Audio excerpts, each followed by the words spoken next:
You never truly master a coding concept until you put it into action by building something real, something that can actually be used in the real world. And that's exactly what we'll be doing in this video. We'll be building a real world restaurant reservation system, a project that combines both front end, back end, and admin panel. Imagine creating a sleek restaurant application system where users can browse menu, filter between different menus that is available for the restaurant, make a reservation online, manage their reservation, all with a modern UI built with React, Node.js, Express, MongoDB, and Tailwind CSS. By the end of this tutorial, you won't just understand the concepts, you have a fully functional restaurant reservation system that you can showcase in your portfolio or even expand into a real business project. So let's get to it. For this project, we'll start by building the navigation bar, which is going to be embedded in the hero section. Then we'll build the hero section, which looks very stunning, showcasing a very sumptuous meal. And then we're going to build the service section, showing the services that this restaurant has to offer. Also, we're going to build the menu section, which is going to display the list of food items that is available for this restaurant. We'll also work on filtering that will allow users to filter between their choices. So users can filter and then see what's available. Also, we're going to work on the reservation system, which is what a restaurant reservation should have. Users will be able to make reservations online. They'll fill in their full name, email address, phone number, reservation date, time of reservation, number of guests, and also we're going to build the footer section. Then we're going to build the admin section, which will allow us to add products, list products, make reservations, see the reservations that has been made, and also log out. Now let's test this out. So for our admin panel, we'll be able to add the image, the product name, product description, category, and price. Right now in the list, we have several items. We have this. Okay. And also in our reservation, we have nothing right here in the reservation section. Okay. So I'm going to make a reservation now from our front end. We'll enter the full name. I'm going to enter Xavier.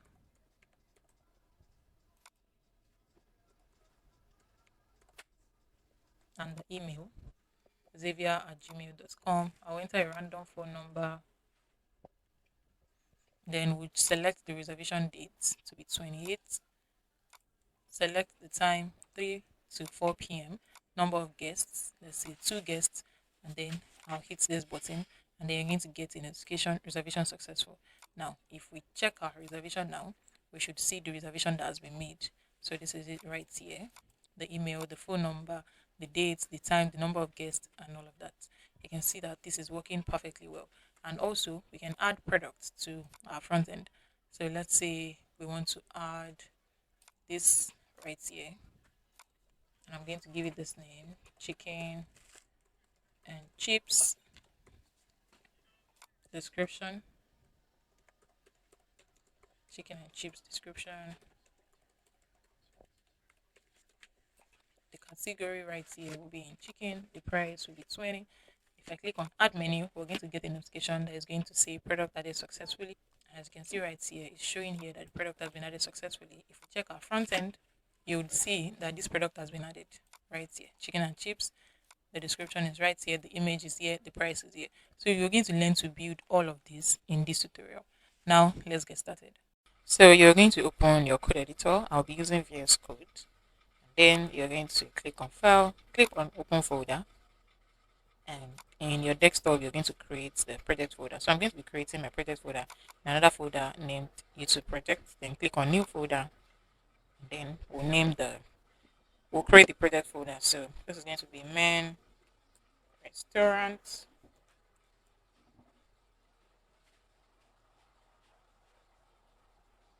Dark, because it's a dark thing. So press enter and then select the folder. And to have selected the folder, it's going to open in a new window in VS Code. Okay, so we have this now. Now we're going to create a folder. I'm going to name it front end because we're going to be starting with the front end. So once this is done, you're going to click on that front end, then you right click on open an integrated terminal. And now you're going to do npm create vit latest space full stop, then you press enter, and then you're going to see this step to select a you see this prompt to select a framework, and then there's a drop down, so you're going to select React because we're creating our project with React. Okay, select React, press enter, and then next thing is to select a variant. So we're going to be using JavaScript. Select JavaScript, press enter as well, and it will ask if you want to use roll down vits experimental. Choose yes. This is the default, and then it will ask if you want to install npm and start now. You might want to go with yes, but for the sake of beginners, I'm going to go with no. You're still going to do the same thing at the end of the day, which is to install npm install. So instead of having to type this, if I had gone with no for this step, install npm and start. If I had gone with yes, it's just going to install it and then it's going to start it. But because of beginners, I want us to follow the steps. So type in npm install, press enter, and it's going to install React for you. Ensure you're connected to the internet when you're doing this. So now that we've installed, if you check, you can see that everything is right here. Okay, so the next step is to start our server to see if we installed, if React has been installed, npm run dev, and then press enter. So this is going to start the server and then give you access to your local host. So once you click on this now, you can see React has been installed, counter button is working perfectly well. And then the server, we are on localhost 517, port is 5174. Alright, so now next thing we need to do now is to install Tailwind because we're going to be styling with Tailwind CSS. So we're going to visit tailwindcss.com. Once you're on the website, the official website, you're going to click on docs that is at the navbar, and it's going to lead you to this page. Please guys, don't mind my voice, I'm feeling a bit under the weather, that's why. Okay, so get started with Tailwind CSS. So we've done the first step, we've created our project. Now we'll go to the second step, which is to install Tailwind CSS in the terminal. So we're going to copy this, then we're going to paste it in our terminal. So currently our server is started, so I'm just going to stop the server so that we can install. So you're going to type Ctrl+C at once. We're going to stop the server, and then we're going to paste what we just copied earlier. And also the next step is to configure the vit plugin. So right here, vit.config.cs. In our own case, it's going to be .js because we're using JavaScript, not TypeScript. We're going to copy this line of code, then we paste it right here, vit.config.js. You paste it under import react from at vit.js/plugin. Then you copy this line of code as well. And then after react here, type in command, then we paste this. Okay, so once that is done, we move to the next step, which is to import the Tailwind CSS. So I'm going to copy this and then paste it in index.css. So every single thing we have here, we're going to delete, Ctrl+A, delete it. And then I'll paste it here.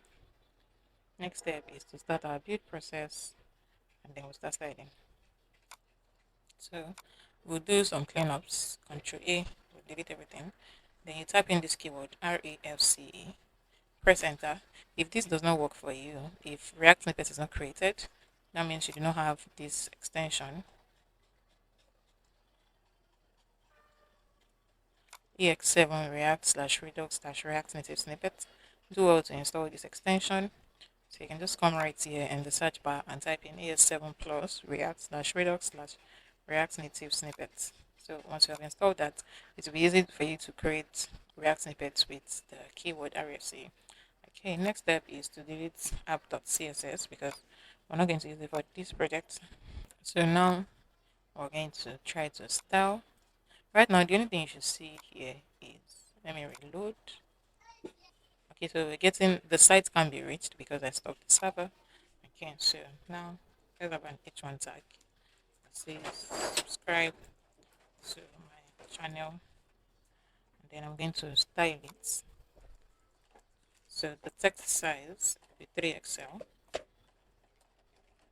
and then the text color, purple let's use Popio. You can see that we're already getting a drop down list of what we can select from because we've installed Tailwind CSS. So now I'm going to restart the server, npm run dev, then press enter. Okay, so you can see right here, subscribe to my channel, and it is purple. The color has changed. Alright, so we're going to continue setup. We need to install React icons because we're going to be using it in this project as well. So I'm just going to open another terminal to make our work faster instead of having to stop the previous server. So I'll change directory to frontend, and then let us visit the React icon website. So if you're on this website, npmjs.com/package/react-icons, you're on the right page. So just install, copy the installation code, and then you paste it on the terminal.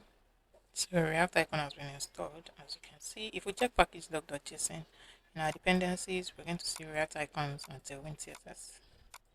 So the next thing we need to do now is to get the images and the asset folder for this project.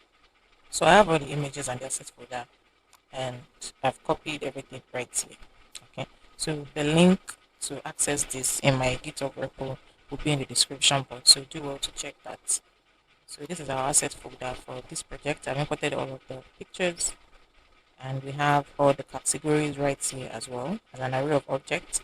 So this is category items. We have several objects here. So we have category title for all category. This is another category. This is another category. This is another category. This is a category. This and this. Okay.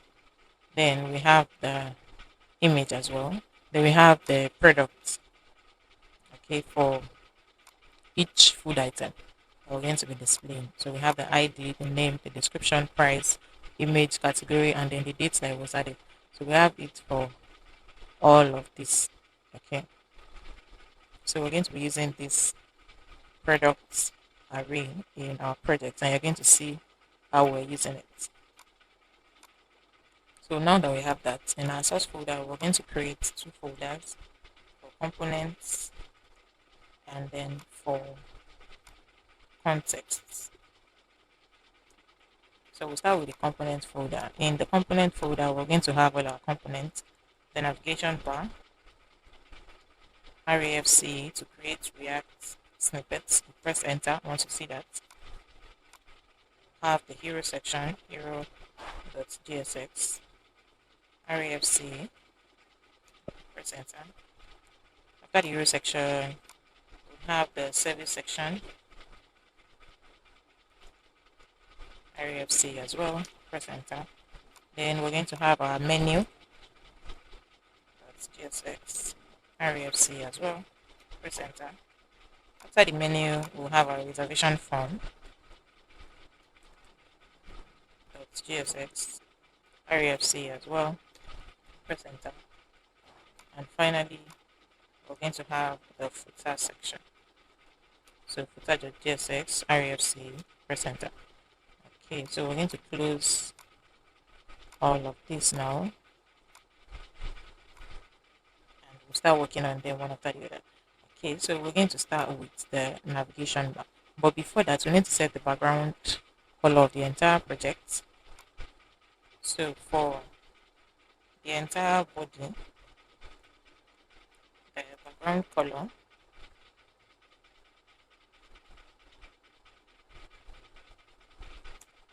is going to be this color code.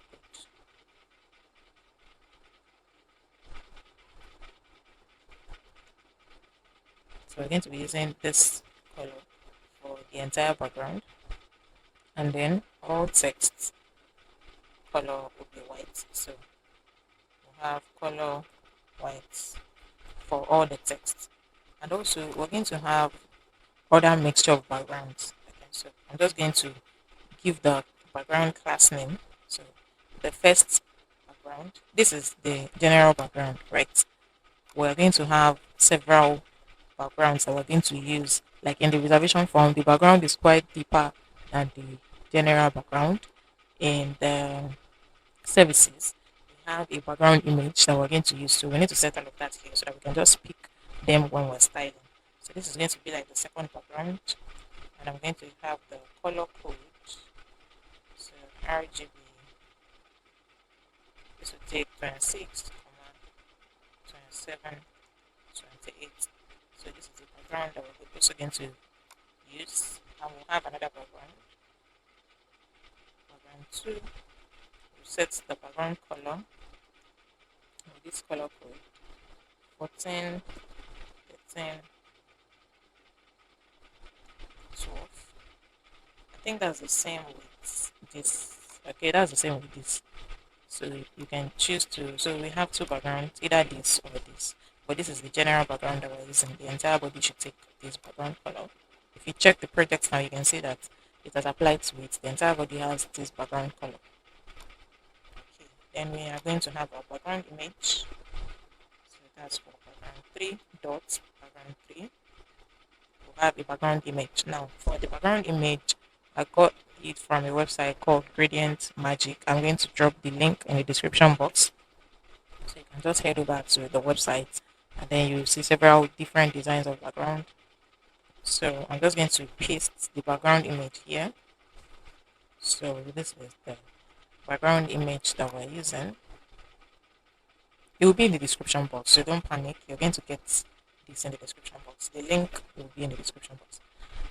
Okay, so now that we've set all the background that we're using for this project, we can now start building our project. So we'll start with our navigation bar.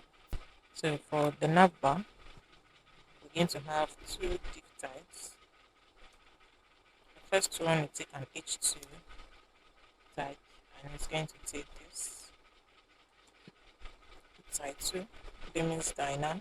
Then for the second div type, we're going to have a list with 4 list items. The first one would be home, second one would be reservation, third would be menu, and the last one will take contact. So we're going to mount our navigation bar in our app.jsx. So we have navbar. As you can see, this has imported as well. So if this does not work for you, just import it manually. Okay. So right now, this is what the navigation bar looks like. So we need to style so that it can look okay. So let us style. So right here, class name, display with reflect, justify space between. Set the padding of 2 rem, and then the text color will be white. Then we have an H2 tag here, and right here, class name, we'll set the font to bold, then the text size will be 2XL. Now for the list, display with reflect, justify between, that is space between, then we want the gap of 8. Then for all of the list items, I'm going to style them. Font should be set to bold. Text size will be large. Cursor pointer.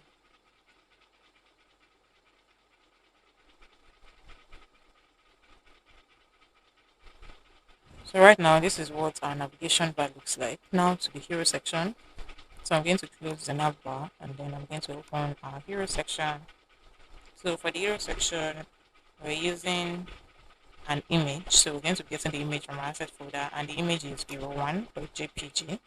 So this is the image that we're using. Okay.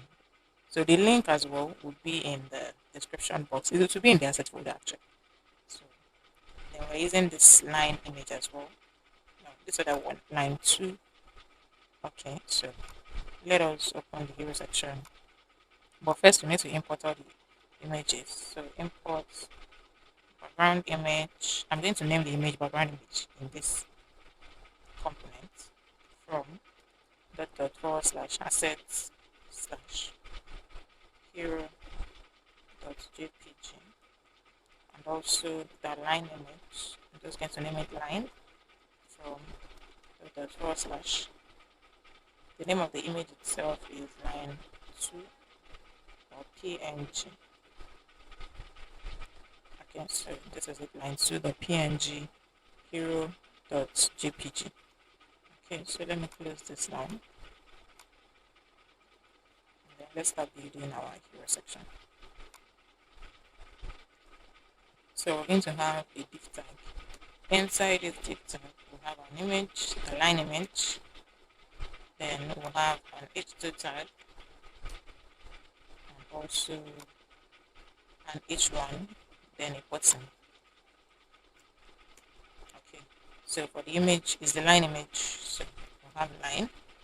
Then the h2, take this text where the light meets text. Then for the h1 tag, it's going to take this image diner, and then our button will take this book table. So we'll mount our hero section right here. And this is what the hero section would look like. Okay, we're here to add the background image, so let's do that while styling. So class name, we'll set the position to relative, we'll set the height 100 VH, the width, we'll set it to full. Okay, we can also have the height as screen, which is the screen size. So the width will set that to full. The background cover and the background should be at the center. Background no repeat. Then we're going to style. We'll use the inline styling for the background. So background image, use our URL.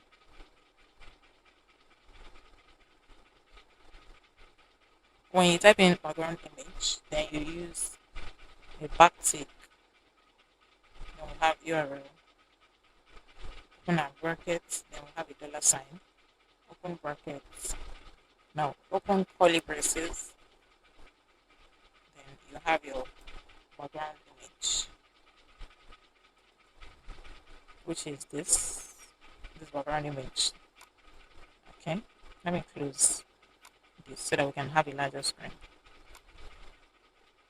Okay, then for the centered content, which is this div tag, we want all our content at the center. So position will be relative, z index will be 20, display flex, flex direction, colon, and all items at the center. Justify center as well. Then we're going to have height, full, text center, and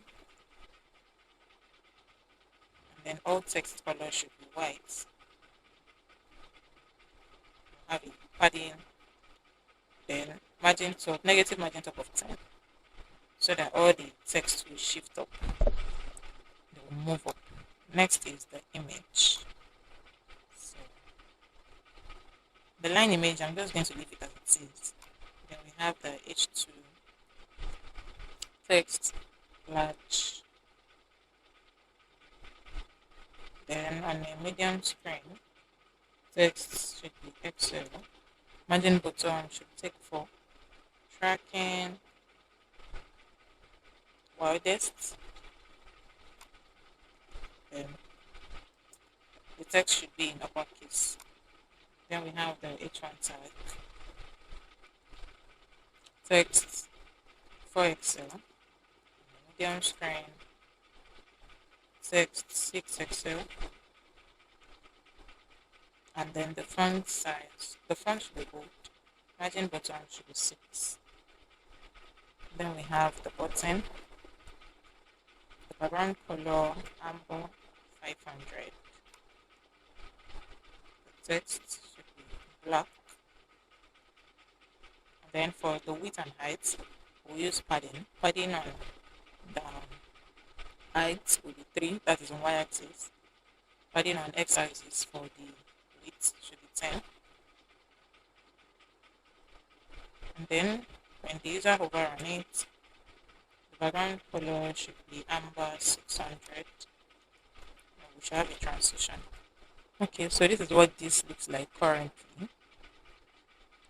Alright, so you can see that the navigation bar has this color and this is our hero section.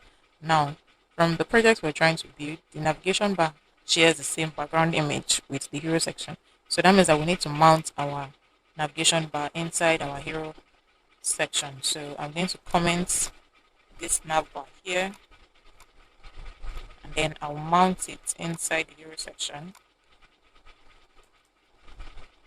Nav bar. So I'm just going to import it. This import navbar from .component/navbar, and as you can see, everything looks okay now.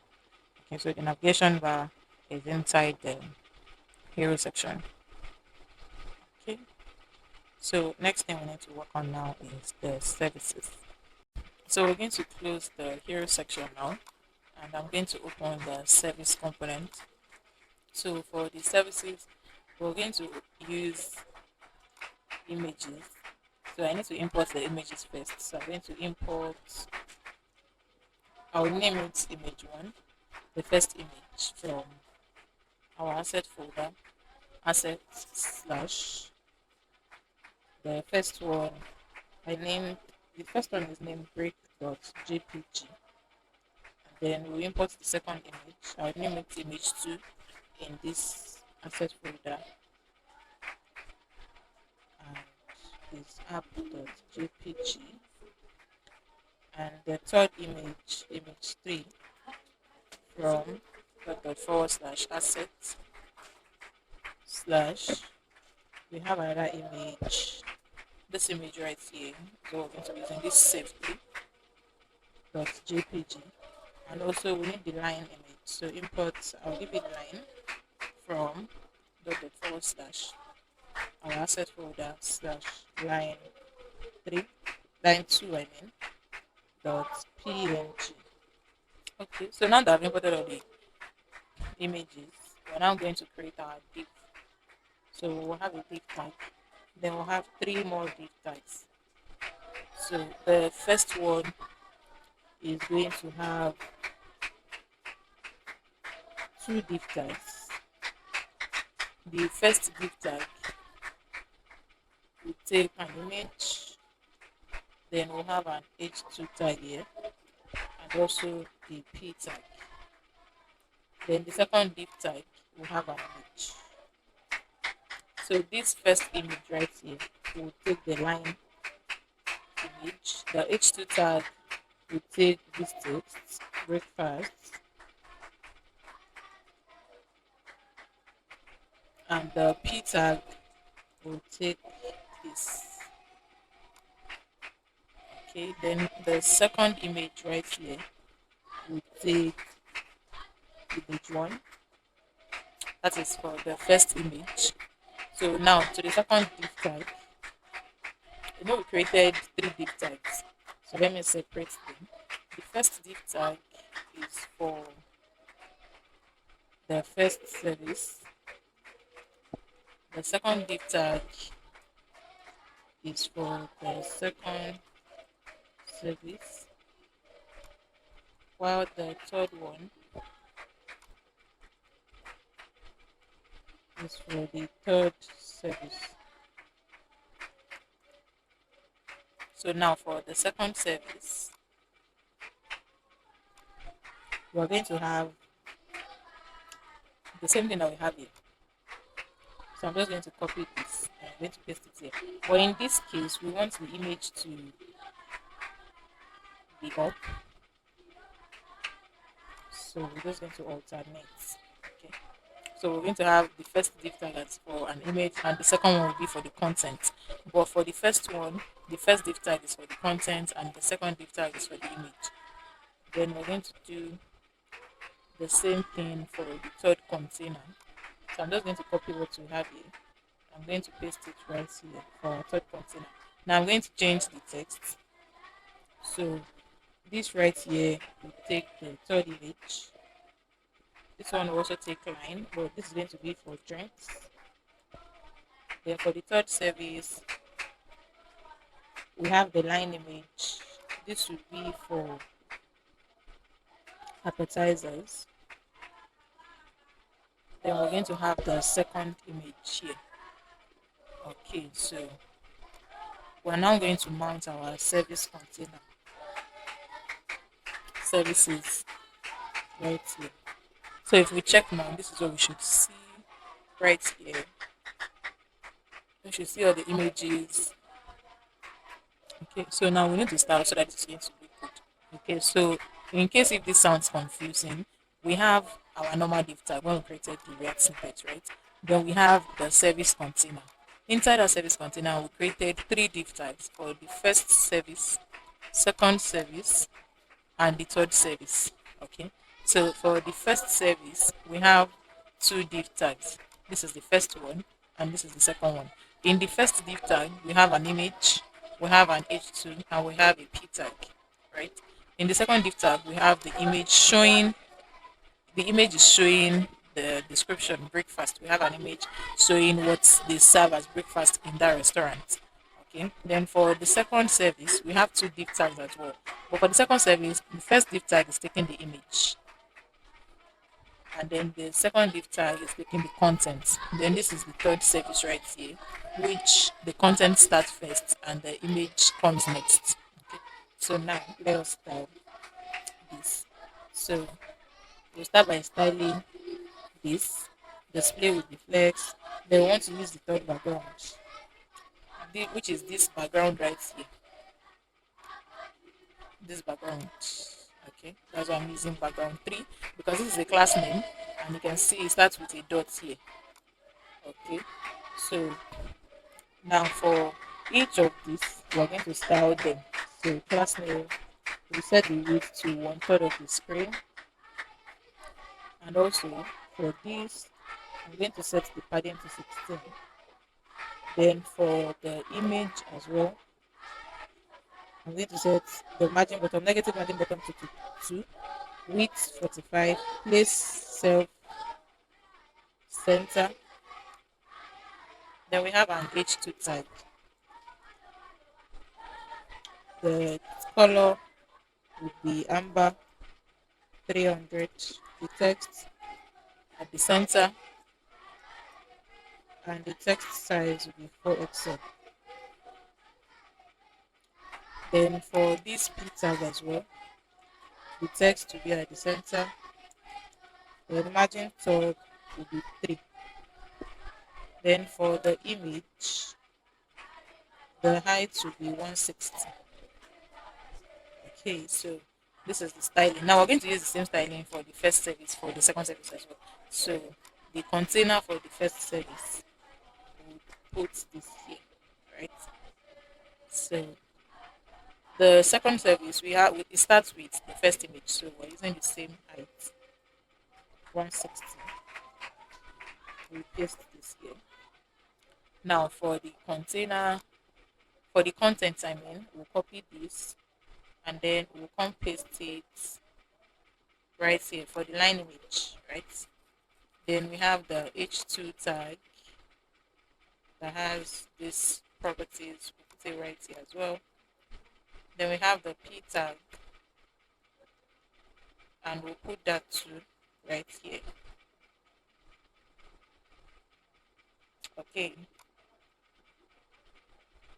Now to the third service, the width of the entire container will also take 1/3. So that is going to be here. Then for the content, the image size, for the line size, we'll take this. So I'm going to paste it here. Class name, margin bottom of 2, width of 45, place content, and then for the h2 tag as well, I'm going to have it here. And for the p tag, I'm also going to have it here. Now for the image, the height will be 160. Okay. Also, so now let's check. So right here for the first one, width of 1/3. For the content here, we have padding of 16. For every other content, we didn't use the class name, so we're going to use this right here and here as well. And this is what the outcome is going to look like. Okay, this looks good. All right, so next is the menu display. So we're done with the services, and the next step is our menu. So for this menu now, we're going to use our context, and I'm going to explain a bit why we're using context. So we're going to have menu context.gsx. So we're going to be using menu context as our context API for the front end. So I want you to think of this menu context as our app global store, where we're going to keep our data organized and centralized. So if we need to access the data, we're just going to pull it from this menu context. So menu context is basically going to be the app global store, like I said. So in this project where we're going to have the menu display, which is also the menu list, we need to have the data in a centralized place. So it will be easy for the other components like the menu itself to have access to the data and update it easily. So this is where we're going to have our data. So for the menu context, we're going to start by importing the project from our asset folder. This right here, the product, I mean, this product that we have here from the asset. This is the data that we're using in the menu context. So I'm going to import product from asset folder, and then we're going to create our context. So const menu context will be equal to create context. So I'm going to add export so that other parts of the application can have access to the context. So once we have this, we're now going to create the context provider function. So we're going to have const menu context provider, which should be equal to pass children. Then open our curly braces. And inside this, we're going to use our return statement to return menu context that's provider.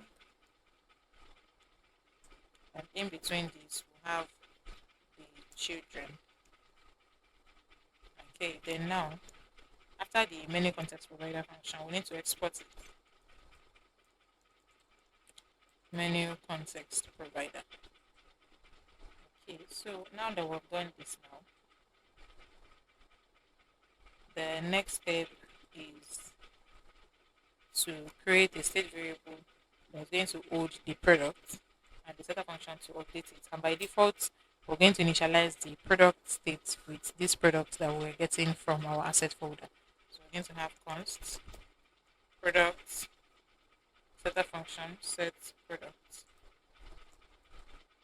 be equals to use state. We initialize with products that we're getting from asset folder.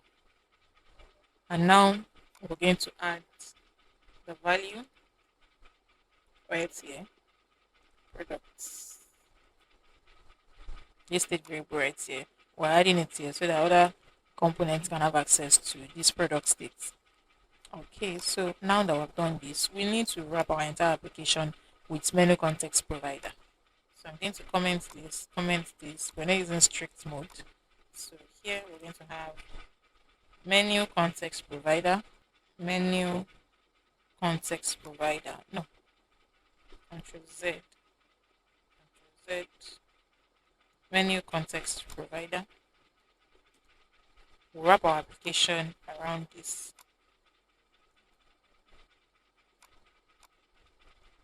Okay, so we've used menu context provider to wrap our entire application.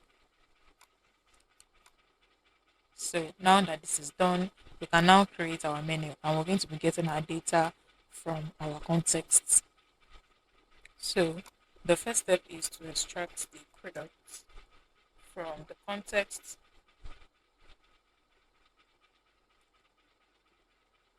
Products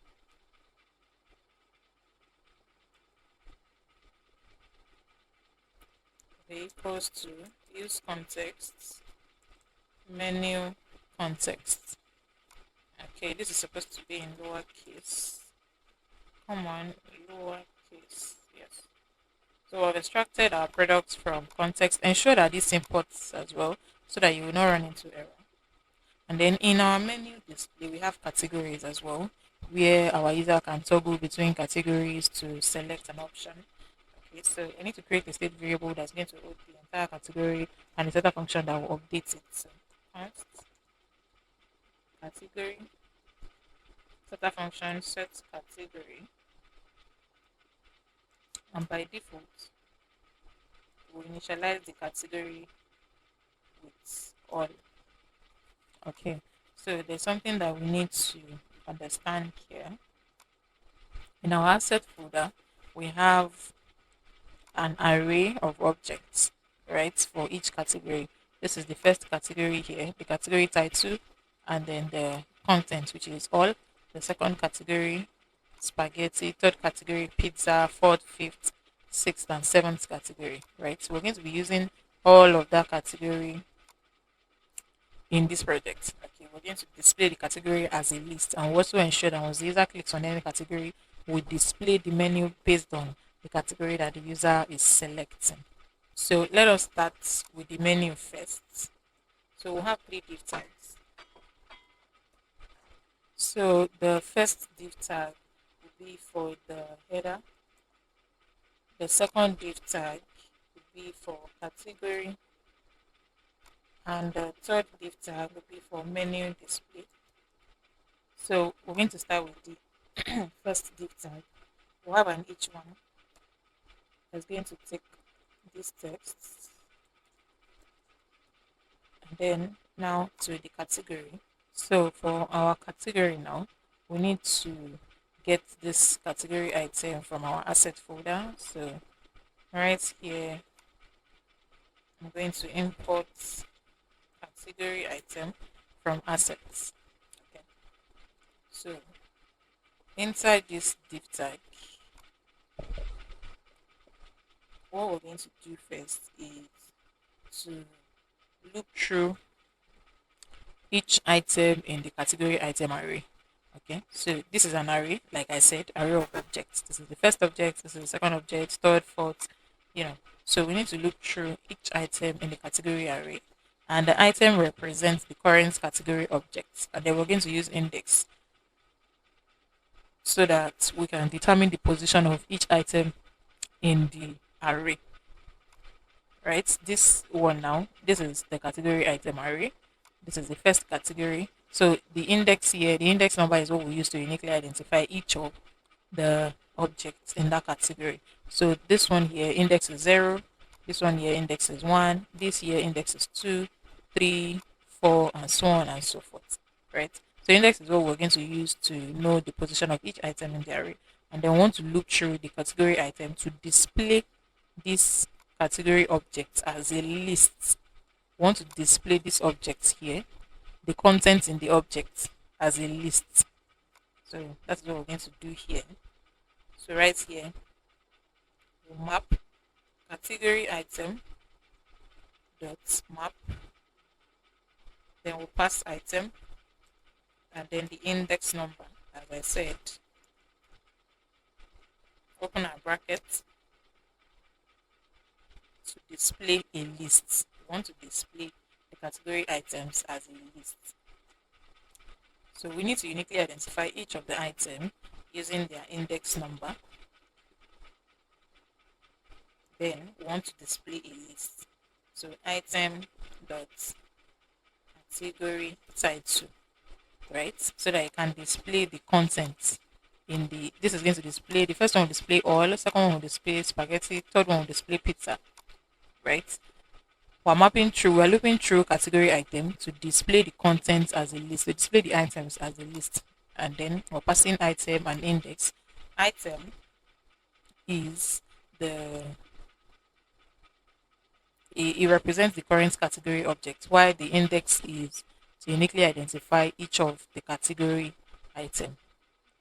And then we are displaying the category item as a list. So we have a list, the key, index to uniquely identify each of them. Then we're displaying item based category so that we can display the content. Okay. So another thing that we're going to do inside this list item is to ensure that when the user clicks on the any of the list item, we are displaying the menu, which we're going to come back to later. We're displaying the menu based on the category that the user has selected. So by default, the category itself is initialized with all. The category state is all. So we want to ensure that once the user clicks on the category items, we're displaying based on what the user has selected. So if it is all of the menu will be displayed. If it is spaghetti, only food item that matches with that keyword will be displayed, with that category will be displayed. Okay, so now what we're going to do now is we'll use an onClick method. OnClick method to update the category. So set category, pass previous category. I'm going to explain this now. Previous with the current, if the current category matches with item dot category title, ternary operator or I will explain this, item dot category title. Okay, so let me close this now and let me explain what we just did. Now, the goal is to ensure that once the user clicks on any of this list item, the list item is going to be all spag, pizza, rice, noodles, chicken, drinks, right? The goal is to ensure that once the user clicks on any of it, we want to display based on that category. Now, we're now using an onClick because user is going to click. Then we're calling this setter function set category, this one right here, which is going to update this category state. And by default, this category state is initialized with all, right? So now we are now using set category, which is the setter function to update the category state. Okay, we're using a ternary operator to check. This is the ternary operator right here that we're using to check if the currently selected category, we're passing currently selected category, that's one. Now we're checking if the currently selected category is the same as the one that is clicked, that we set as default. If item.category, the one that user is clicking on, item.category title is the same as the default category, which is all, then we're displaying all of the category. If not, we're going to display the item based on what the user has clicked on. Okay, let's take that again. We're using an onClick method because we're expecting the user to click on the category list item, right? Then we call the function set category and then we pass the currently selected category, which is this. Now we're using a ternary operator right here to check if the item dot category title, that is the list that we're displaying, dot category title is the same as the default category, which is all. They want to display all of the menu item. If not, we want to display the menu item based on that category that the user has selected. So if the user selected all, they were displaying all of these food items, everything right here. But if the user selects spaghetti as their category item, they want to display only food item that matches with this category, spaghetti. Okay, so that is what that is about. We're going to style later so that we can differentiate between all category and then every other category. So the next thing we need to do now is our menu display. So for the menu display, we're going to display our food item and also filter through it. So, but first we need to check if the products that is for the food item, for the menu item that we're going to display, if we have anything in the menu, we want to display something. If we have nothing, we want to show that nothing, no product available or nothing in the menu. So we use the length. So right here we have products dot length. If it is greater than 0, it's an error operator, then it should do this. If not, it should do this. So if the length of the product is greater than 0, it should do this. If not, it should do this. So we start with the if not. We want to display a p tag that will say nothing in the menu.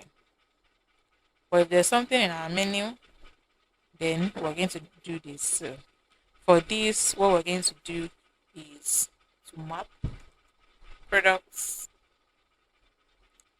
dot map, open our brackets, pass products.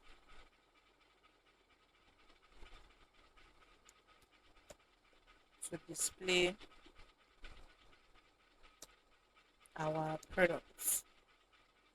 To display each product hat. Okay, so we'll have a div tag, and that is for each product hat. We'll pass the key as product dot underscore ID, which is the same thing that we have here. ID. We're using ID to uniquely identify each of the products. Remember that for category title, we're using the index number to uniquely identify each of these, right? But for the products array, we're using the ID to uniquely identify each of them because no two ID is the same. The ID here is different from the ID here, is different from the ID here. So to uniquely identify each of the products, we're using ID. Okay. So now inside this ID inside this product card, we're going to have an image. We're going to have a div tag, and inside that div tag, we're going to have another div tag. Then here we'll have an h3 tag. Then we'll have a span tag, and inside the span tag, we'll have another span tag.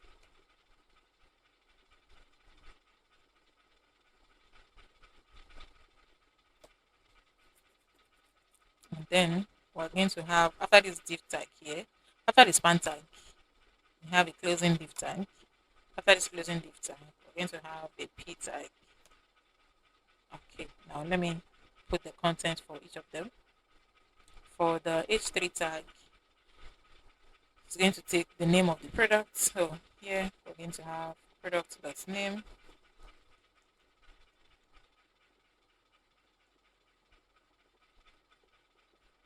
Then for the span tag will be for product.price,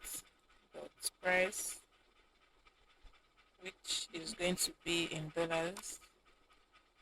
Then we have the p tag, which is just going to take this. Okay. Now that we have our products displayed, remember that we have category here. So we need to filter these products based on the category so that when the user clicks on any category list item, the product will display based on that list. Okay, so right here, products.map. Before .map, we want to filter. So we're going to have .filter, open brackets, products. We'll open the brackets again. We want to filter products based on category. So we'll check category. We use the ternary operator to check if the category is all. Or, okay, no, we're not using a ternary operator.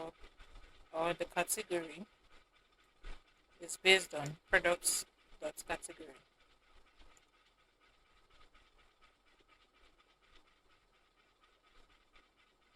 Okay, so we just filtered now. Remember that before we're just displaying our product card, right, for each product.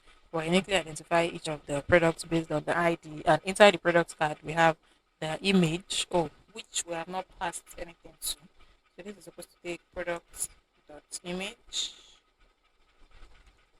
Okay. Now, to ensure that when the user clicks on any category item or displaying the product correctly, we need to filter product. Now we're filtering product based on the category, right? So if the category is all, that means we're displaying all of them. But if the user selects a particular category that is not all, they want to display the product based on that category. Okay. So now we need to mount our menu right here.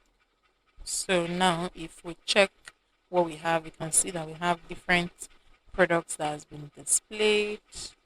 Okay, you can see all of these products. Now, if let's say we select spaghetti, only products that matches spag will be displayed. If we select pizza, only pizza will be displayed. Let's say we select noodles, only noodles will be displayed. Let's say we select chicken, only chicken will be displayed as well. If we select drinks, only drinks will be displayed as well. So this is working perfectly well. The only thing left now is to style it so that it will look much more presentable. So I'm going to close this asset.js and I'll open our menu and then we can start styling. So we'll style this div tag, padding on X will be 4, padding on Y will be 12. Then we'll set the max width to 6XL and then margin also for the header, alt text at the center, and then we'll have a margin button of 6, then the H1 tag, text size will be 4XL, font will be set to bold, and then the text color will be white. So for this div tag here, alt text at the center, then margin button will set that to 8. Now for the list item, we're going to have a conditional styling. So right here, after this on click here, we're going to have our class name before the closing. So before this closing tag here, before this closing bracket, I mean, we're going to style. So I said earlier that we're going to have conditional styling. So we're going to be using curly braces. So generally, we're going to set the cursor, curly braces, then inside the curly braces, backtick. So pointer, before you cursor to pointer, padding on X will be 10, padding on Y will be 3, border radius full, so rounded full. Then the font will be medium. Then the text size will be small. Transition all. Then we'll set the duration to 200. Now for the conditional styling, we'll use $, then the curly braces. So inside this, what we want to do exactly is to style based on category. So we're going to check if the category item, we'll use a curly braces, we'll use a ternary operator to check if the category matches item.category title. Then we're going to have a certain style. If not, we'll have another style. That means that if the category matches with all, if the user selects all, then we'll have a style. If the user selects a specific category, there's a style to it as well. So here, category equals item dot category title. Then we'll have this styling. If not, we'll have this styling.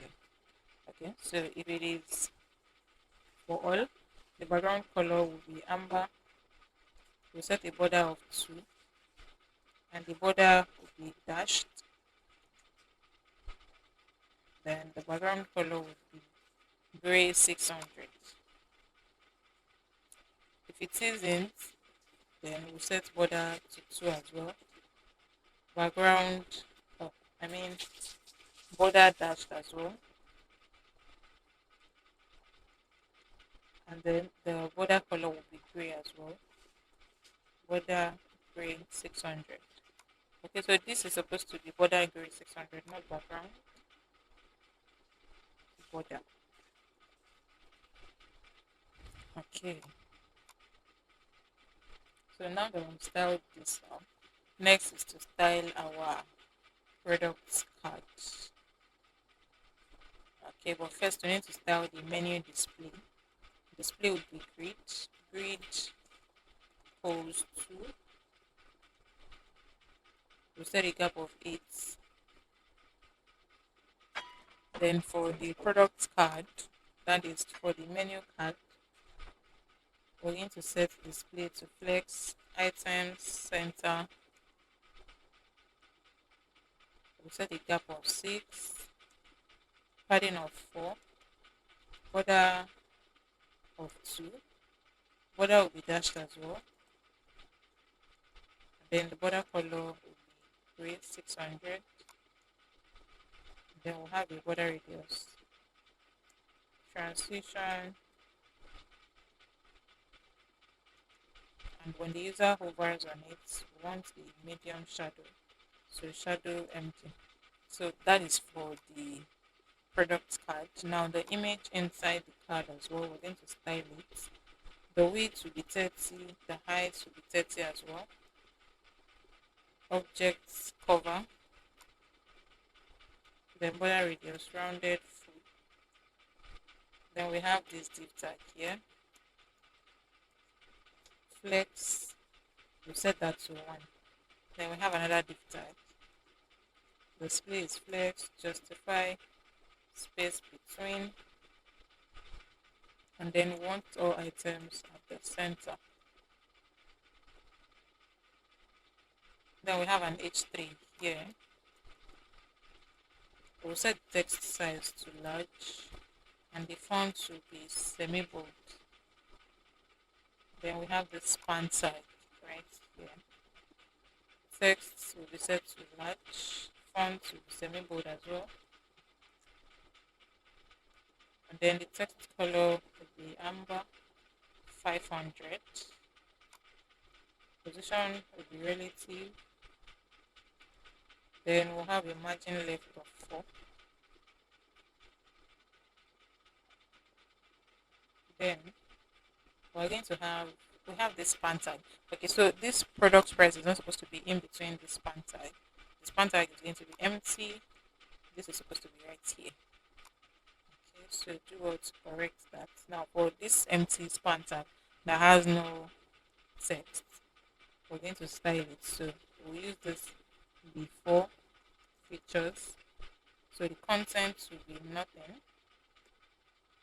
Oh, come on. Content nothing. What is this? No, Control Z, Control Z, Control Z, Control Z. Okay, so content is nothing.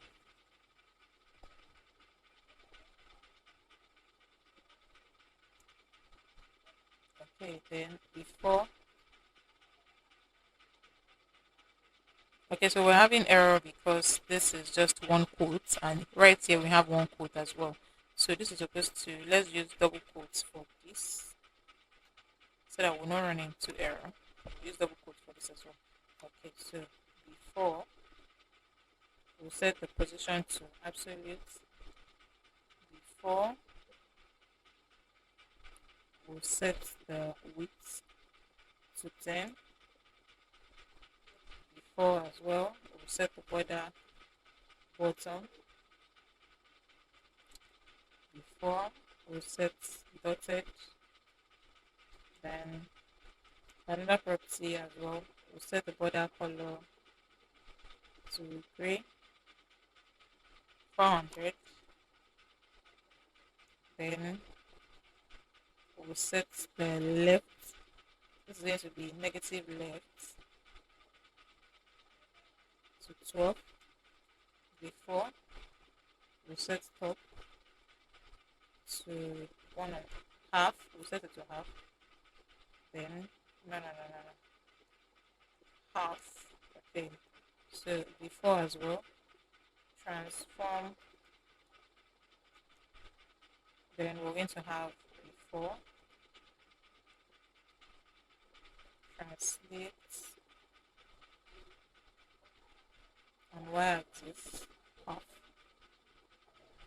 Okay. Then we have what's left. We have this p tag here that we need to style as well. The text will be small. Text color would be gray 500. Then margin top would be 1. Then we have another p tag here. Text size will be small as well. So we want it to take the entire column. So col span 2 because we are going to have 2 columns. And text color should be gray 500. So right now this is what we have. Okay, so we need to set the display of the list item to flex. So here display flex, we'll add a gap of 8. So the list items, and also for the for each of the list item, list style should be none. So list none. Okay, so now if we check now, we're going to see that this is what we have. Okay, if we click all, so on all you can see on spaghetti, you can see pizza, rice, noodles, chicken, drinks, all of the menu is being displayed. So this is working perfectly well. Now the next thing we need to work on is our reservation form. So I'm going to close menu.gsx now so that we can start with our reservation form. So in our reservation form, we would have a div tag. Then inside this div tag, we'll have a form tag and a div tag. So in the form tag is where we're going to create our reservation form. So I'm going to delete this action. So inside this form, we'll have our header. I would say reserve a table. And then we're going to have, or better still, let's use online reservation. Then we'll have an H1 type that will take this text.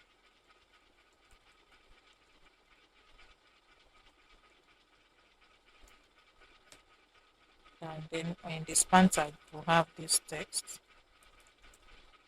After this H1 tag, we're going to have a div tag. Inside this div tag, we'll have the first div tag, label, and then the label will take full name. And then we'll have the input field. So the input field will be for text.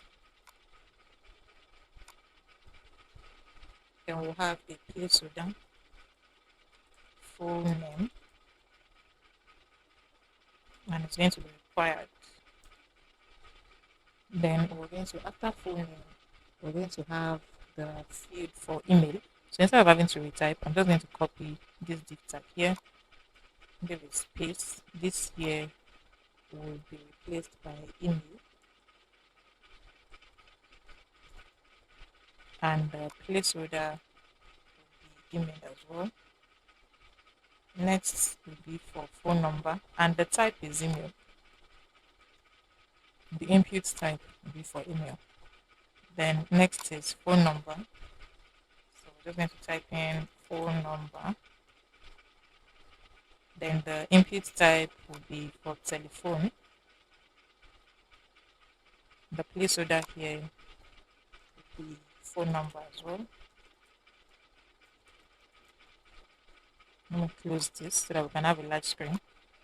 Then next is the reservation date. Reservation date. So I'm just going to, the label will take this as well. Reservation date. Then the type will be dates.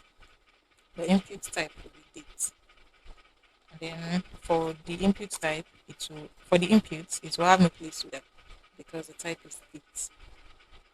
Then we have for reservation, the time of reservation and then the number of guests. So this is going to be a bit different. But let me paste this first. So here we have time of reservation. And for this one, we're not going to be using input type. We're going to be using select. So that the user can select from the time. So we're going to have select right here. And then we're going to have options. So option and then select time. And we're going to have a drop down list for the time. So before that, the first thing we need to do is to create a function to dynamically generate time slot string. So for this particular project, this restaurant reservation system, the time for opening and closing is between 9 a.m. to 9 p.m. So we need to create a function that is going to generate the time slots. That means we're going to have time from 9 a.m. to 10 a.m., 10 a.m. to 11 a.m. We need to create a function that's going to hold that. So I'm going to name the function time slots.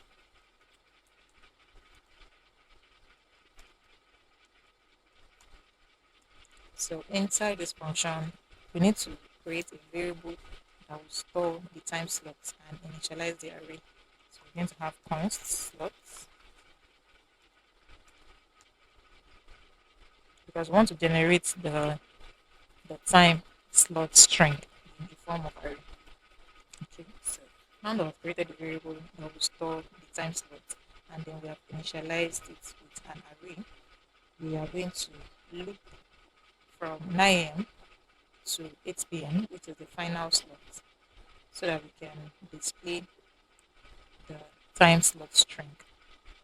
So we use the for loop for the hour.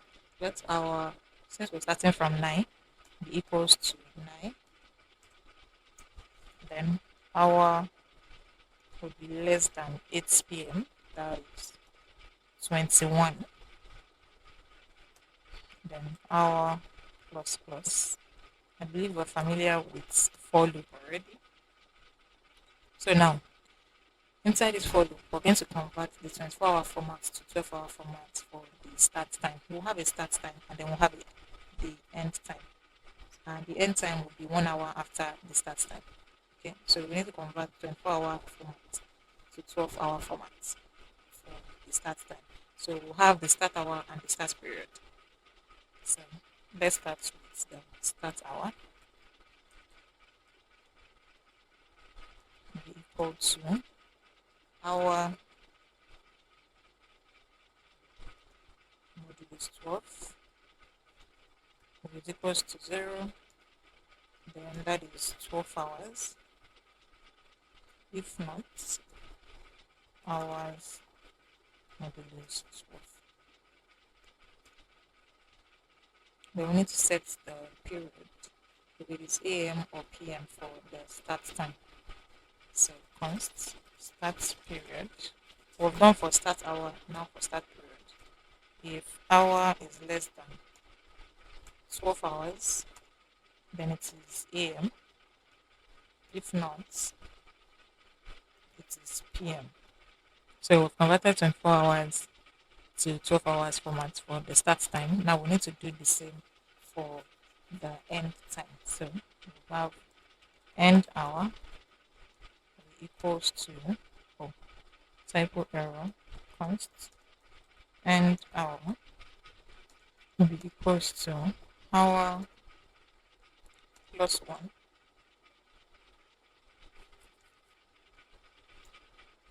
modulus 12 is equals to 0. Then it's 12 hours. If not, that is hour plus 1.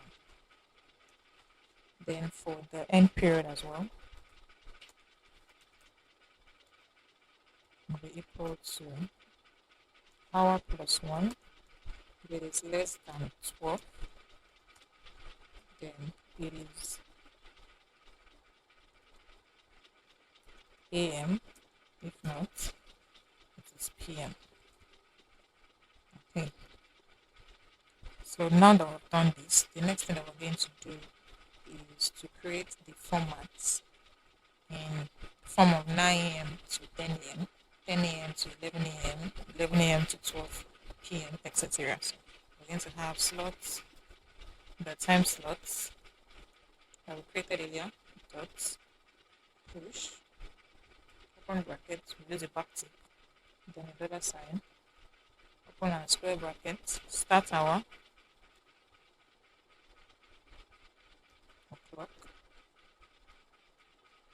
start period, hyphen, end hour, 00, oh,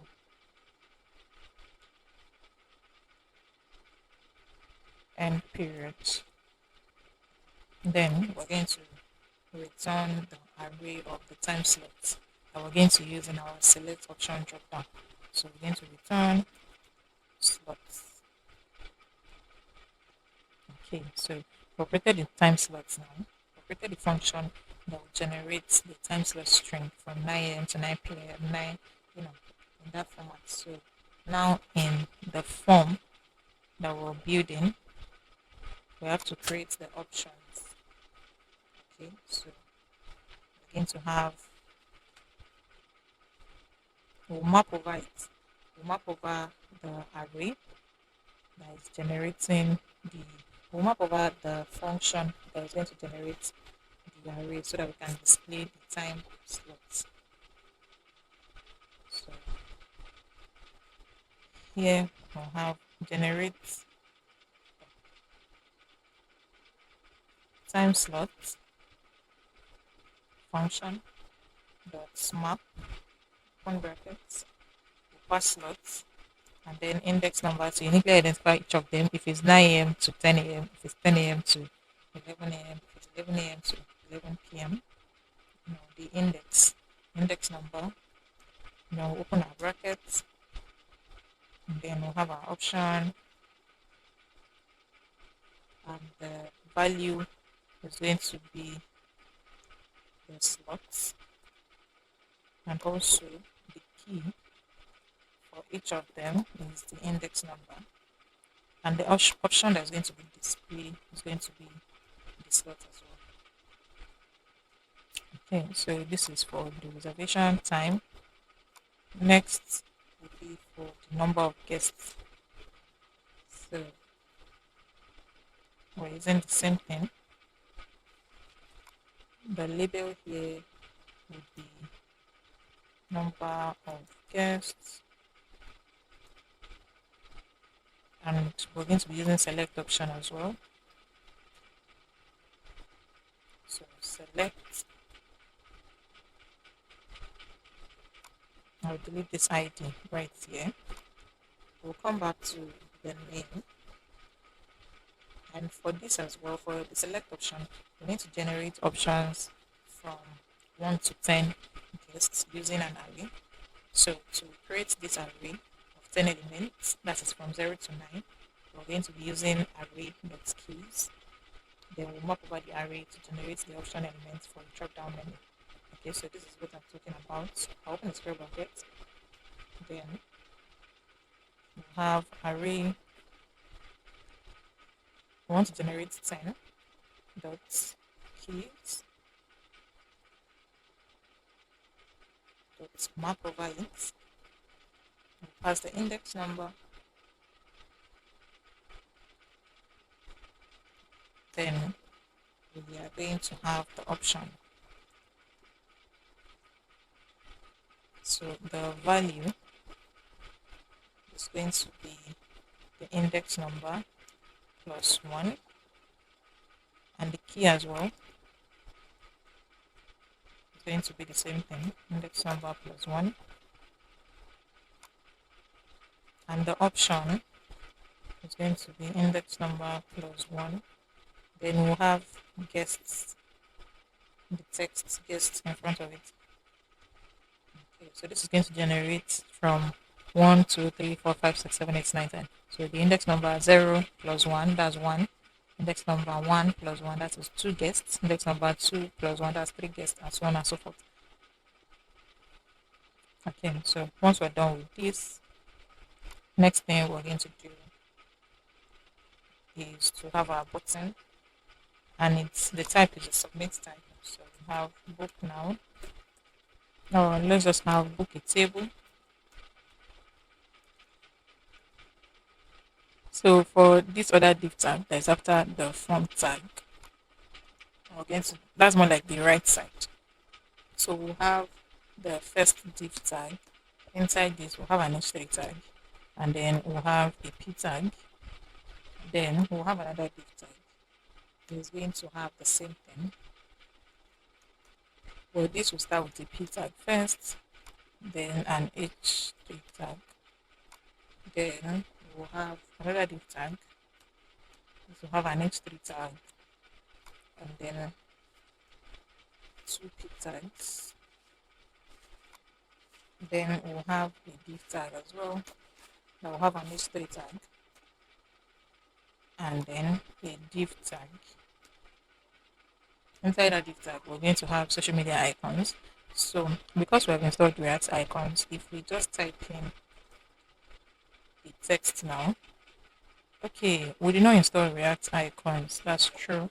Let's check package blog.json. Okay, we installed React icons. All right. So if I type in Facebook, because I've installed React icon, React is going to suggest a list of icons that would match this keyword. But if that does not work on time for you, the best thing is to visit this website. Just type React icons. If you type React icons, you would see this website, react-icons.github.io. So just check this website out. You're going to see different icons that you can select from. So what you just need to do is on the search bar, just type in the name of your icon. Let's say you need the user icon. You're going to see list of icons right here that you can choose from and select from. So we want to use the Facebook icon. So right here, I'm just going to select this right here. You copy the code, you copy the first line, you paste it at the top. Then, oh, I didn't copy correctly. Okay, so I'm supposed to copy this entirely. Then you copy the tag, and then you paste it where you need it, which is right here. Okay, and also we need the Twitter icon. So I can just type in Twitter, and then React is going to suggest a list of icons that will match with this keyword. But this, I would advise you to use this if you know what the icon looks like.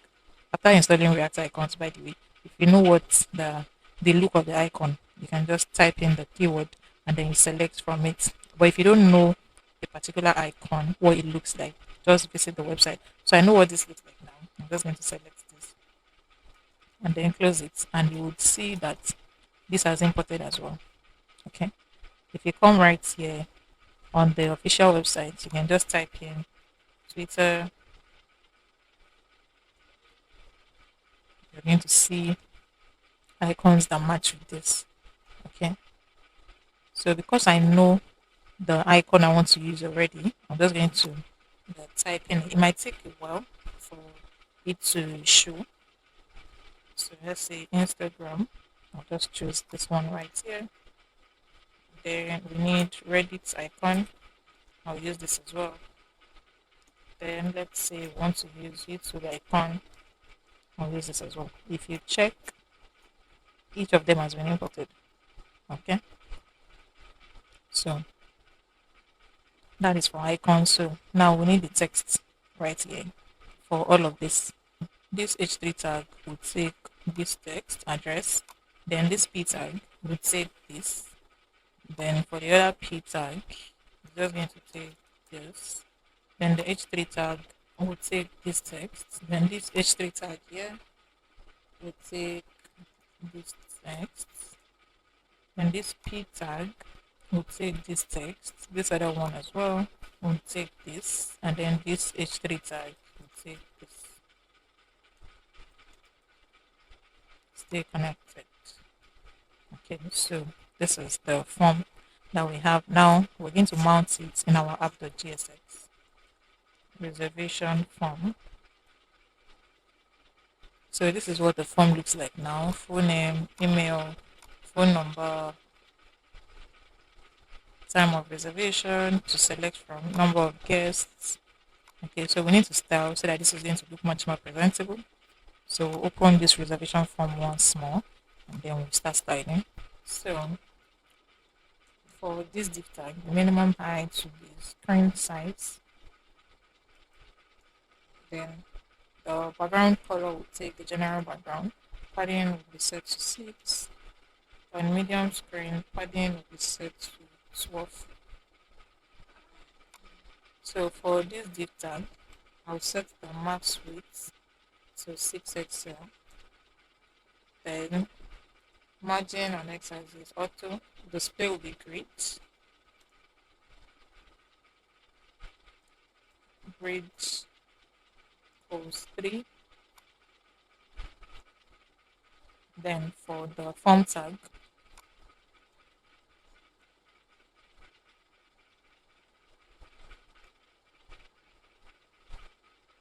we want the colon to span in 2.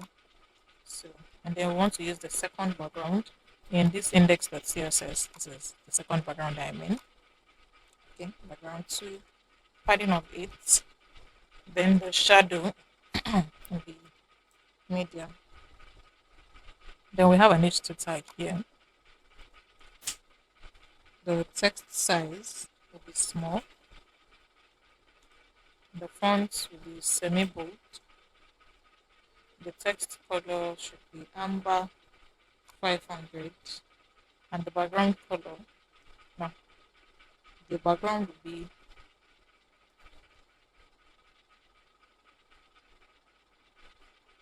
after text color, not background, I mean, it's supposed to be text transform uppercase, tracking wider. Okay, so we have an H1 tag here. So we need to set the text size to 3XL. The font should be bold. Margin bottom will be set to 4. Then the span tag, I'm going to set the background color amber 500. Now for this div tag here, display will be grid.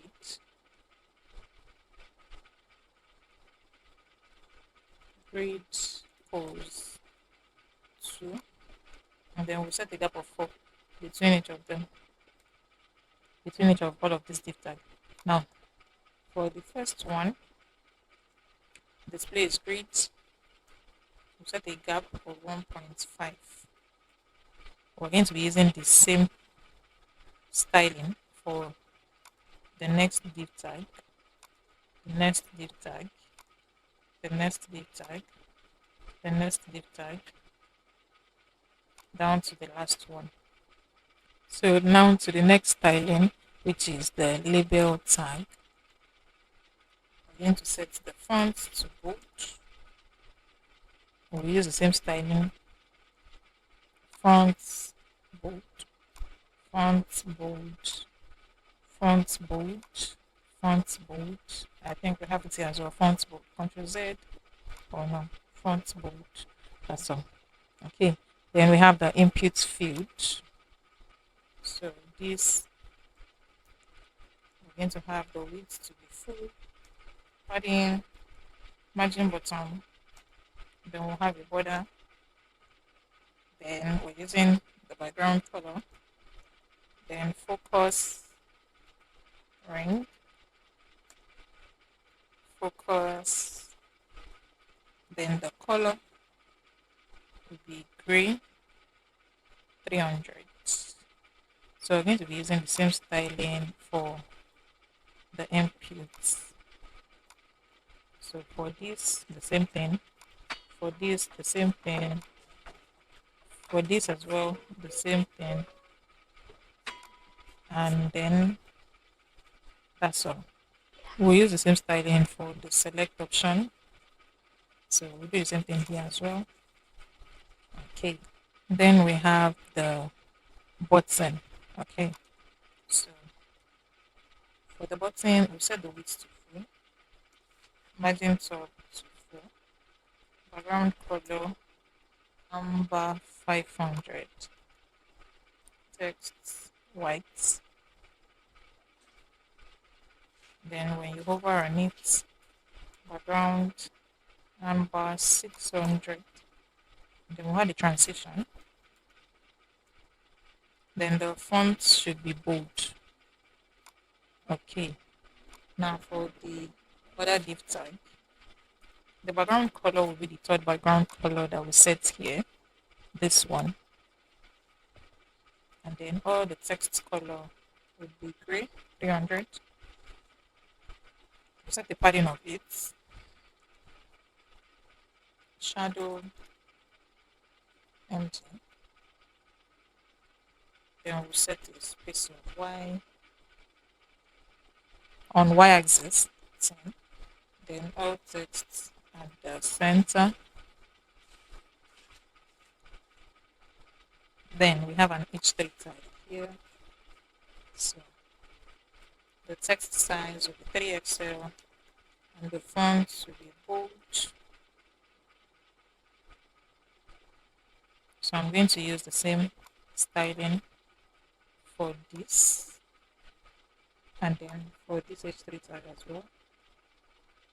Then for the last one, it's going to be a bit different. Text size will be large, the font will be bold, and margin bottom will set it to 2. Then for the social media icons, display will be flex, tap of 4, justify content at the center. Now to the styling of each of them, the size will be 4XL and the color will be white. So I'll use the same styling here, here, here, and here. Okay. So if we check now, this is what our reservation form is going to look like. You can select dates, number of guests, you can see it right here, time of reservation. Okay, and then we have the, okay, so now the next thing that we need to work on in this reservation form. So now that we've done this, now we need to manage our input field such that if the user types in, we should be able to detect it, update, and then once they hit the submit button, the input field should be empty. So we're going to use we need to manage our form data. So I'm going to create a state variable for form data and the setter function to update it, set form data, and by default would initialize this with the data. So we'll have name,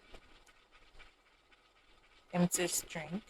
We'll have email, by default it's going to be an empty string. We'll have phone, that is for phone number, it's going to be an empty string. We'll have the dates, that is going to be empty string as well. By default we'll have time, it's going to be an empty string as well. And then we'll have guests, by default we initialize this with 1. Okay. And also we need to create a function that's going to undo the changes that would be made in the form input. So the function basically is going to update the state whenever any of the form inputs changes. So I'm going to name that function handle change.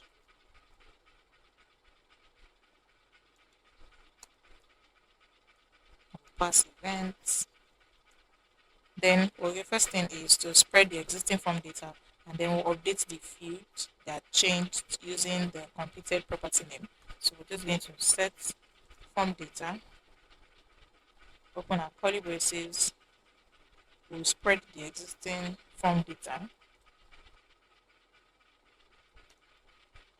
then we'll update the field with the value. So e dot target dot the name of the field with the value e dot target dot value.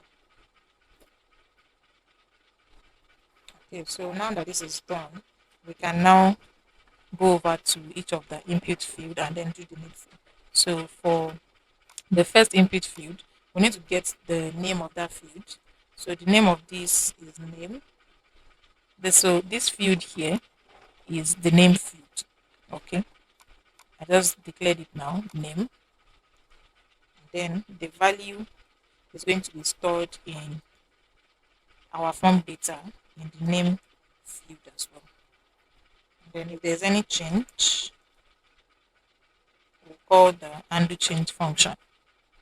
Okay, so this input field right here, it has the name of this field is the name field, and then the value is going to be stored in form data dot name. If there's any changes, the undo change function is going to undo that. So we'll do the same for this. The name of this field here would be email. The value form data dot email, and then if there's any change, this is going to undo it. So I'm just going to paste this. Now for the next one, which is a telephone number, the name of the field is phone, as we have it here. Okay, phone. The value will be stored in our form data dot phone, and then if there's any change, undo change function will be called. Then we have the date field, the name, date, value, form data dot date, undo change. That's if there's any change.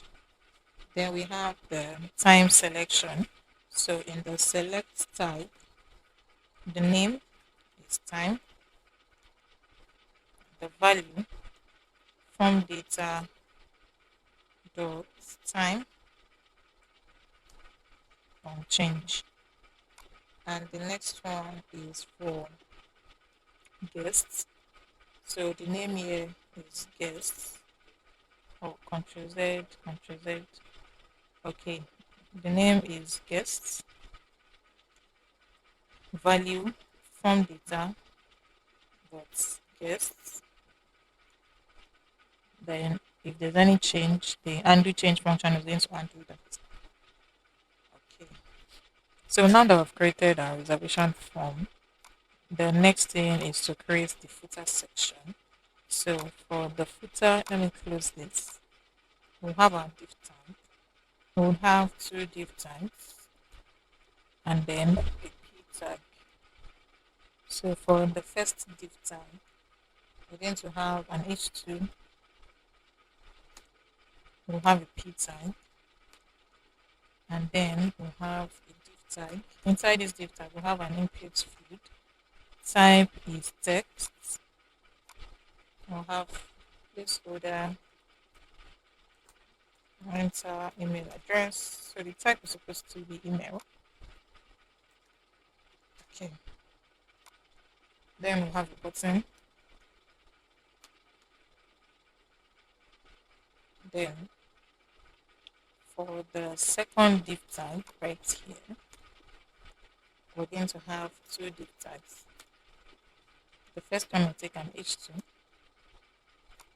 Then after the H2, we'll have a div tag for the social media icons. So I'm just going to type in Facebook. Because I already know what the icon looks like, I'm just going to select from here. So and you can see that this has imported. Then we'll close the tag. I need the Instagram icon, and then I need YouTube icon. For the other div tag, we'll have a URL for a list, and we'll have 4 list items. Oh, come on, Control Z. 4 list items.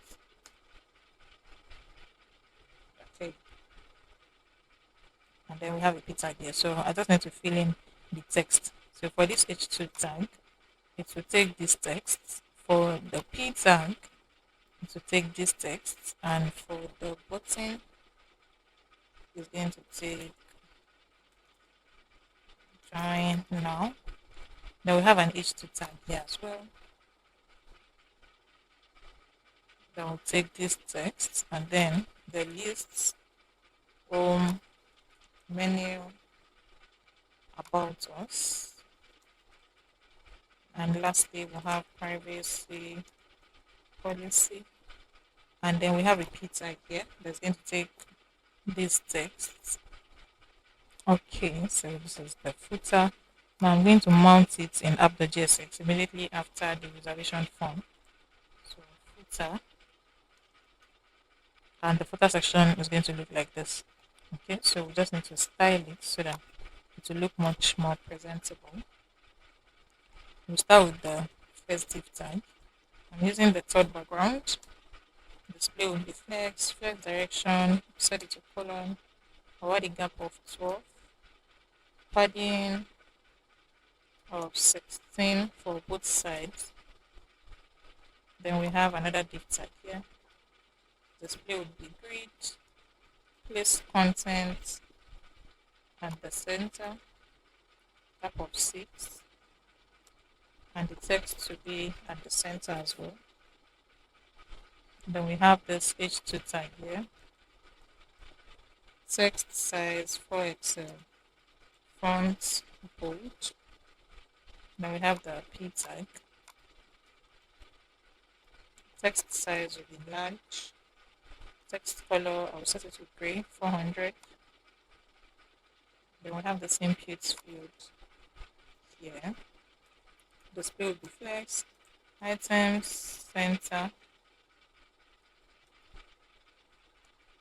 justify, center, and then we'll have max width. Then everything should be at the center as well, and the width will set it to full. Then we have the input fields, flex, grow, padding of 4 and 3 on both sides. And then we'll set the border, and then border radius, border on the right 0. Then we'll have border color amber. Then border radius on the left will be full. I'll set the outline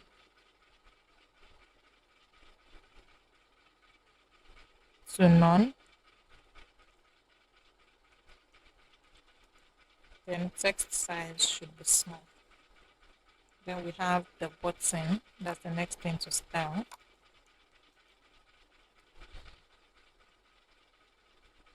So for the button, background color amber 500. Text color should be white. We'll set the width and height using padding. Then border radius on the right will be full, and the font will be set to bold. Then we have this div tag here. Display will be flex, flex direction, colon, medium screen, flex direction, row, justify space between items, center,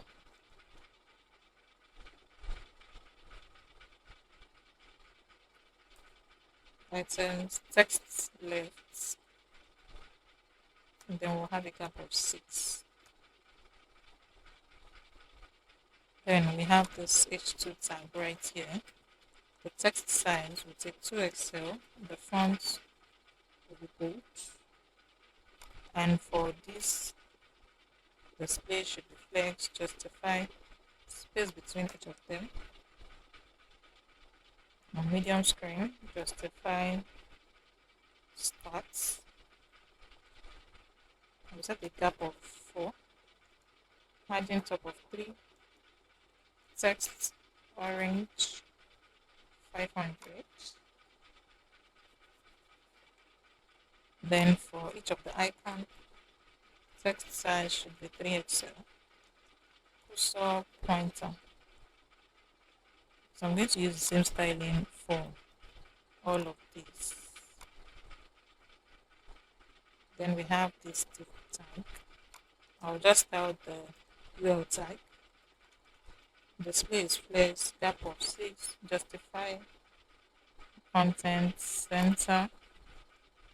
The text size should be base, and the font should be medium. Then we have the speed tag here. The text should be at the center. Then the text size will be small. Margin top, we'll set that to 4. Okay, so this is what our footer looks like now. So this is what the front end looks like. Okay. So now we're going to work on the back end. We're going to right click on the backend folder and open it in integrated terminal. So I'm going to expand this now. So right here in our backend file, in our backend folder, we need to create a file, and we're going to name it server.js.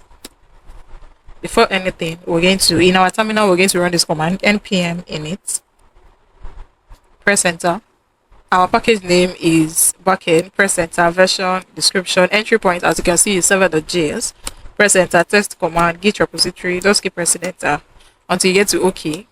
Then we're going to install other dependencies that we need now. So npm install. We'll start by installing cores. I would explain what each of them are for. So after typing, and then we'll install .env, then express, nodemon, mongoose, malta, JSON web token,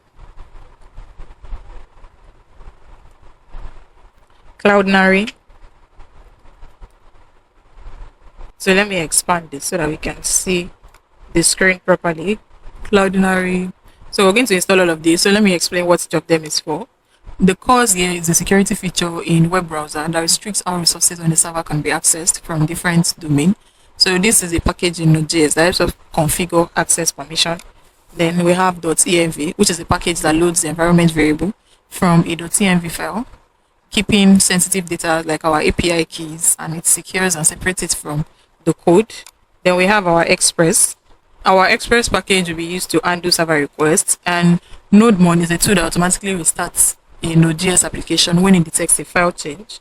And mongoose here is a library for working with our MongoDB in Node.js. It helps us structure, define schemas, and interact with our database easily.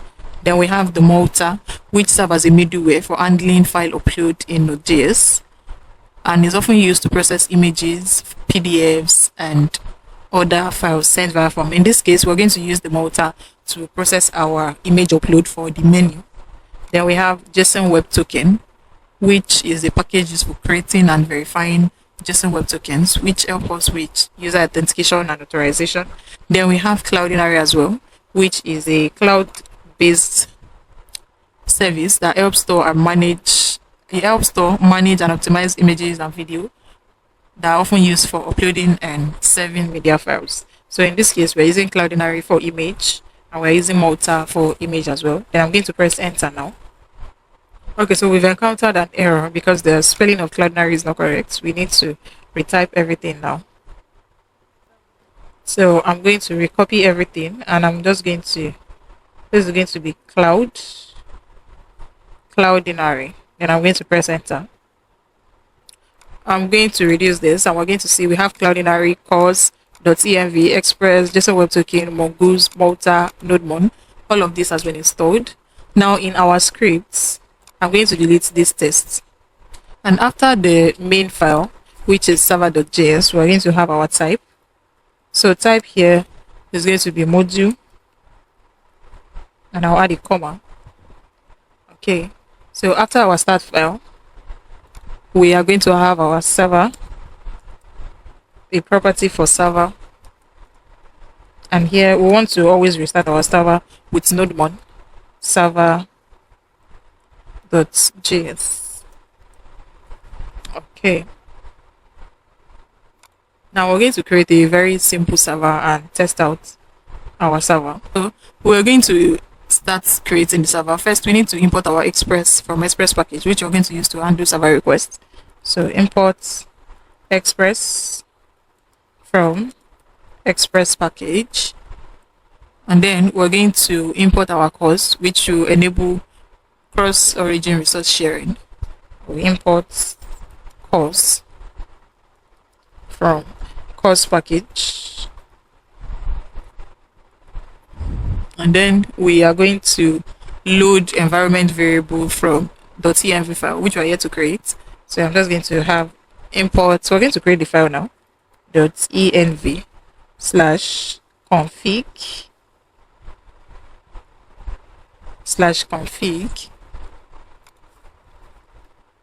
And now we are going to initialize our Express app. Const app will be equals to Express. And we set the server port from the environment variable or to a default to 4000. So const port will be equals to process.env.port or 4000. The port is going to be port 4000. And now we need to enable course for handling cross-origin requests. So here we're going to have app.use, open our brackets, and we're going to have course. And then we'll pass the incoming JSON payloads. So app.use, open brackets, express.json. Now we're going to check if our API is working. So we're going to have app.get, open our brackets, then we'll pass request and response as the parameter. We'll create our function response.send is going to be API working, and then we'll start our server after this. App.listen, we'll pass the port, comma, create the function with no parameter. In the console, we are going to have server started on ports. Then we'll concatenate it with the ports, which is 4000. Then we'll remove this. Okay, so now we need to test our server, but before that, let's create our project structure. We're going to have the config folder. We'll create another folder for controllers. We'll create another folder for middleware, WARE. We'll create another folder for models. We'll create another folder for routes. And finally, we'll create a file for .env. Okay, so now let's test this server. In our terminal, we're going to run this command, npm run server, and I'll press enter. And now you can see in our terminal we're getting server started on port 4000. Server, started You can see that NodeMon has restarted the server because of the simple change that we just made now. So this server is working. Now we need to set up our database and we'll connect it with our local server that we have here.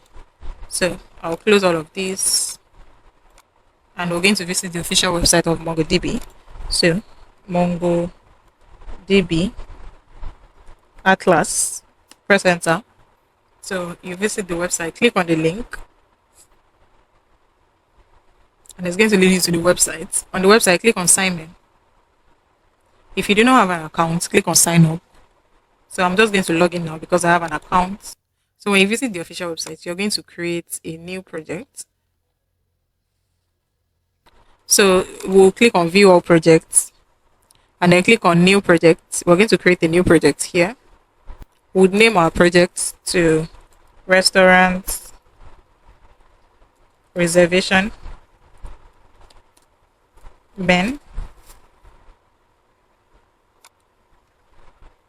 Then you click on next. Ensure that your email is available. And now a new project has been created, Restaurant Reservation MERN Overview. Then click on Create Cluster. It will lead you to another page.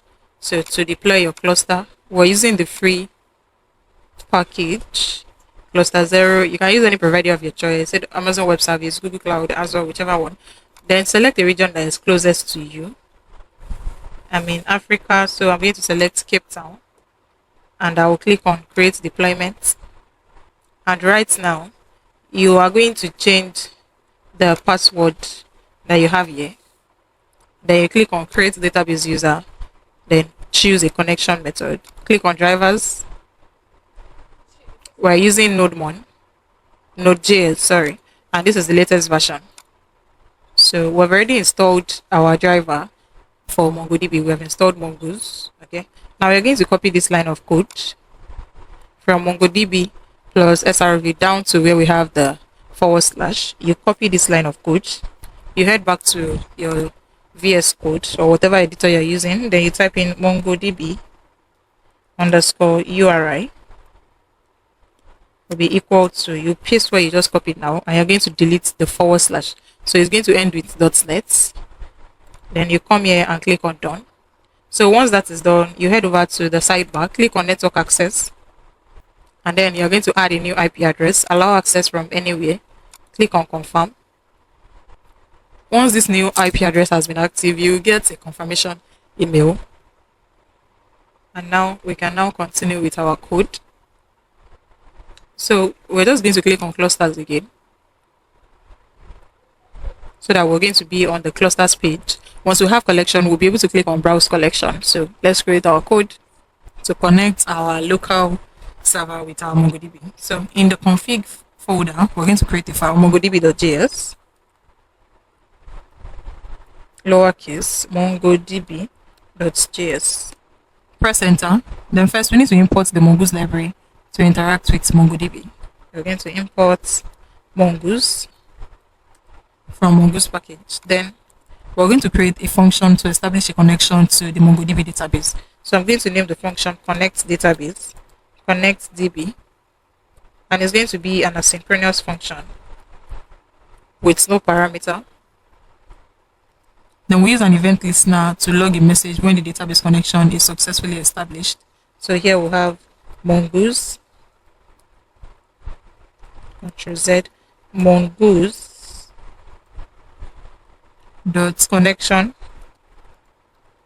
dot on. Open our brackets once it's connected. We'll create an arrow function here that would log the message. So in the console, we're going to log the message connection available or connection secured, whichever one you prefer. So I'm going to use connection secured. After this, we are now going to connect the MongoDB database using the URI that was stored in our environment variable. So here we're going to have await mongoose dot connect. Open our brackets, then we start with a backtick followed by a $. Then we open our curly braces, process dot env dot mongodb _URI. Okay, followed by, after the closing curly braces, and this is going to be followed by menu. Let's just have menu here. Then we're going to export the connect database function to use another part of our application. So we're going to export defaults connect GB. So now we're going to open our server file, and after our ports right here, we're going to connect to database by calling the connect database function. So here, connect DB. This is going to add .js. Okay. And here we're going to add, because we're calling a function, connect DB function. And now you can see that we have a change here, connection secured, server started on port 4000, because that is the message that we want to log in our console, connection secured. So now we've been able to connect with our database, with our MongoDB. So now I'm going to close this. Now the next thing is to set up our Cloudinary as well, to ensure that we're able to upload images. Now you see that these pages are now showing that we can click on them. Before it was default because the database was not connected to any local server. So now let's search Cloudinary. Cloudinary. And on Cloudinary, click on visit the official website, sign up for free. If you have an account, click on login. If you do not have an account, click on sign up. If you have an account, just log in with your account. Once you create an account or once you log in, first we need to copy this cloud name. In our .env file, we are going to have another property for Cloudinary name. Cloudinary underscore name. And we're going to paste what we just copied now.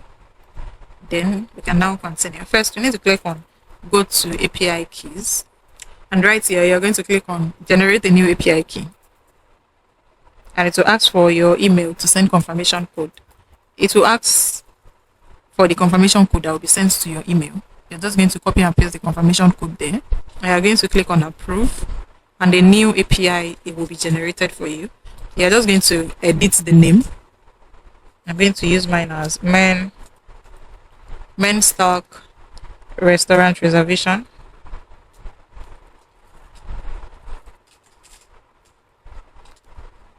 Reservation. Click on enter. Now you're going to copy the API key. And you're going to paste it here. First, we need to Cloudinary underscore API underscore key, and it will be equal to Ctrl Z. Let's have it in a double quote. Then we'll have our Cloudinary secret key as well. Cloudinary underscore secrets underscore key to be equal to, we're going to get the secret key from here, API secrets. You come here, then you click on the eye icon, then you can now click on copy, and you're going to paste it here. Okay, so we'll close this, and now let's start up our Cloudinary. I'll create a new file in config folder, and I'm going to name the folder cloudinary.js. And Cloudinary.js. So right here, first thing is to import v2 as Cloudinary from our Cloudinary package. I'm going to import v2 as Cloudinary.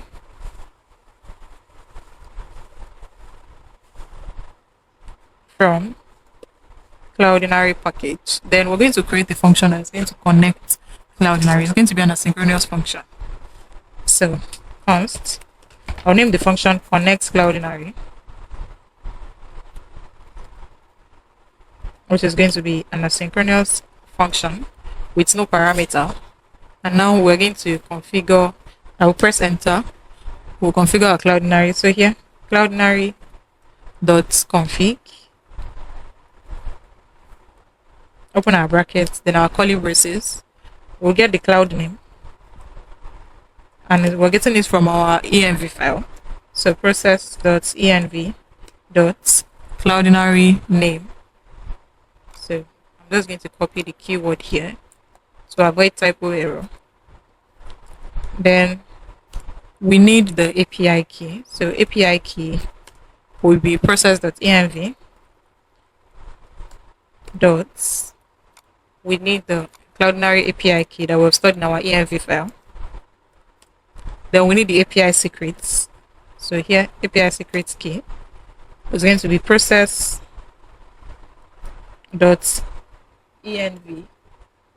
dots Cloudinary secrets key as well. We'll paste it right here. So after this, we're going to export our connect Cloudinary function so that other part of the application can have access to it. Export defaults connect Cloudinary. And in our server.js, we're going to call our connect Cloudinary function. So here, connect Cloudinary.js. Okay. So now that we've set up our Cloudinary, we're going to close all of this. Now in our middleware, we're going to create a file, and I'm going to name it Malta.js.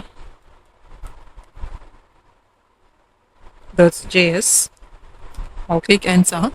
As I said earlier, Malta is a middleware for handling file upload in Node.js. So we're going to be using it to process our image. So first thing we need to do here is to import Malta package to undo file upload. We're going to import Malta from Malta package. Then we're going to configure the storage setting for uploaded file. So const storage will be equal to Malta dot this storage. Open our brackets, then open our curly braces. We need to define the finding function to set how the uploaded file should be named. So here we're going to have file name of a function. Open our brackets, request, comma, file, and callback.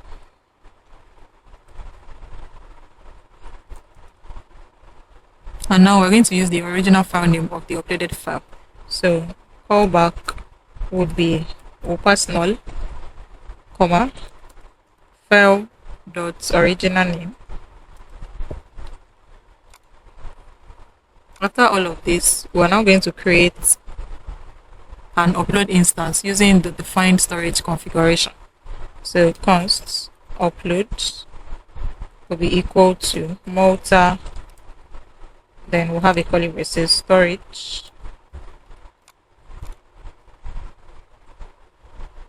then would export the default upload. So export default upload.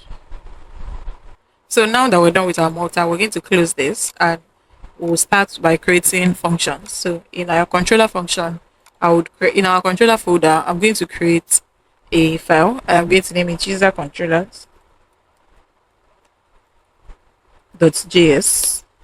So right here, we're going to create the function that will undo admin login. And here, we're going to name the function admin login, const admin login. It's going to be an arrow function, an asynchronous arrow function, and it will request, and we'll pass request and respond as the parameter. So we'll use our try catch statement. So now that we have our user controllers, we're going to create routes for this as well. I'll create a new file, and we're going to name the file user routes.js. So here we're going to set up our routes. First, we need to import Express for Express package to handle server requests. So from Express, and then the admin login here that we have in our user controllers, we need to export it. So here we're going to export the function admin login, and we're going to use the function here, import admin login from controllers.js, from controller folder and user controller file.js. Then we're going to create our router. Const user router will be equal to express.router. Then we'll set up the route to access the admin login function. User router dot post method Then our API endpoint will be /admin, comma, our function admin login. Then we're going to export our route so that other part of the application can make use of it. Export default user router. So now that we have it here in our server.js, we're going to define the route for handling our user router. Our user router API request. So that's going to be after our express. So here we're going to have app.use, open our bracket, then our API endpoint /API/user, comma, then we're going to call our user router. So user router has been imported. Make sure it ends with .js so that you won't have any error. Now to test if this is working, let us send the message response.json success. We'll set this to true. Message login admin successful. So to test if this is working, we're going to use an extension. We're going to use a tool, and the name of this is called Thunder Client. This is what we're going to use to test. So we'll click on make a new request. So right here, we're using the post method, and we need to get our, and in the URL, we're going to have https:/API/user/admin. And now, so we're going to use our body here. So let me just make this smaller so that we can have a larger screen. Remember that we are requesting, okay, right here, this is what we have. We have not written the logic yet. So if I click on send now, okay, connection stopped. Okay, let's see, let's restart our server. Okay, this has restarted. Now if I click on send, we're going to get success true, message login admin successful. It means that this API, the function here, we're able to call the function using this endpoint here that we have in our server. Okay, so now we can now write the function to create for admin to log in. So first off, in our .env file that we have here, we need to store the admin email and password. So here we're going to have admin_email, and you're just going to use any email. In this case, we're going to use demo tutorial@gmail.com, and we're going to have our admin password as well, which is going to almost be the same. Admin password. So admin password will be equal to, we're just going to use a demo password, demo 12345, something like that. So now back to our user controllers, we're going to write our function, the function that is going to undo admin login. Okay, so first off, in our try catch, we need to extract email and password from request body. So we're going to have const email, comma, passwords will be equals to request.body. And then we're going to check if the email and password match the stored admin credential, the one we just stored in our env file. We use an if statement to check if email equals process.env.admin email and password equals process.env.admin password. If it does, if it matches, then we're going to create a JWT token for the admin. So we're going to have const token will be equal to JWT dot, not JSON web token, JWT dot sign, open our brackets, email, concatenate it with password, then process dot env dot our JWT secret key, which we are here to create, but we're going to do that now. JWT underscore secrets. Okay, so we're going to create that now in our env file. And before that, we need to ensure that we import this JWT here. So we're going to get that right here. Import JWT from JSON Web Token.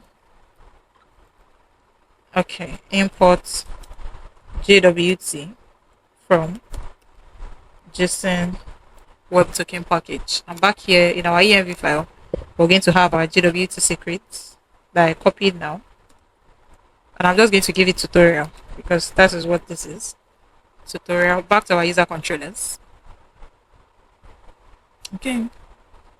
So this is an if statement to check if the email that the user is trying to log in with matches with the email that the admin has stored in our env file, and if the password matches with the admin password in our env file. If it does, we want to create a token, and if it doesn't, so here we're going to have an else statement. We want to generate a response dot JSON. The success here will be false, comma. We want to generate a message as well. Message is going to be invalid credentials. We're going to have message. Okay, this is supposed to be a bracket, not so a bracket, then success false. Add a comma. Message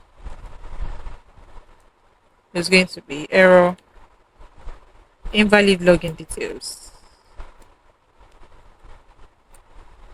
Invalid login details. Okay, and if it is, we skipped that earlier. If it is, we want to generate a response as well. Response.json. Success will be true, comma, the token, and we can add a message as well to say login successful. Okay, and if there's any error with our try block, we're going to log our error in the console. Error, and we generate a response for the error as well. Response.json, success false. Message would be error.message. So this is for our user controllers. So now let's test. Now this is what we have. So for our admin, we need to log in, right? So right here, let me make this bigger. Oh, we'll start with our email. Email is going to be the email that we have here.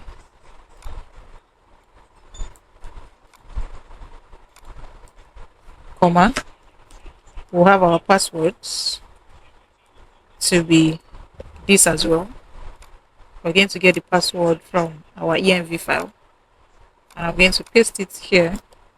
Okay, so if we're using our post method, right, if I click on send, you can see success true, message login admin successful. So now we're getting success true, login admin successful, but we don't have the token. So I think we're running into a small error here. Let us see what the error is. Cannot set it as after they are sent to clients. Okay, I think the problem here is we have this response here. Okay, let me delete this message as well, but we can leave it. Now let's try again. If I click on send now, you can see, okay, that was the reason, because we had another response on top before our try catch. So here success is true, we have the token generated for the admin, we have our message login successful. So this is working perfectly well. Next thing we need to do is to authenticate the admin. So this is working. Let's continue. I'm going to reduce this back. Now we need to authenticate our admin to ensure that the admin, only admin have access. We need to extract the token from request headers. So let me close this user controllers. I'll close this .env file, route, and all of that. So now in our config, no, not in the config, in the middleware, we're going to create another file, and I'm going to name it admin alt.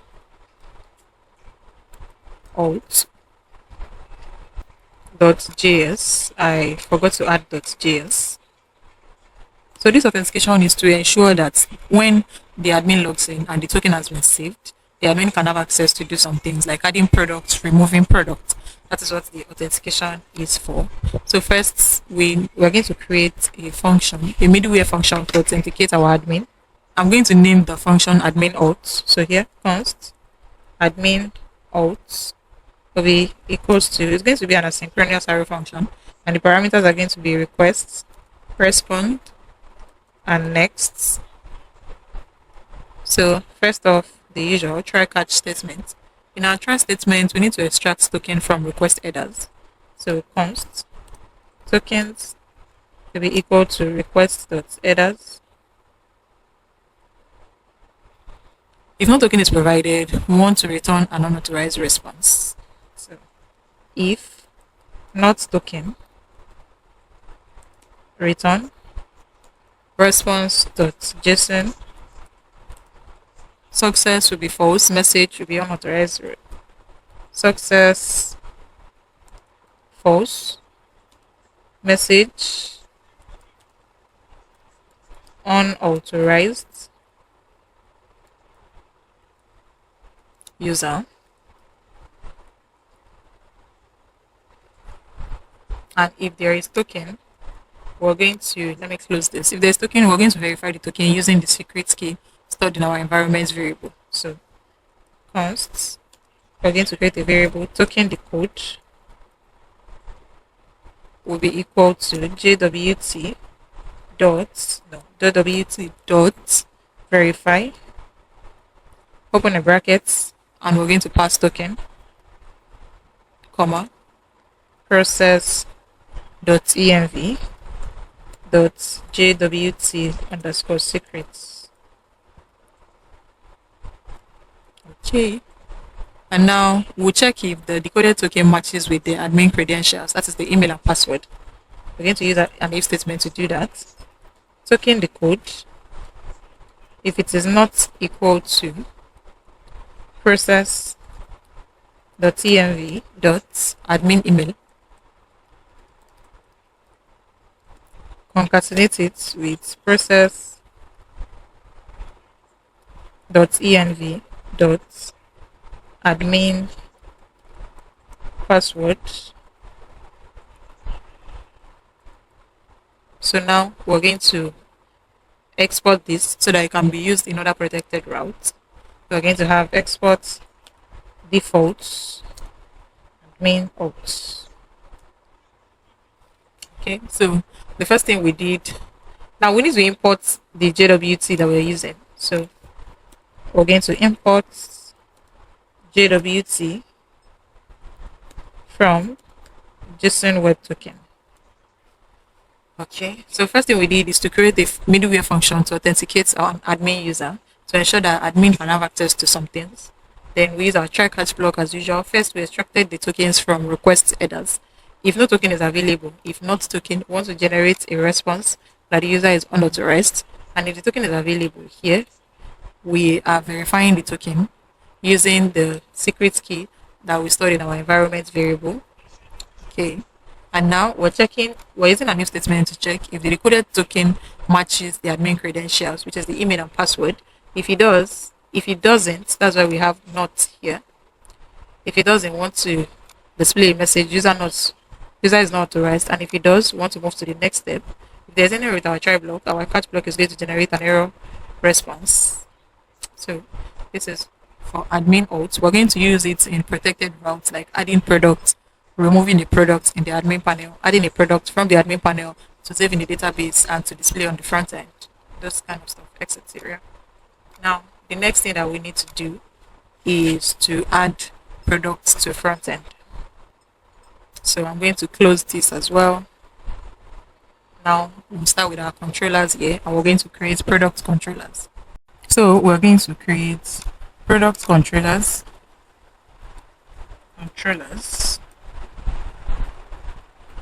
.js. But before writing any function, we need to create our model. So we'll head to model file, and we're going to create product models. Models.js. In our product model, we're going to create our product schema. But first, we need to import Mongoose package from Mongoose. So import Mongoose from Mongoose package. Then we'll create the schema for our products in our database. So const product schema will be equal to new mongoose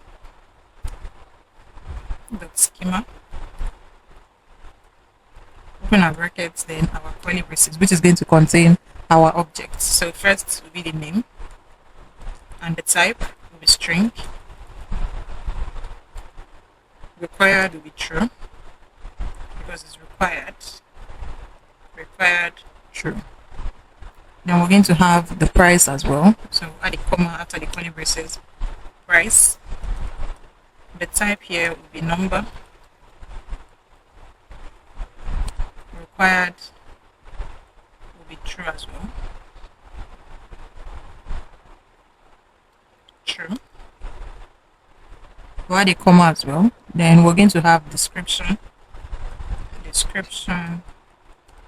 The type will be string, required will be true. So instead of having to type and type, I'm just going to copy and paste this. Then we'll have our image for our product. The type will be string, required will be true. Then we'll have the category, type string, required true. And finally we'll have the date. And the type is going to be number. So we're just going to copy this that we have here, and I'm going to paste it here. And now we're going to create a Mongoose model for the product collection. So we're going to check if the product already exists, we would use it. Otherwise, we're going to create a new one. So we're going to have const product model will be equal to mongoose dot models dot product, or mongoose dot model into bracket the product model, comma, we use our product schema. Okay, after this, we are now going to export the product model to use another part of the application. So we're going to have export default product model. So after creating our model, we're now going to write all our functions to add products to the front end from the back end, to get the list of product, to remove product, and to get single product. So what we're going to do here is to write a function. It's going to be an asynchronous function.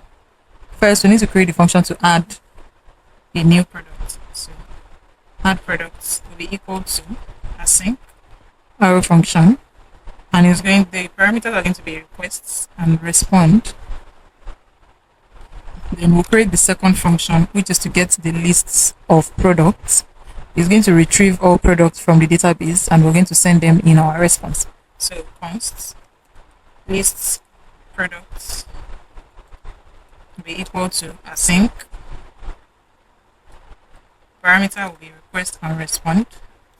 Then we'll have const another function to remove a product. We're going to find the product by its ID, and we're going to delete it from the database. So here it's going to be const remove products will be equal to async request and respond. Then we're going to create another function to fetch the detail of a single product. Okay, so we're going to have const single products will be equal to async requests or respond. Then we'll create our arrow function. So for each of these functions, now we're going to export them. Export add product, lists products, remove products, and single products. Okay, now the next thing, first we're going to test each of these functions if it's working. But before we can test, we need an API endpoint to access each of these functions. So we're going to create the product route for each of them. In the routes folder, we'll create a file, and we're going to name it product routes.js. In our product routes, we need to import express from express package. From express package. And then we're going to import all the functions that we want to create endpoint for. So we'll head back to the controllers and we're just going to copy each of this, every single one of them, and we'll paste this here. So from dot forward slash dot forward slash no dot forward slash dot forward slash dot forward slash controllers slash product controllers.js. Always add .js so that you won't have any error. And also we're going to import our upload function from our middleware, the one that we created here in multi.js. Okay, so that we can store images. So we're going to import upload from dot forward slash middleware slash multi.js. So here multi.js. And also we need to import our admin authentication because we want to ensure that only admin can add products and also remove products. Every other person can get the list of products without authentication or can fetch for a single product, but only admin can add to products and remove products. So we are going to import admin auth from admin auth from dot forward slash middleware slash admin auth.js. Okay, so now we are going to create an instance of our express router. So const product router be equal to express router. Then we're now going to create the product routes for each of the functions. So we're going to have product router dot post method. We're using post method to send a product, to add a product to our database. So the API endpoint is going to be add, comma. Here we want to ensure that we can upload. We'll call the upload function dot single into brackets image. We want to upload just a single image. Also, we'll add the admin authentication to it to ensure that only admin can add product. And we're going to call the function itself add products. Okay, so that is for the first one. Second, we're going to have product router dot get method. We want to fetch the lists of all the products that we have in our database. API endpoint will be lists, and we'll call the function list products. Then we'll go over to the next one. The next one will be product router dot post method.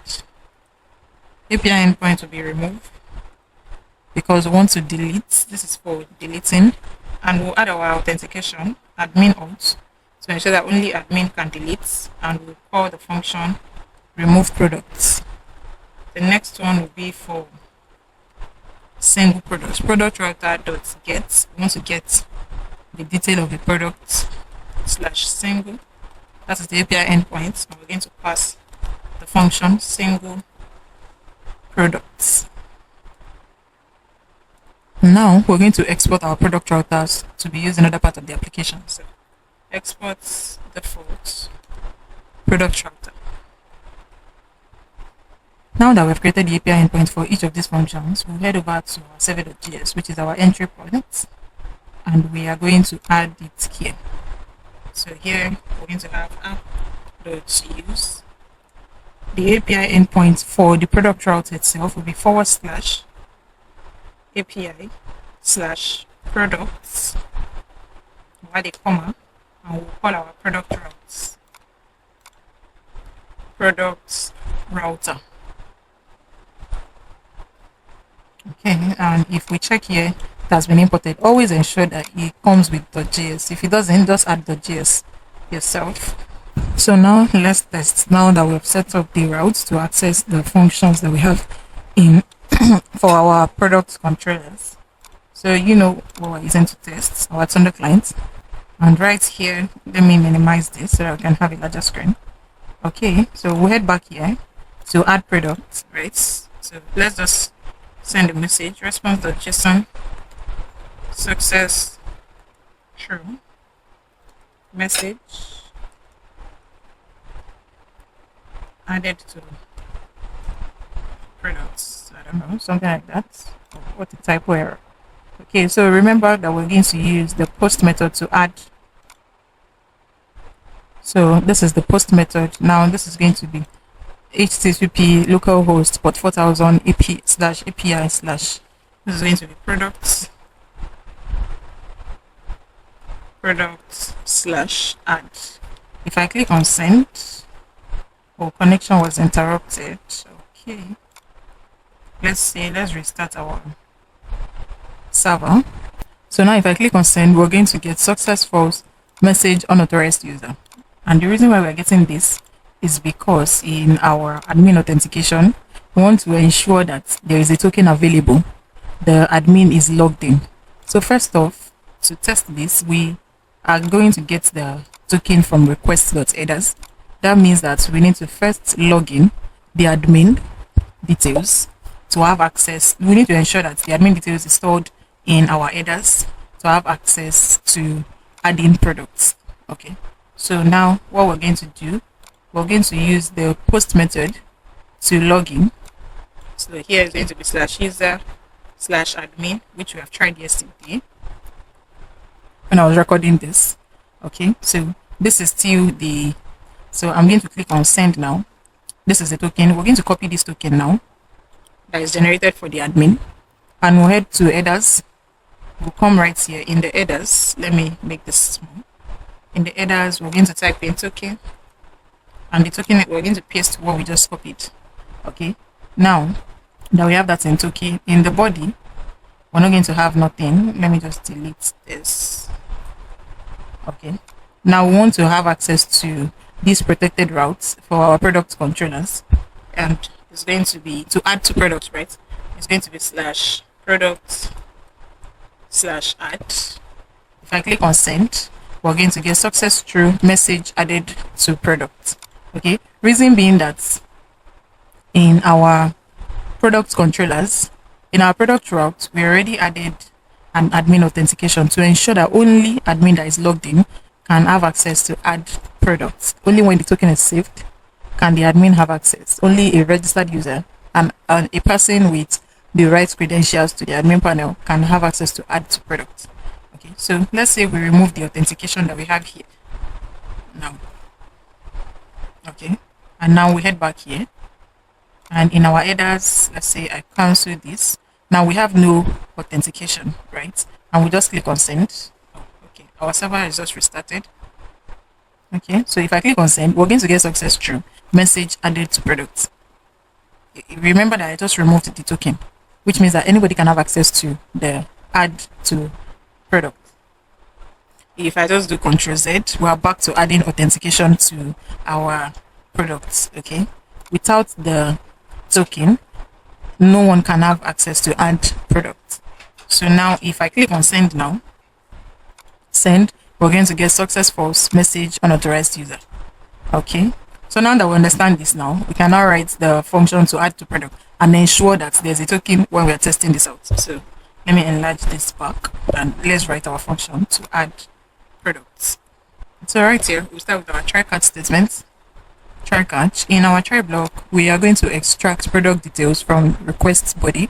So we're going to have const name, comma, we need the price, comma, description, comma, we need the category as well,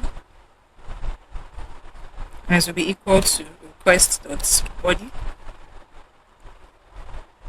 Then we're going to extract the image URL as well, but first we need to define our image. Let's image URL equals an empty string. Then we're going to check if image is available. We want to upload it to our Cloudinary, and if there is no image, we're going to use a placeholder to replace the image. So we'll use an if else statement. So if else, for the if condition, if image is available, And then we want to we'll create a variable, let result be equal to, upload the image to Cloudinary dot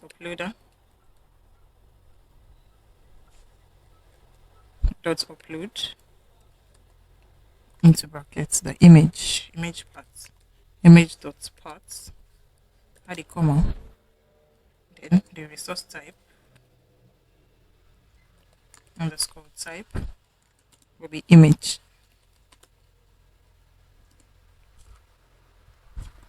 Now we're going to use the image URL will be results dot secure URL underscore URL.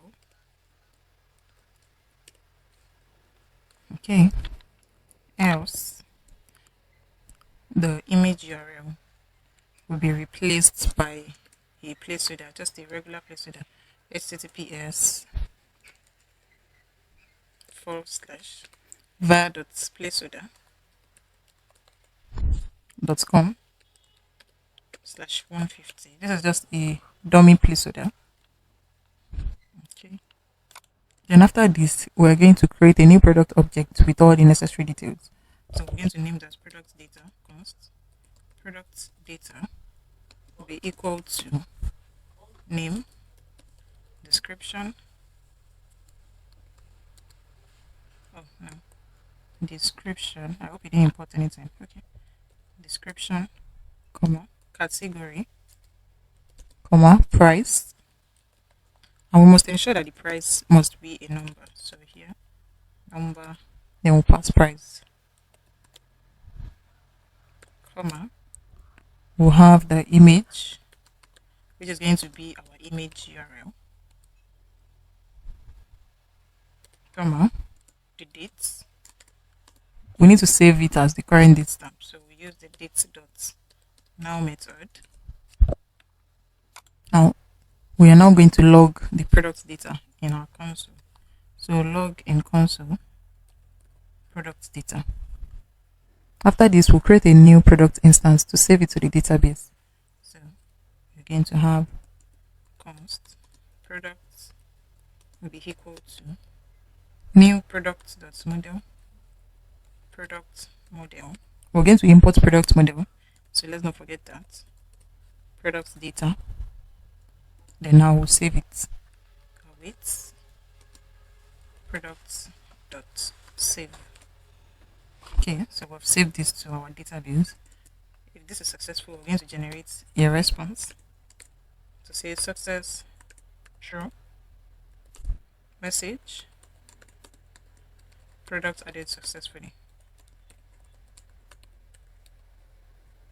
If there's any error with our try block, our cat block is going to generate a response. First in the console, we'll log the response in our console, error. Then we'll generate a response as well. Success will be false. Message could not add products. Let's just say that. Cannot add products. So now we're going to test this by adding products here. Let's see, do we have a token? We have no token. So we need to log in again. So this is going to be localhost port 4000/API/user/admin. I'm going to select this. And in the body, we'll paste this. I cut this earlier. The email and password that we're getting from our env package here. The admin email and admin password. So let's log in so that we can generate a token. So we're going to copy this token now, and we're going to save this in our headers as token. The value, we'll place it here. Then in our body, let's head back here. In our product controllers, the function to add product, we need to extract the name, price, description, category, and from request.body, and also the image as well. So while testing now, in the body, we're going to have, let's try using it as a form right here. So let's say the name and the sample, the value is going to be testing. This is just a test. You can either use it as a form or as JSON. So price let's say 14 or 12. What else do we need? We need description and category, then the image. So description, we'll still be testing description. And the category would be, let's say, pizza. Then we're going to add an image. We'll click on file, image, and we're going to choose from our file. We're just going to choose this image here. We'll click on open. Now the image has been added. If we click on send now, okay, cannot the structure property email of requested body. Oh, our endpoint is not what we're supposed to use. It's supposed to be, we're using the post method https port 4000/API/products. I missed that /products/add. So now if I click on send now, okay, so we're getting an error, type error, remove product.json is not a function in products controllers. Let's see. Oh, this is supposed to be response.json. So let our server restart now. Connection has been secured now, so let's send again and test. Cannot add products. Okay, so we're getting an error, cannot add products. And right here, if we check our terminal, we can see that the reference error is that image is not defined. So we missed defining our image.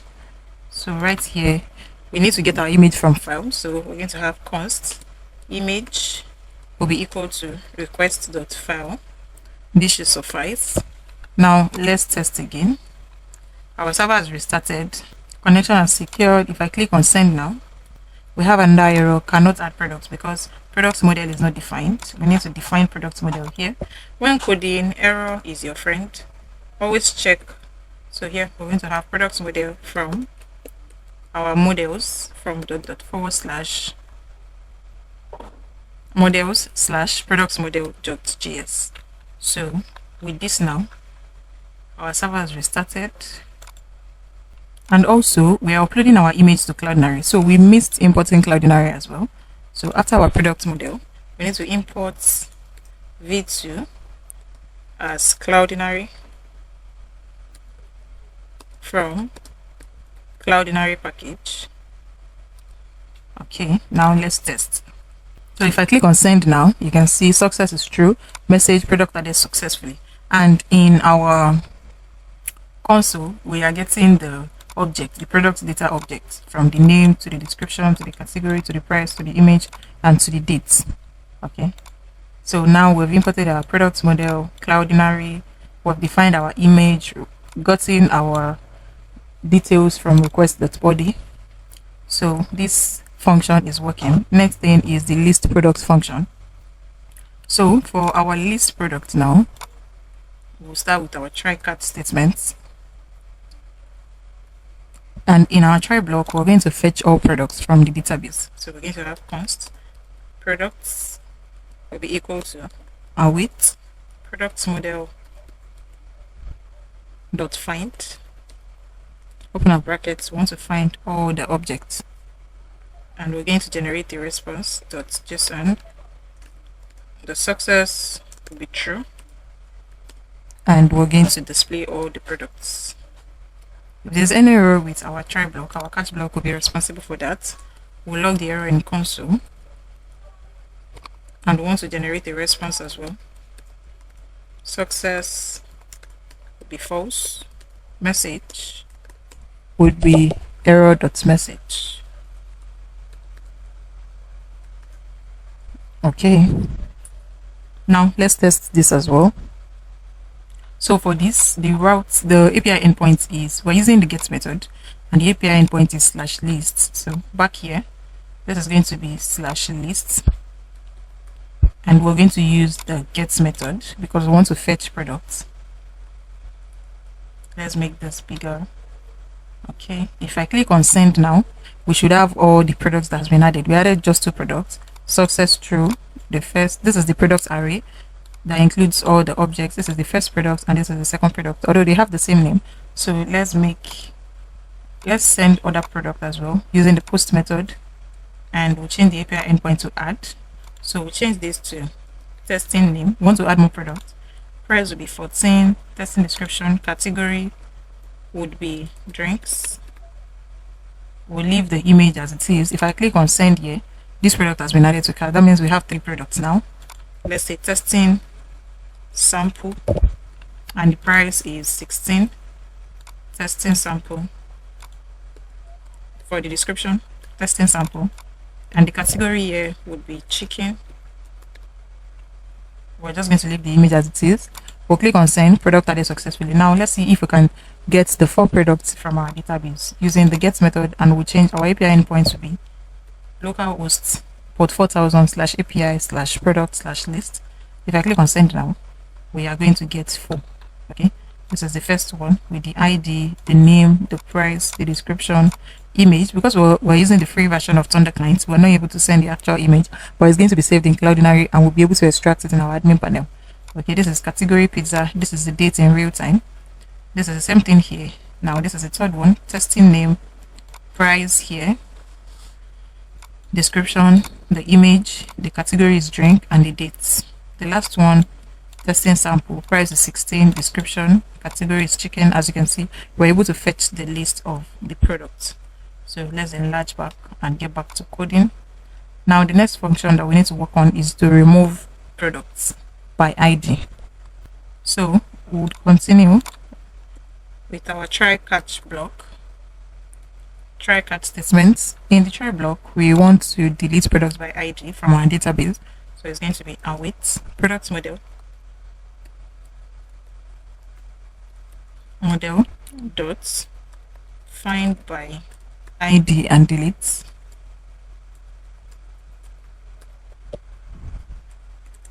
requests dot body dot underscore ID. We want to get the product ID before we delete it. Then we generate the response once this is successful. So this is response.json success true, and the message would be products removed.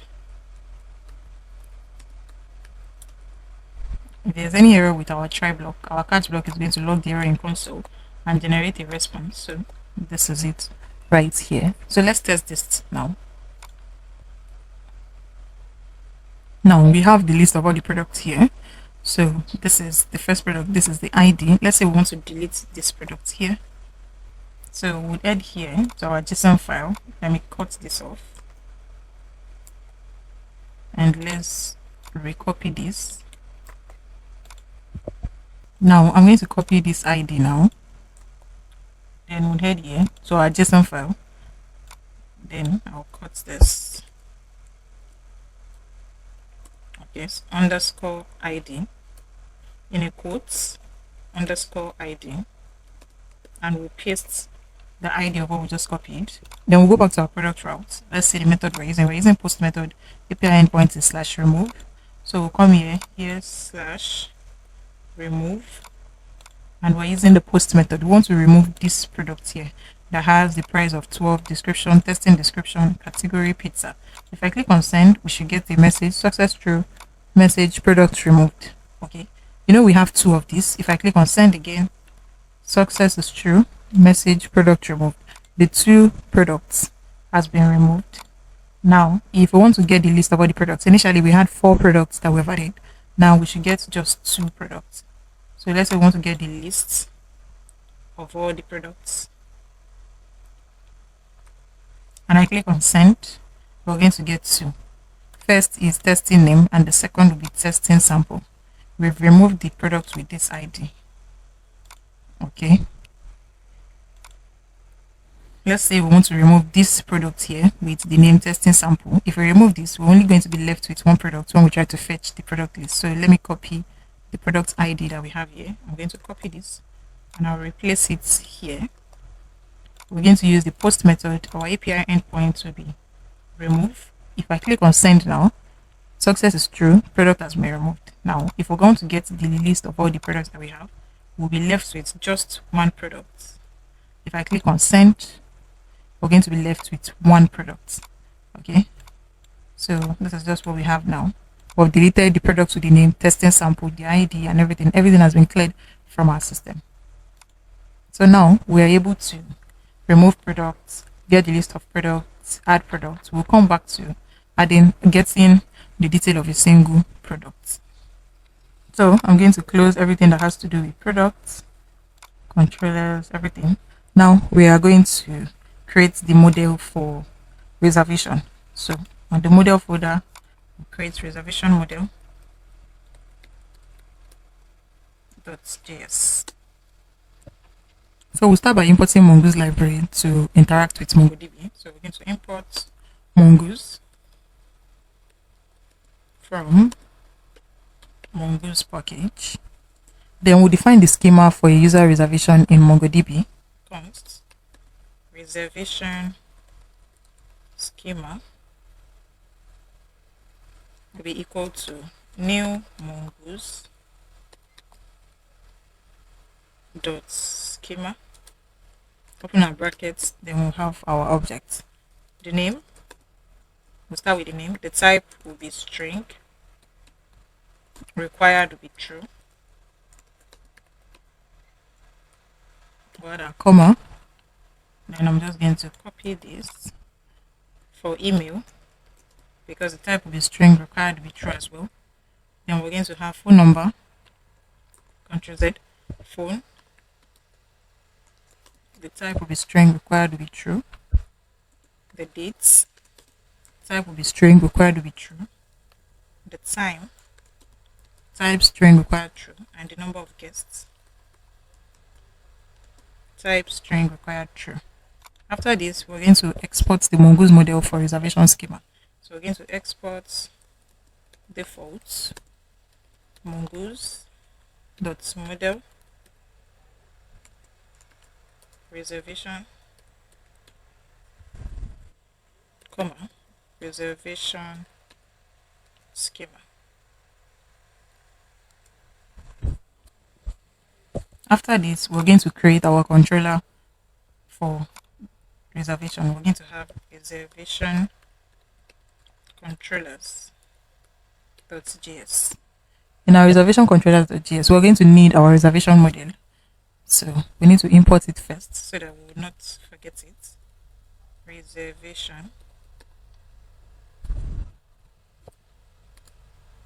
So we've already imported reservation models from reservation, and we're going to create all the necessary functions. First, we need to create an asynchronous function to create reservation. Then we'll create the function to get all reservations, and also the function to delete reservation by ID.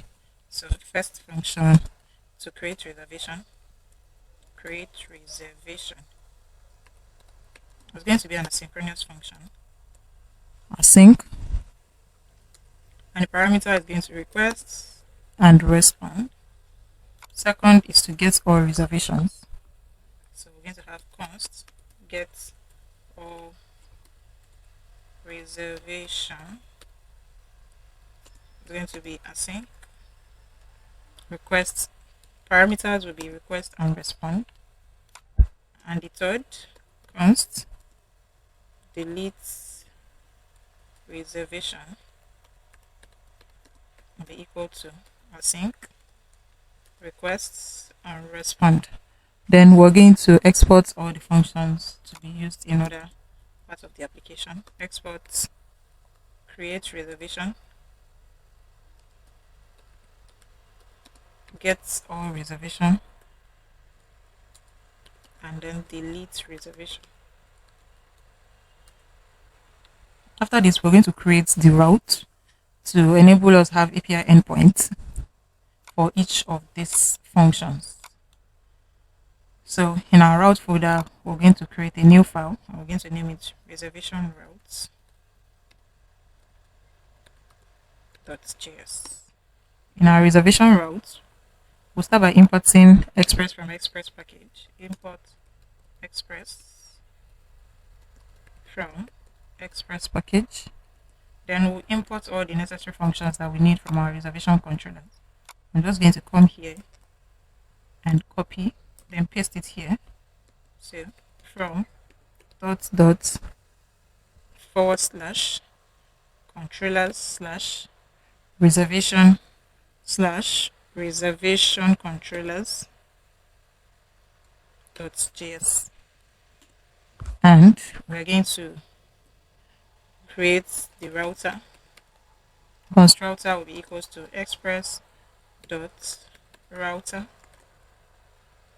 Then we'll create the API endpoint, the router for each of them. So here, router dot. We'll use the post method.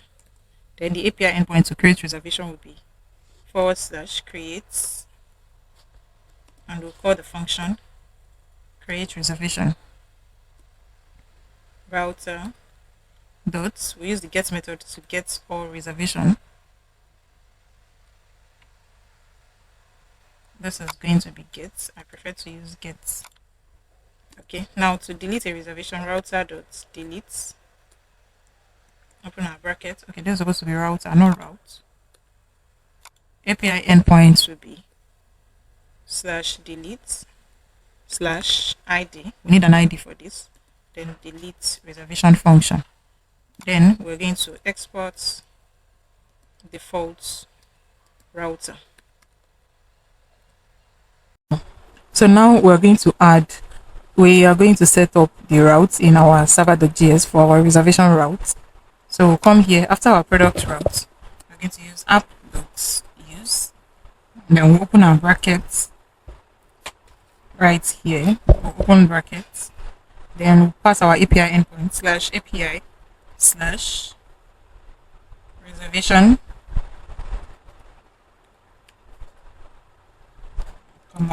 reservation route.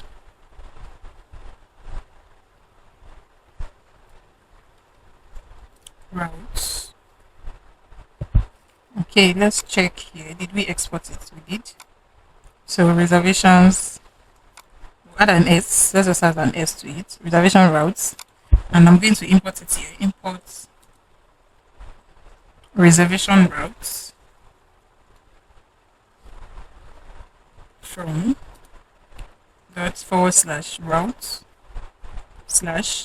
/reservation routes.js. Okay, so now we're going to test the endpoints. We're going to test this route now to see if we can access it. And we'll be using Thunder Client for that. So I'll open our Thunder Client. So here we want to test for this first one, create reservation. Let's send the response. Let's generate the response. Response.json success true. Then we'll pass a message. Reservation created. Okay, now for our endpoints here, to create reservation, we're going to use the post method. So here we select the post method, and our API endpoints will not be product /list. It will be reservation / this is to create all reservation. If we check our route again, the API endpoint is /create. So this is going to be /create. And if I click on send now, our server is still loading. Okay, so if I click on send now, we should get the message success true, message reservation created. If we test the endpoint for this as well, for this function, let me cut this here, and we're going to put it in get all reservation. Let's say gotten. Right here, the endpoint will be get. To get all reservation, this is the route here, get, and we're going to be using the get method. So if I click on get method now, let our server start. If I click on send now, we're going to see message reservation gotten. Okay, so all of these functions are working. Now let's create the code, the logic that is going to enable all these functions work properly. So we'll start with the function to create our reservation. And we'll start with our try catch statement. In the try block, we'll start by destructuring the reservation field from the request.body. So we're going to have const. We need the name, email, phone number, dates, time, and guests to be equal to request.body. Then we use an if statement to validate if any of the fields are missing. If they are missing, we're going to generate a response saying all fields are required. So we use an if statement to check if not name or not email not email, or not phone, or not date, not time,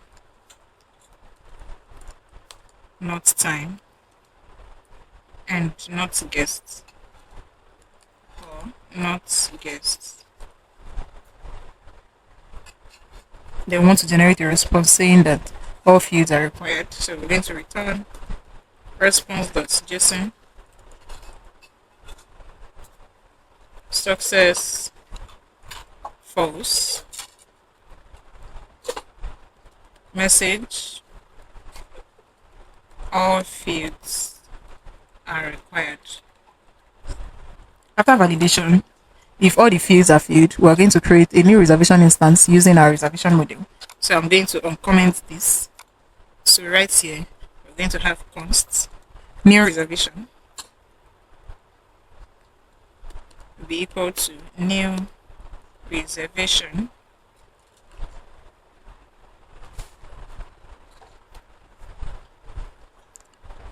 open our brackets, and we'll pass the name, comma, email, comma, phone number, comma, dates, time and guests. Time, comma, guests. And next thing is to save the new reservation to the database. So we're going to use await new reservation dot save method. So this is the function to create reservation. Now, if there's any error with our try block, our cat block is going to log the error in console. So we're going to log the error, and we'll generate a response as well. Response.json error.message. So here we're going to have, I'm going to cut this, Ctrl S, error will be error.message. Message will be error.message. Will be error.message. Now let's test the create reservation function. So open our, and here we want to create. We'll use the post method. And right here, let me minimize this so I can have a larger screen. Okay. So let's try using the form. The first field name is name. Let's say testing and email tests@gmail.com, and we'll have the phone number. Then we'll have the phone number. So phone, let's just have like a random testing phone number. Then we'll have the date. So the dates, let's say 12th of, 2025. The time, we're just going to pick 9 a.m. and guests, let's say 3. Let's click on send. Okay, so our server is going to restart. So let's try and make a change so that the server can restart. So now that we have a connection, if I click on send, okay, cannot the structure property name of requested body as it is undefined. Okay, so let's use JSON file. So now we're going to have name, we give it testing, email, will be test@gmail.com. Then we'll have phone, just a random number, and we'll have dates, which is going to be 12/05/2025, and we'll have time, let's say 9 a.m. and we'll have our guests, let's say 2. If I click on send now, let's see what we have. Right, so if I click on send, you can see message, reservation created successfully, and the reservation. We have the name, the email, the phone number, the date, time, number of guests. So let's create another reservation. We're testing sample, and the email will be testing sample at gmail.com. Let's change the date to 16th, and this will be 12 a.m. or 1, I don't know, number of guests, let's say 6, and we click on send. We're going to get the same thing, reservation created successfully, and we're going to get the reservation. Okay, so now we're going to write the function to get all reservations that we have saved in our database. So right here, we start with our try catch statements. And in the try block, we are going to use Mongoose model to fetch all reservation documents from the database. So it's going to be const reservations will be equal to await reservation model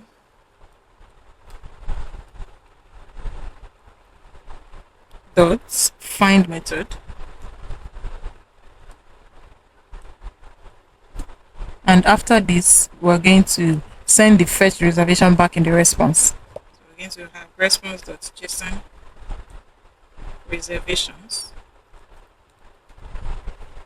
If there is any error with our try block, our catch block would generate a response.json message error fetching reservations. Okay. So now we're going to test this. We're going to use the get method because in our routes we're using the get method, and to get the reservation, this is the API endpoint. So we head here in the get method /reservation/get. So if I click on send now, let me reduce this. We're going to get the 2 reservations that has been made. We're going to get all of the reservations that we have tested for. So we've been testing for all these reservations here. We've tested for this, for this, for this, for this, for this. But the one I tested that I recorded are these 2. The name, this one here, testing and testing sample. Okay.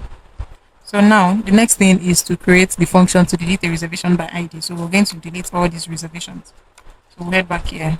And in the function to delete reservation, we'll start with our try catch statement. So try catch. In the try block, we need to get the ID of the reservation from parameters. So const ID will be equals to request.params. And we're going to find the ID of that particular reservation, that specific reservation, and we'll delete it in our database. So we're going to use await reservation dot reservation models dot find by ID and delete into brackets ID, and we'll generate a response.json. We'll generate a message reservation removed. If there's any error with the try block, the catch block will generate a response to inform us that there is an error, and the error would be error deleting reservation.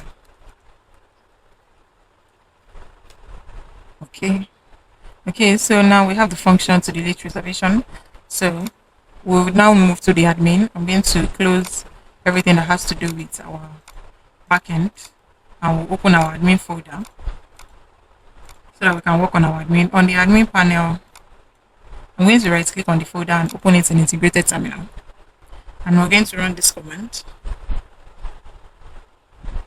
npm create vit at latest full stop. Then we press enter. We'll select our framework, which is React. Then we'll select the variant JavaScript. Now we'll run this command: npm install. So now that we've installed React package, let's install all the necessary packages that we need. We'd need Tailwind, we'd need React icon, and we also need Axios. So we'll visit the Tailwind CSS official website and also React icon. and we're going to install. We'll go to documentation. In the front end, we already installed Tailwind, so this will be an easy process. In your terminal, you paste what you're about to copy here. So we'll paste it here in the terminal and we're going to install. And in our viz.config.cs file, we'll copy this line up and I'm going to open this. I will paste it here. In our case, it's .js because we're using JavaScript. I'll copy the Tailwind CSS plugin as well. And I would paste it after React. I would paste this right here. Okay, so our Tailwind is still installing. And in the CSS, we'll have this as well. So in our source folder, index.css, I'm just going to delete everything that is here. And I'll paste this. Then we'll run our terminal. Okay, we need to install React icon before we run our terminal. Okay, so Tailwind has been added. Now we'll install React icon. And we also need to install Toast container for Toast notification. So we'll install React Toastify. I'll click on copy the installation code. Then I'll paste it in the terminal. So while this is installing, I'm going to do our cleanup. RAFC to create React snippets. App.css, we're going to delete this. Okay, and our index.css, you can see React icon has been installed, Tailwind has been installed. In our index.css, we're going to change the title to Emerald Distro. Okay. And now we are going to style. Let's test if the CSS is working. So H1, I'll use this text, subscribe to my channel. Okay, so we'll style now, class name. Let's say text to Excel, font to be bold, and text color, let's use amber, 400. Now let's run the terminal. Before running the terminal, we need to install Axios. Okay, so npm install Axios. So now we've installed Axios. Let's see everything that we've installed. We have Axios, React icon, React router DOM, and Tailwind CSS. And we need to install React router DOM as well so that we can navigate between pages, because we're going to have the page to add product, the page to fetch product list, and all of that. So React router DOM. So you visit the official website, then you copy the installation code as well, and we'll paste it in our terminal, React router DOM. Before we now open our terminal in our local browser. So once this has been installed, while all of this is installing, we are going to create our projects folder. So we installed Axios earlier. Axios is used to make HTTP requests to external API or backend service. So Axios helps send, post, put, delete request. It handles promises and synchronous data easily. So that is what we're going to be using Axios for, to make requests. It's going to undo requests from our API. Okay, so now that we've installed everything that we need, we're going to run npm run dev. And then I'll press enter. Okay, so this is the link.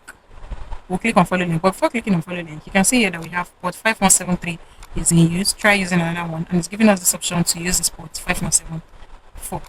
And we're getting this because in our front end, this is our front end file, right? This is front end that we have here. Okay, the port is 5173, and now for our admin, it's giving us the option to use 5174. So now, before I click on the link, we need to ensure that our admin port remains as 5174 and the front end remains as 5173. So you click on vit.config.js. After this, you're going to have server, and we're going to set the port to 5174. Okay, so our server is going to restart now. I'm going to copy this, and I'll do the same for the front end. And the front end server will be 5173. Okay, so we've created the server like this. Now this server has been restarted, so I'm going to stop this server now, and I'm going to run the command npm run dev again. Okay, so we'll click on this now, And this is what we're going to have. Remember, we've started with Tailwind CSS, and the text that we have here is subscribe to my channel. If you have not subscribed to my channel, please do. So now we can get started with writing other codes that matter.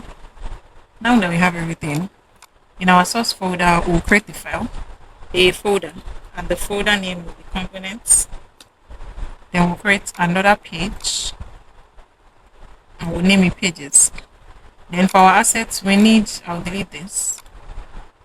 We need an image that is going to represent the upload. So we need this image. I'm going to copy this image now and paste it in the asset folder. Now in our components, we're going to create every component that matters that we're going to use. So I'll create a new file. The first one will be login.gsx, then refc to create React snippets, and we're going to have sidebar as well, sidebar.gsx for our sidebar. Then in the pages, we're going to have the add menu page.gsx, refc, and we'll create another file for the admin table, which is also the reservation.gsx, refc, and we'll have the list menu as well, .gsx, refc. Okay, so we'll start with the login page. We'll start with our login page. So let me cancel what we have here, and I'm going to mount the login component here. Login. Okay. So before that, we need to define our backend URL, right? So we're going to have const backend URL, but we want to use it in other parts of our application. So we use exports const backend URL to be equal to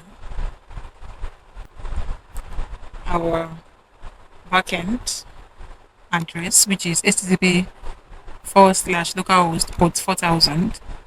Okay, so now let's create our login page.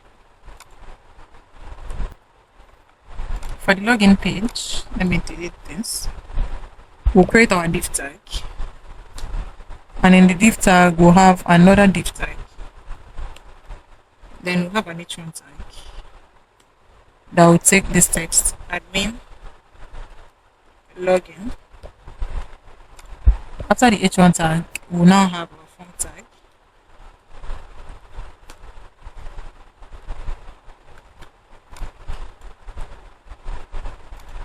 And in between the form tag, we'll have two div tags. So let's just have the first one, div tag here, and we'll have a p tag.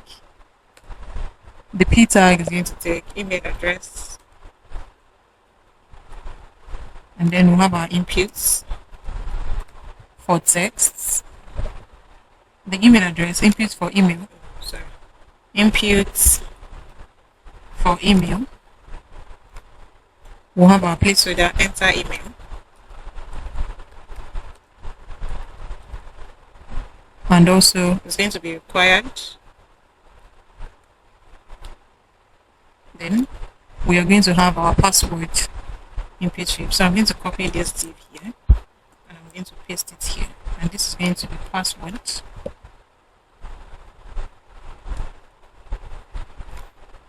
Input, the type is going to be password as well, and the placeholder will be enter password. Okay, after these two div, we'll have our button. It's a submit button, and the text will be login. Okay, so this is what we have. Okay, so this is what we have now. Now let's start our login. So we'll start with this div tag, class name, display will be flex, justify, center, all the items will be at the center, minimum height will be the screen size, and the background color will be gray, 100. Then the next div tag here, I have class name, background color will be white, we'll have a medium shadow, and we'll have a border, a large border around it, rounded LG. PX will be 8, PY will be 6, and the width will be full. Width full, max width will be empty. Now for the H1 tag, we have our class name. Text will be 2XL. Fonts bold. Text will be at the center. And the text color will be gray. 800. Margin bottom will be 4. Then for this div tag that we have here, the margin bottom will be 4. So we have class name, margin bottom 4. The P tag, let's select this. Okay. So class name, text to be small. The fonts will be semi-bold. Text color will be gray. 600. Oh, those are the space. Okay, and we'll have a margin bottom of 2. And for our input field, class name,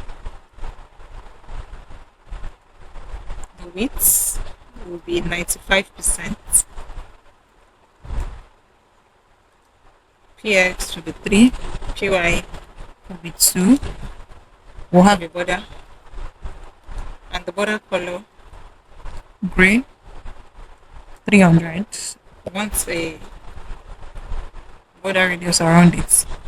The text will be small.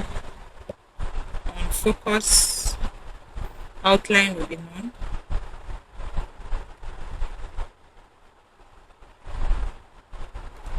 And on focus, the border color will be gray. 800. So focus, border, gray, 800. Okay, so we're going to use the same styling here for the second div tag.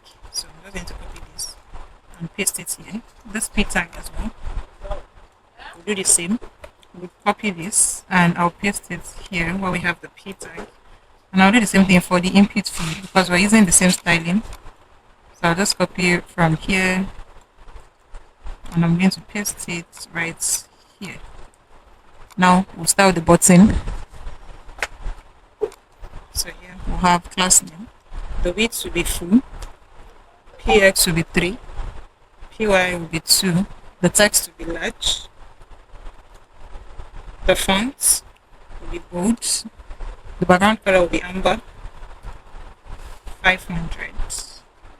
And we'll have rounded empty. So now this is what we have. So the next thing we're going to do now is to create a state variable and a setter function that would hold email, that will store email, and a setter function that will update email when there's a change. We'll do the same for password and set password. So we're going to have const email, set email will be equal to use state. By default, we want it to store nothing.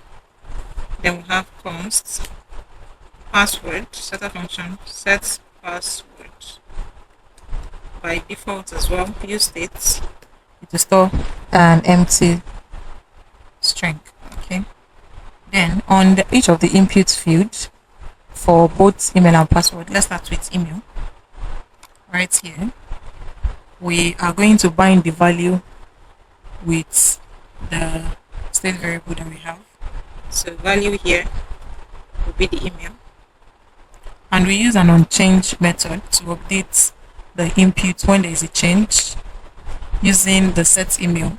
When there's a change in value using the set email, so we're going to have onChange if an event occurs, which is if there's a change, set email to e.target.value. Do the same for passwords. Value will be password. On change method to update any changes that is being made. Call our events set password be.target.value as well. Okay. Next thing on the list is our sidebar. Let me cancel every other page that is open. List menu, index.css. Now to our sidebar. So in the sidebar, I'll clear this one. We'll use a div tag. We'll start with a div tag here. And in this div tag, we'll have an h2 tag. And it's going to take the title Emerald Bistro. After this div tag here, we'll have another div tag that will contain our nav link. So we'll use nav link from React Router DOM. So let me import. I'm going to import nav link from React Router DOM. Okay, to ensure that there's no error, we need to wrap our application. We need to wrap browser router around our application. So I'm just going to delete the strict mode that we have here. Turn this to a comment, and here we'll have browser router from React Router DOM, and we'll wrap it around our application. Okay, since we're already using navlink from React Router DOM. Okay. Then in our navlink, we're going to have icons and text. So the first icon would be circle outline. Let's see. We've installed React icon, so okay, so it's not giving me what I want. So I'm just going to type in the entire thing. IOMD add circle outline. Okay. That's correct. We're going to close this, and then we'll have a p tag that would say add menu. Okay, this is for the first nav link. We're yet to set the paths where the nav link will lead us to, so we're going to come back to that after we have set up our route in our app.jsx. Okay. After this, we are going to have another nav link that will lead us to the lists menu. We'll have nav link again. And for this, we're using the list bullets add icon. So let me see. Lists bullets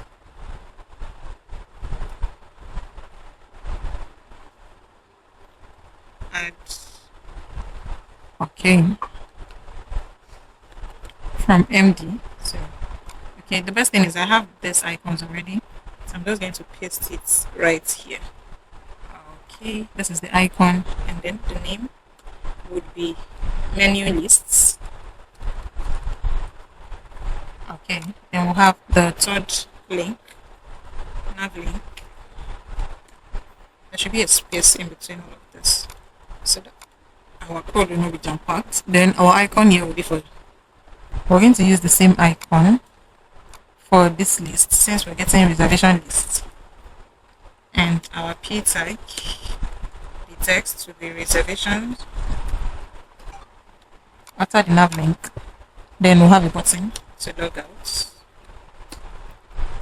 And in the button, we'll use the logout icon.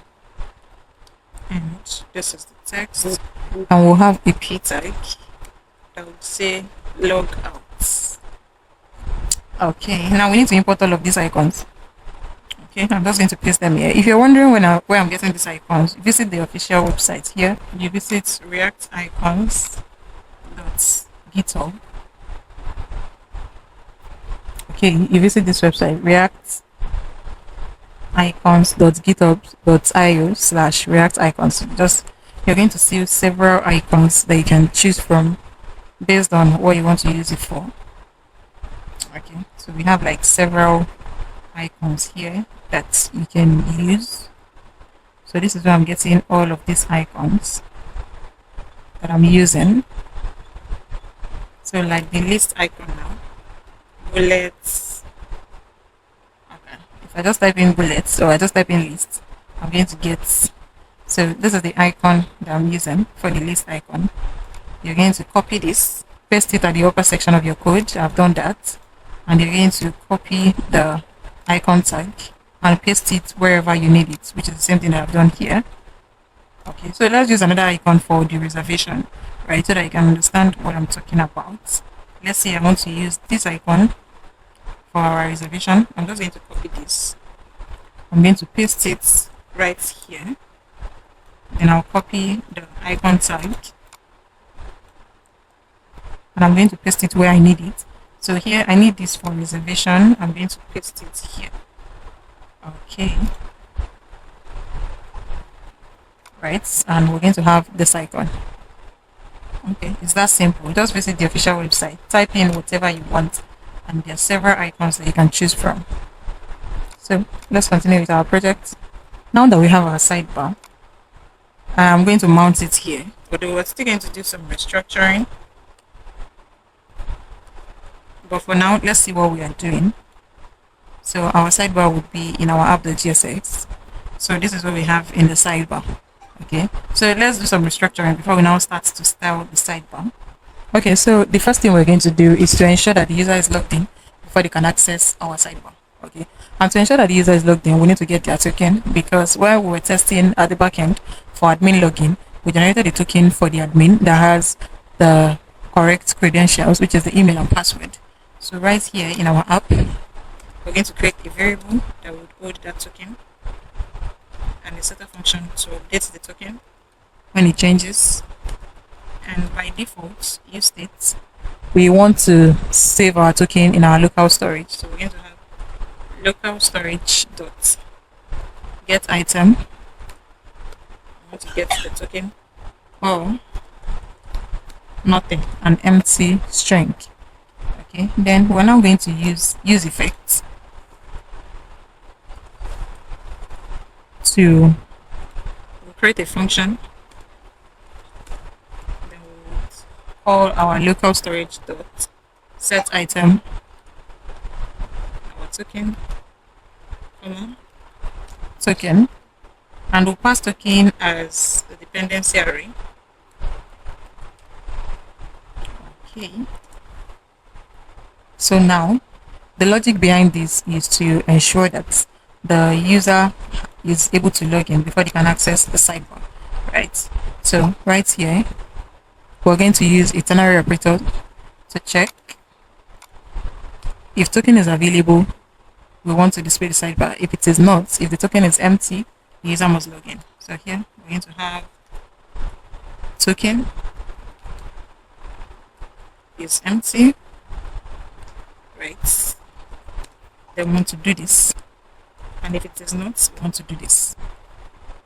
Okay, so for the first this, if it is not empty, is to, if it is empty, is to log in, and if it is not, we want to display the sidebar. That means if right here, if the token is empty, ask the user to log in or prompt the user to log in. If it is not, we want to do this next bracket, which is to display the sidebar. But for the sidebar, we'll have a div tag because we're going to style that as well. Then we're now going to display the sidebar. So I'm going to cut this here and have the sidebar in the div tag.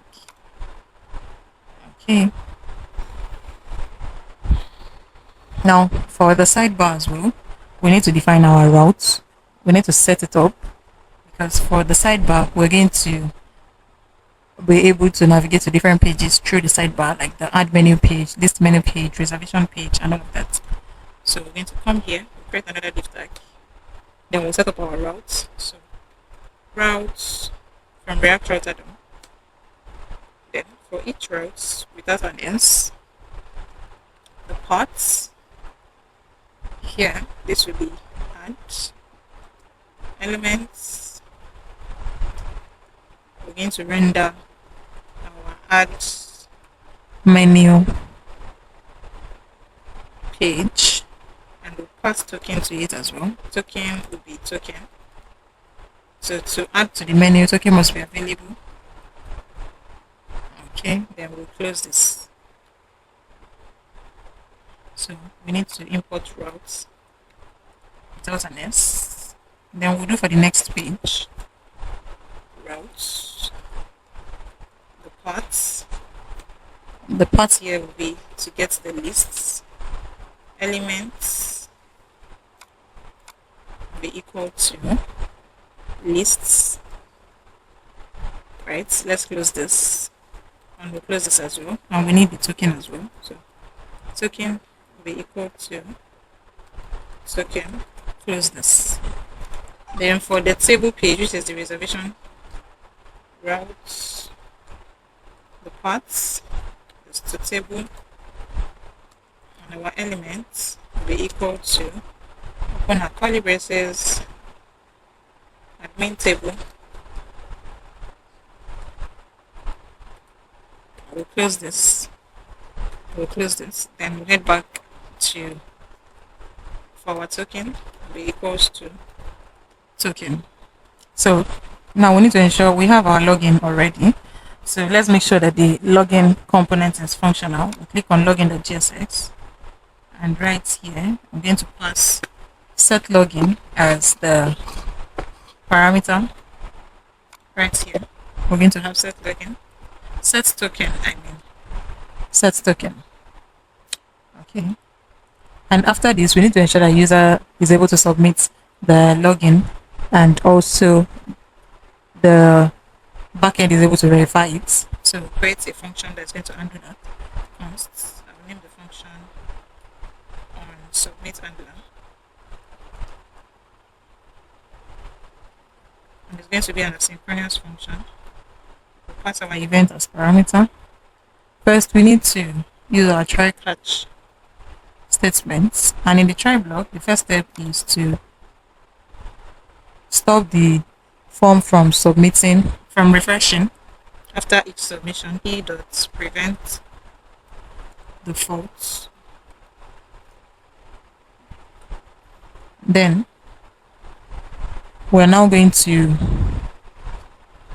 make a post request to submit our email and password to our backend URL, and we'll concatenate it to the API endpoint. So we're going to have const response will be equal to await axios.posts. Oh, come on. Axios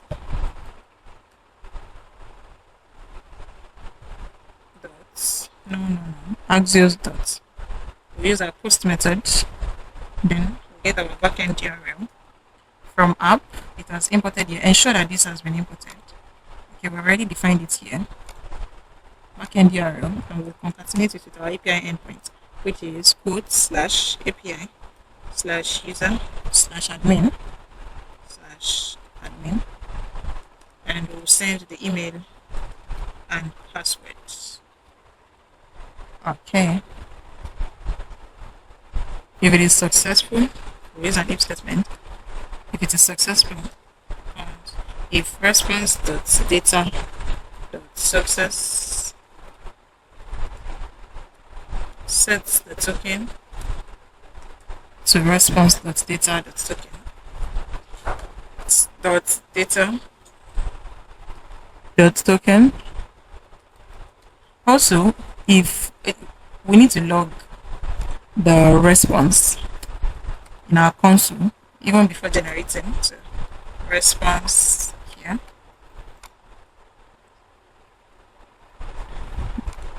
and if there's any error with our try block, our cat block will handle it. So log in the console error. Okay, so if this is, let me remove this console. Control X. Okay. So if response.data.success, if we're able to generate a response, we want to set the token to response.data.token. If we're not, so let's have an else statement here. We want to display toast error. Toast.error, although we have to set up our toast.error. We're going to set that up now. Response.data.message. ELSE, right? Okay. Now let's set up our toast notification. So right here, let's import toast container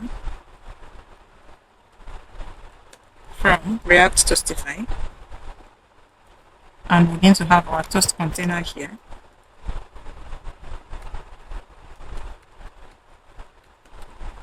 Okay, so we can now use this here. And we're going to import toasts from React Toastify.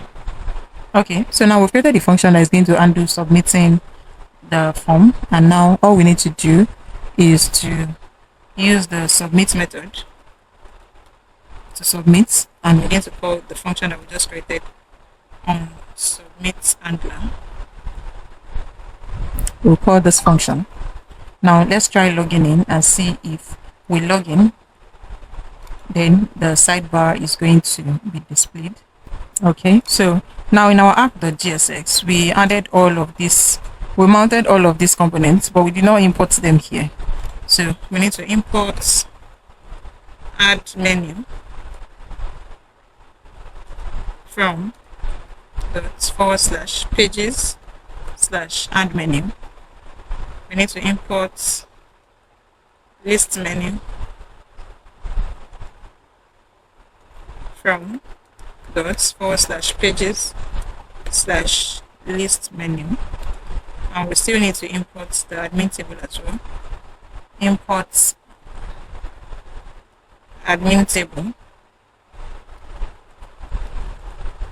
from /pages/admin table lists menu. Okay, let's see, admin table, that's the same thing that we have here. Okay, the n, we're missing the n. So now that we've done that, in our login, we're going to call set token, and also for our sidebar, to ensure that we have a token, we set token as well. Okay, so now you can see that because there's no token available, we have the login page. Okay, so now if we log in with our details that we're going to get from our env file in the backend, you know, that is where we saved all our sensitive information. This is the admin email. I'll copy it and then I'll paste it in the email address, and this is the admin password. I'll copy this as well and then paste it here. If I click on login now,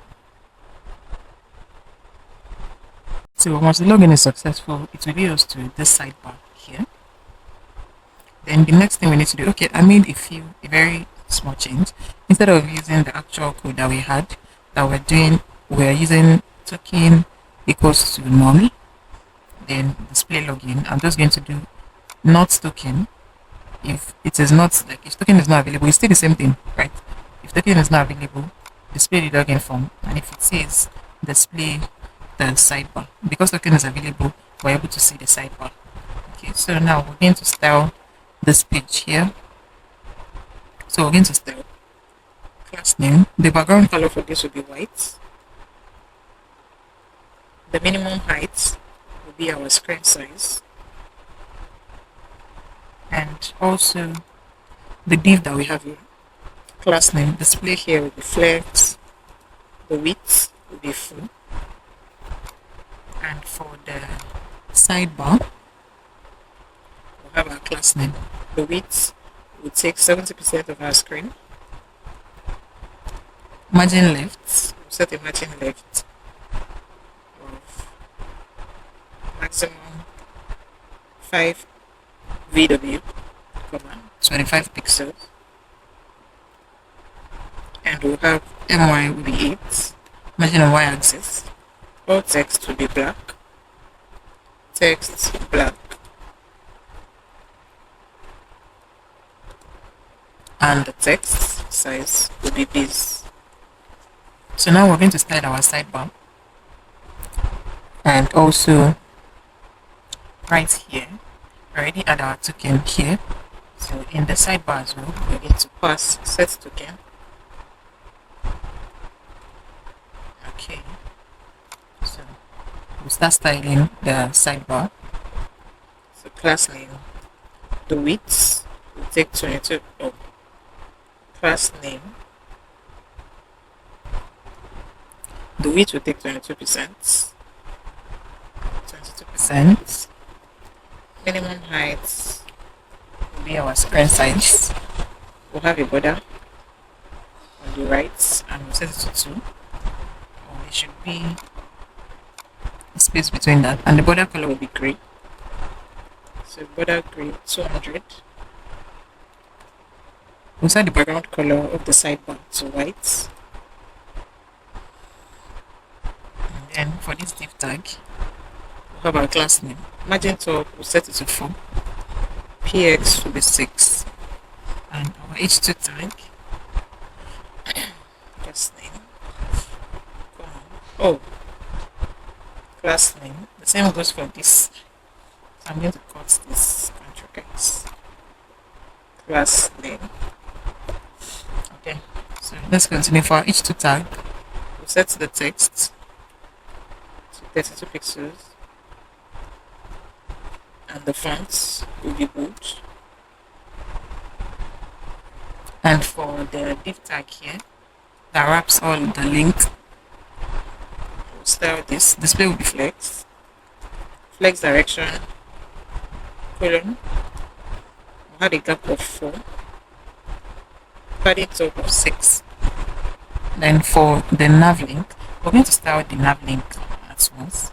So I'm just going to highlight this nav link here. Then select all. Oh, okay. It's going to select the closing tag as well, so I'm not going to do that. I'm going to style the first one, then copy and paste to the rest. So here, class name.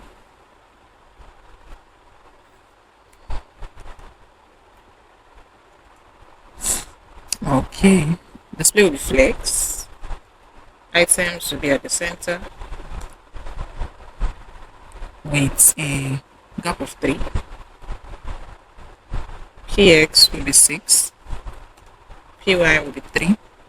We'll have a border at the bottom, border bottom 2, and border color, border gray, 200. Text to be gray, 600. And when you hover on it, we want to the background color. Let's give it amber, 500. And if you hover as well, I want to change the text color to white. Okay. Now the icon as well, I'm going to style it. Okay. So for this nav link, before we continue, we need to set the paths where the nav link is going to lead us to. So for the first one, this is going to lead us to our ad page. We've already done that route here. We've set up our route here. So if you click on this link, whether it's the icon, if you click on this entire thing, it's going to lead you to the ad page. Okay, back to styling. For the icon, we'll style class name. Text size will take 35 pixels. Text color will be black.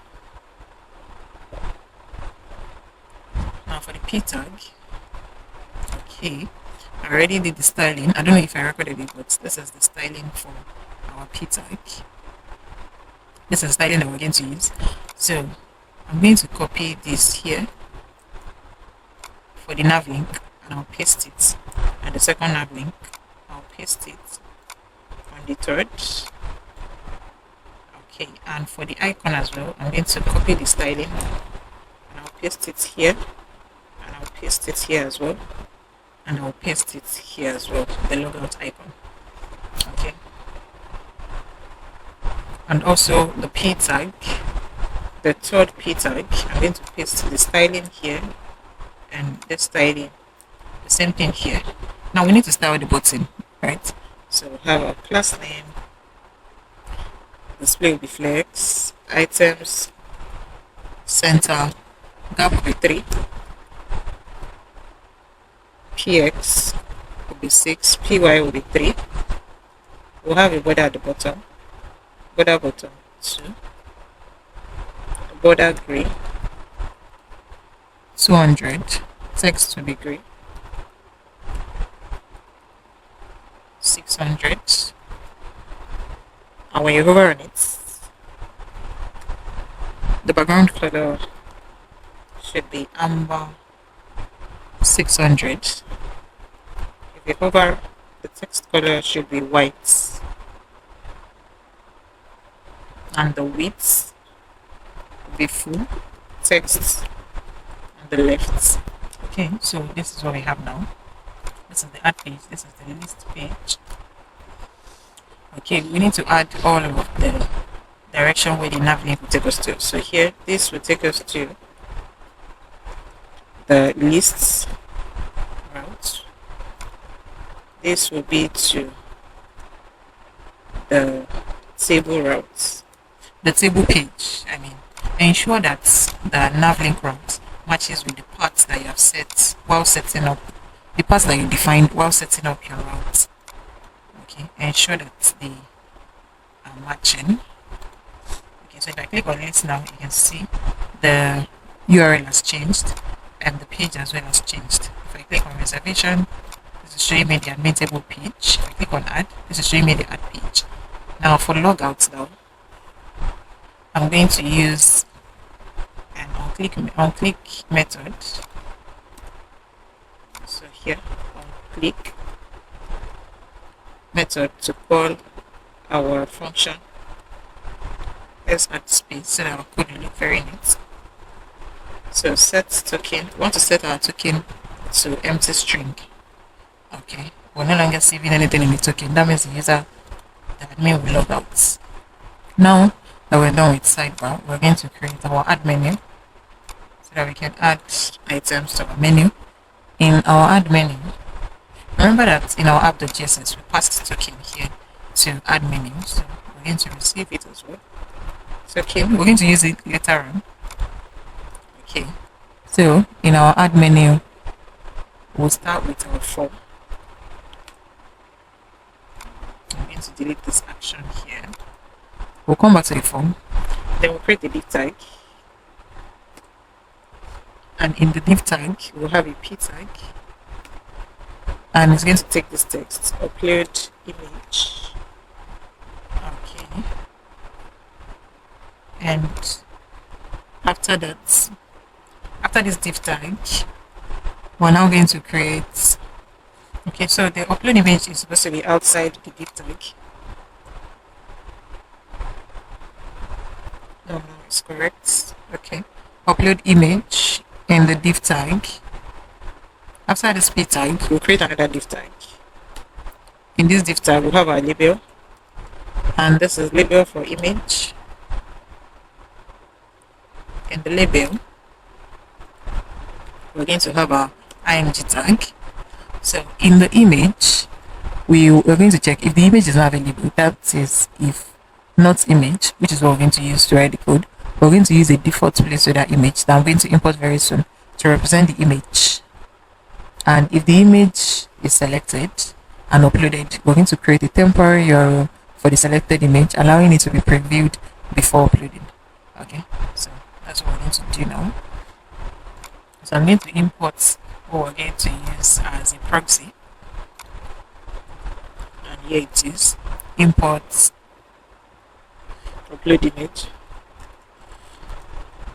from /asset folder /upload image .png. So that's what we're going to use as proxy. Okay, so let's close this and let's continue.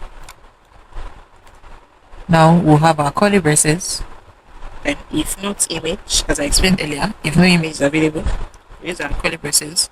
Then we'll use upload image as a proxy, and if it is available, we want to generate a URL for the image so that we can have a peek of what the image looks like before uploading the image. Okay, after this image tag, we're going to have our input field. And in the input field, the type will be file. Okay, and the ID would be image, and it will be hidden. And after our label tag and the div tag. We're going to create another div tag. We'll have a p tag, and the p tag will be product name. After this p tag, we're going to have an input field for the texts. So the type is going to be text. The placeholder will be enter product name, and it's going to be required.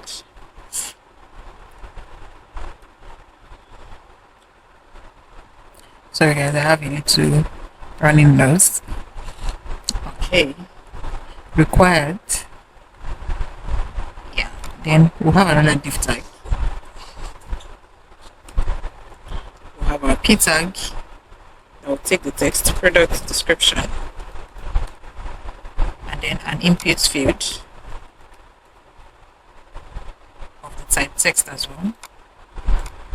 The placeholder would be enter product description. Okay, and this as well will be required.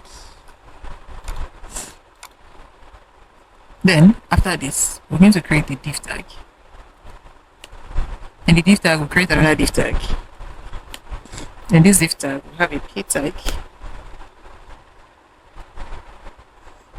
and the p tag will take this text product category.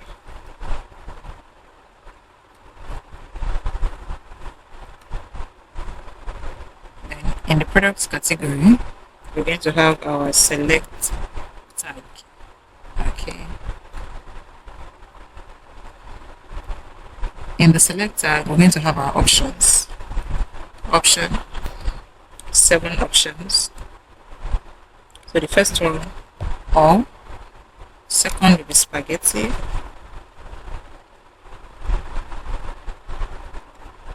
The third will be pizza, so that we can filter on the front end. Okay.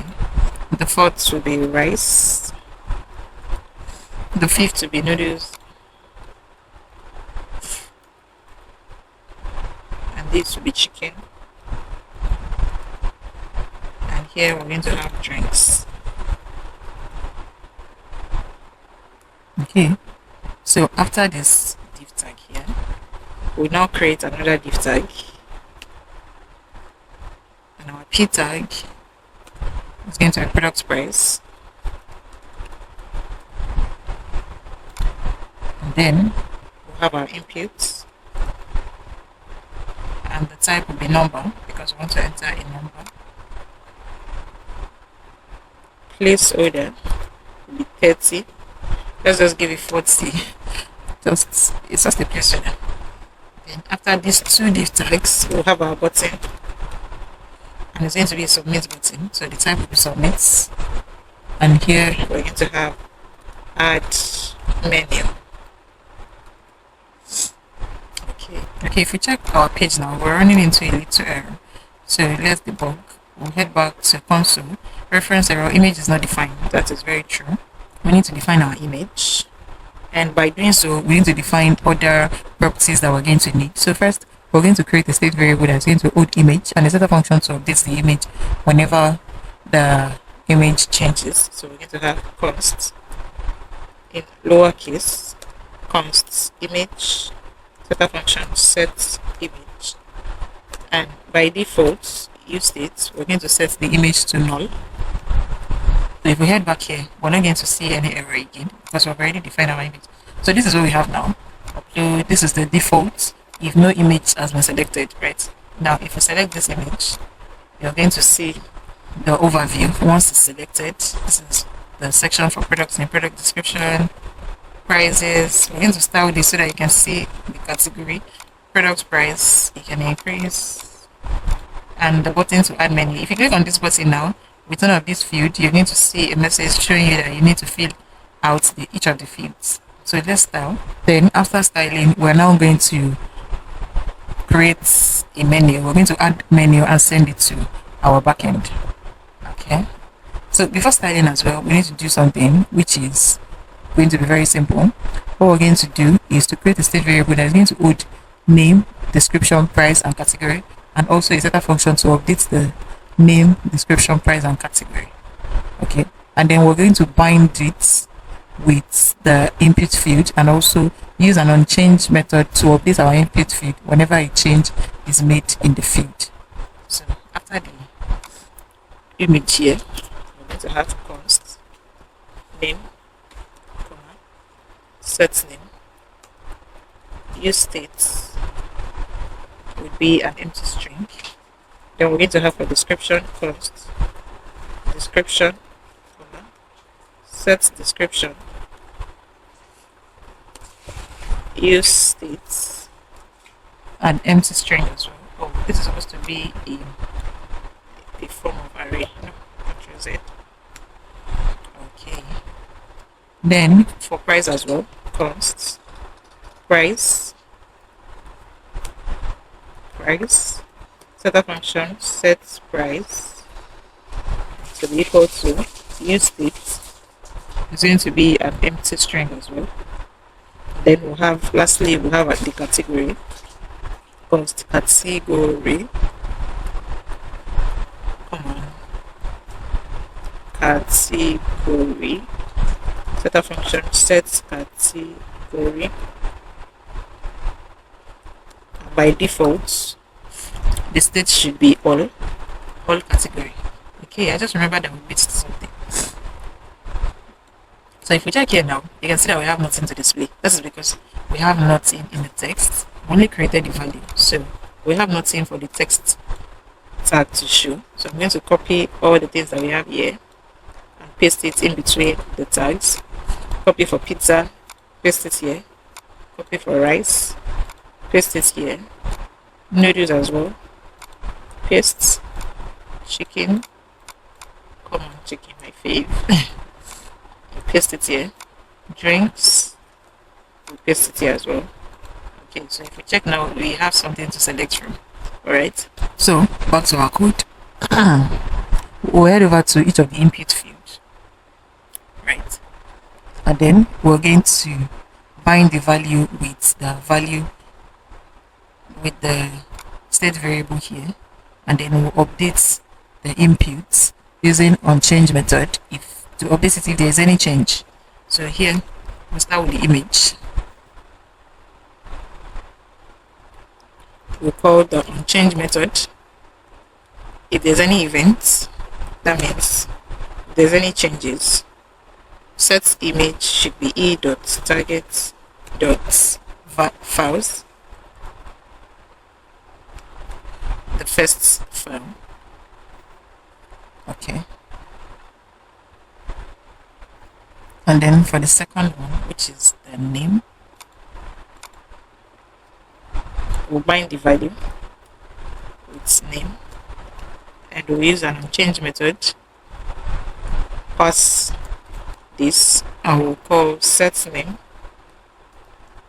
to update if there's any e.target.value, if there's any changes made. For description as well, the value will be description onChange set description to e.target.value. Now to our category, in our select tag, we'll bind the value with category as well.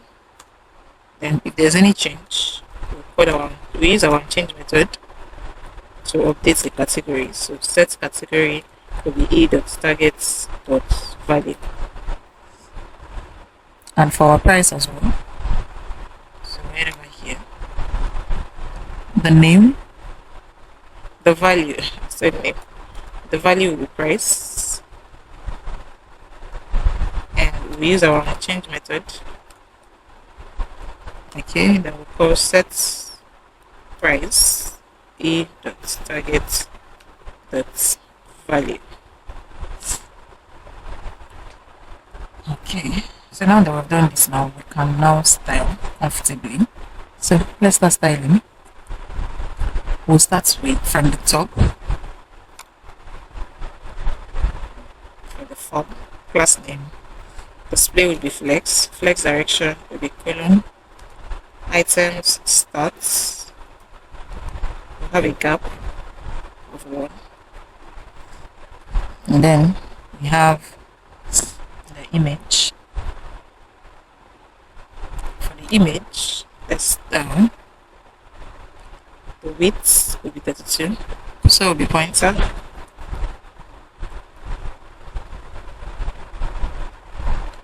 Then for our inputs,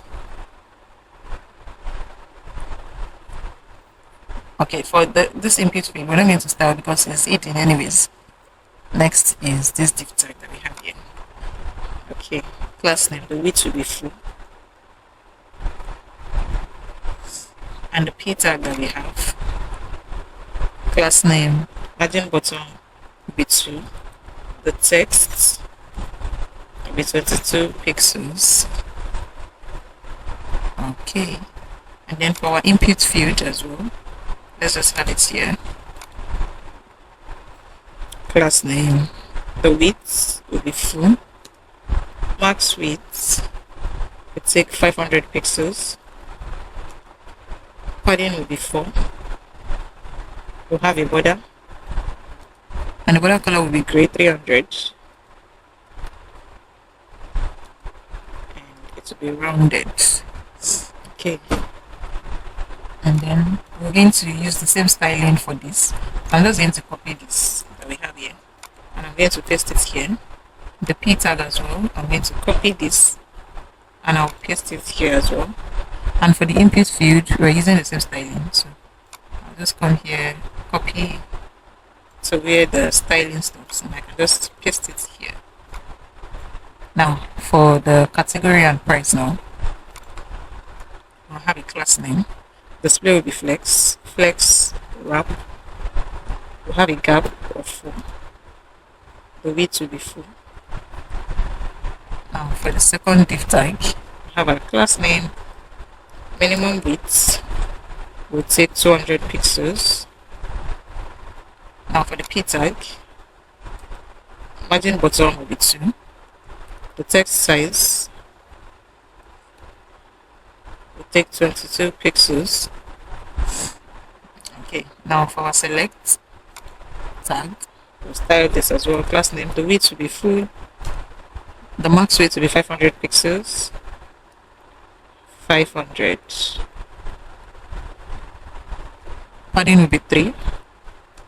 We'll have a border around it, and the border color gray 300, and the text will take 16 pixels,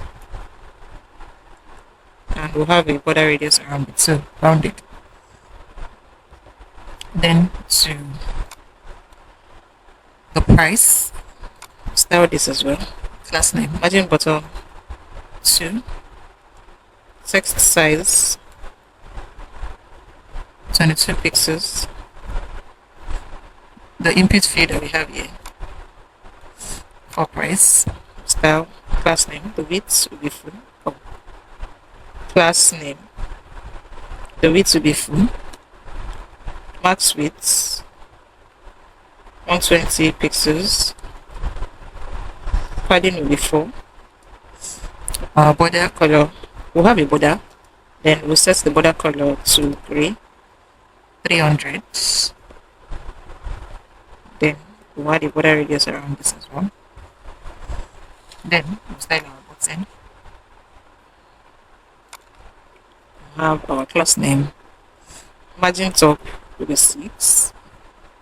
PX will be 20. PY will be 3. The background color will be amber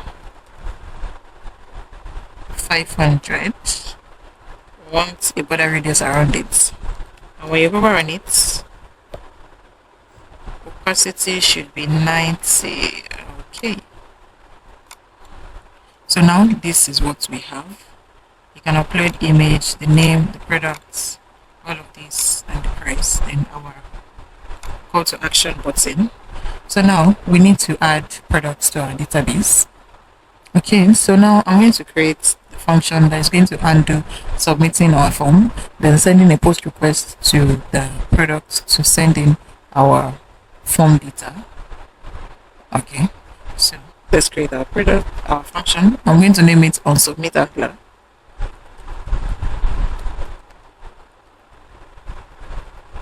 And it's going to be an asynchronous function.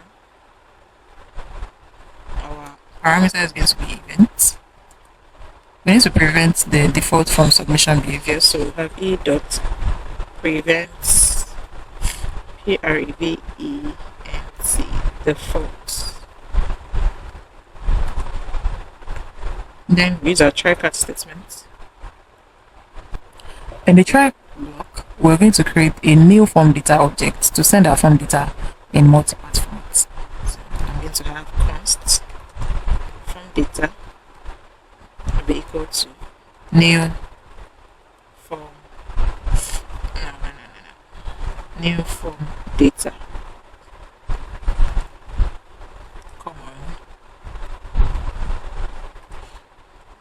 Okay, then we're going to add the product name, add description, add price, add category, add image using the append method. So we're going to have form data dot append name. We'll pass the name. Instead of having to type, I'm just going to put this. I'll just be changing all of this. So next will be the description, right? Description. Then we'll have the price. We're going to add the price. So Ctrl D price. And we'll have our category. Category. After the category, we're going to use an if statement to check if the image is selected. Then we're going to add our image. So here we're going to have if image, then form data dot append image, comma image. Okay. So after this now, after we've prepared our form data already, what we're going to do now is to send a post request to add products to the database. So we need to have const. Oh, come on. I think we should just remove the if statement because the image will obviously be selected by the admin. But then, okay, let's still leave it. Okay. So, const response be equal to width. We use Axios from Axios package, which is used to make HTTP requests. And here we're using the post method because we defined it at the backend when we're setting up the routes for this API. So we use our backtick, then followed by a $sign and the backend URL. Now we'll be getting from app/API/products. This is the API endpoint to add/add. Then we'll add our comma. Then we'll send in our form data.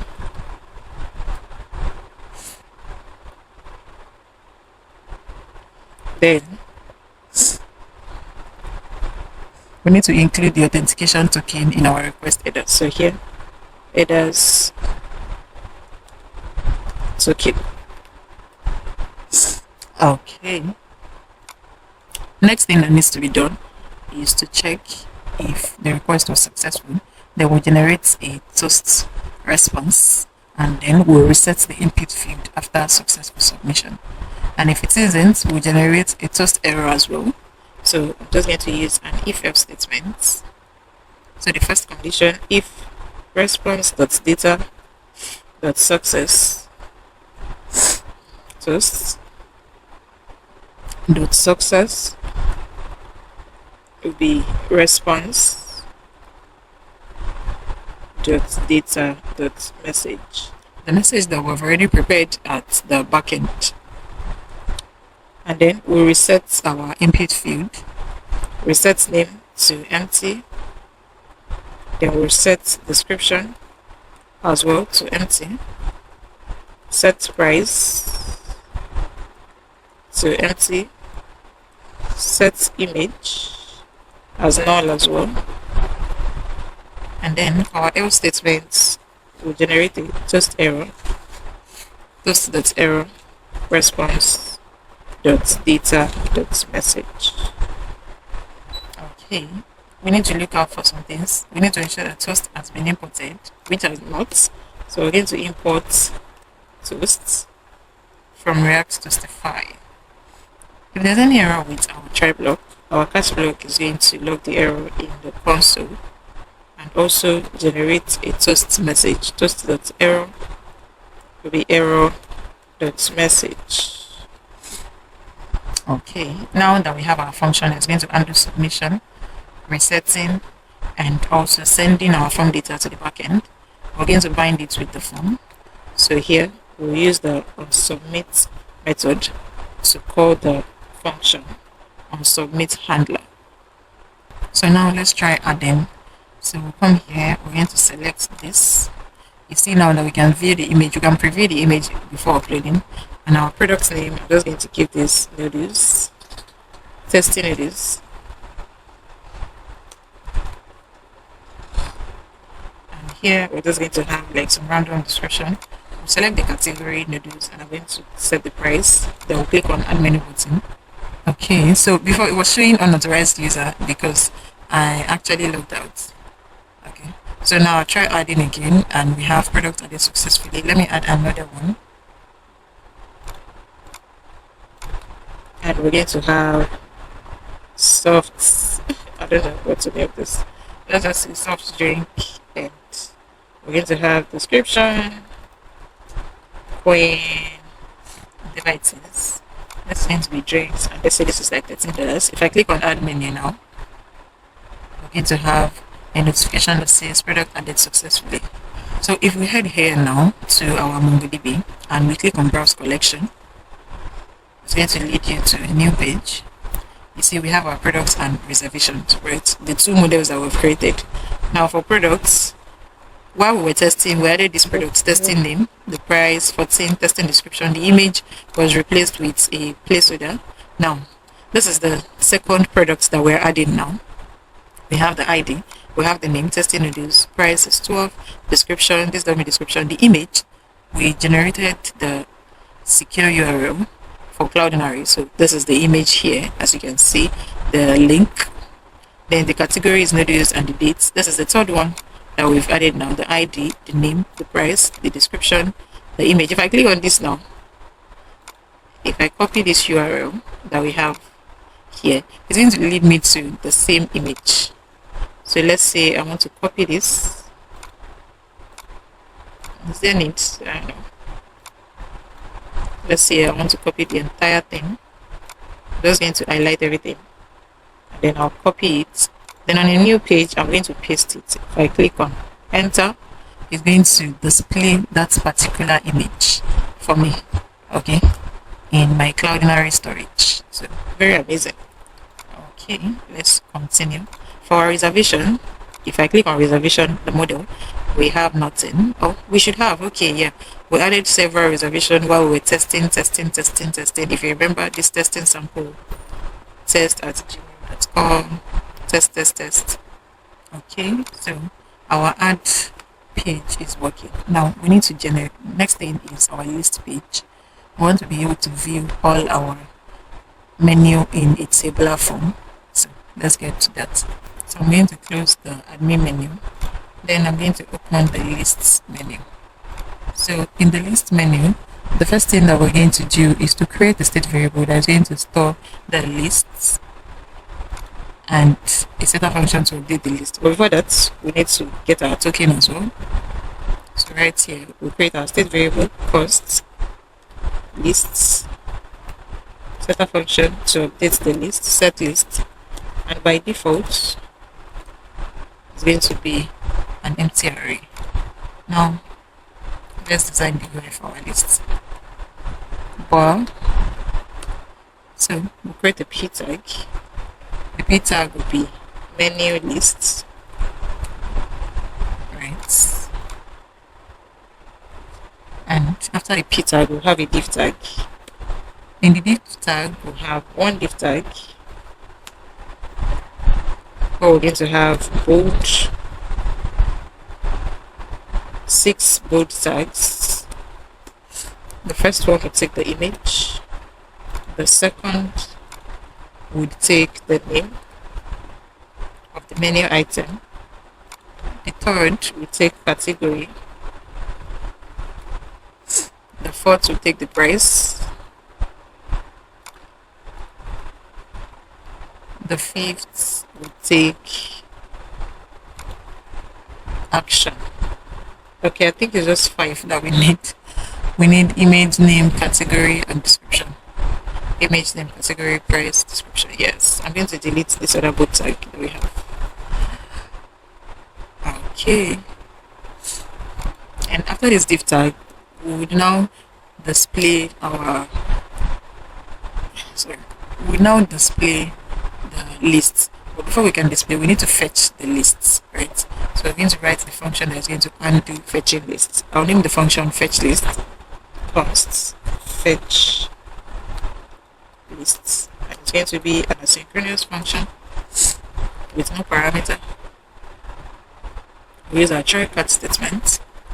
In our try block, we will make a get request to generate all the lists that we have in our database. So we're going to have const response will be equal to await axios dot get method. We'll call our backend URL and then we'll concatenate it with our API endpoint /API /products /list. This is the endpoint to get products list. Then we'll send our token as well. So headers, or it should be lowercase. Headers will be token. Okay. Then we use an if statement to check if response data success will set the lists to response data products. Else, in case if otherwise, we want to display toast notification to display the message that we've already prepared in our backend. Response.data.message. If there's any issue with our try block, our catch block is going to undo it. It's going to log it in console error. Okay, and we generate a toast message as well. Toast.error would be error.message, displaying the message that we've already prepared in the backend. So now, what we are now going to do is right here, before our return statement, we would use the use effects hook to call the function so that it will mount. It would run when the component mounts. So fetch list function, and we'll pass an empty array as a dependency array. Okay. First, let's see if we're able to get this. So in this other div tag, this is a closing div tag, right? Then we'll create a div tag, but before that, we're going to map over the lists. That's map.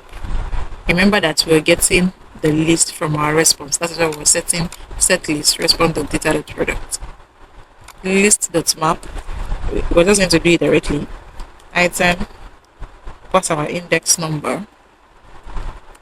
Then we'll create a div tag. Div closing tag as well, div tag, and the div tag for each of this. Okay, let me separate this. We're going to pass a key for each of the lists, and it's going to be index.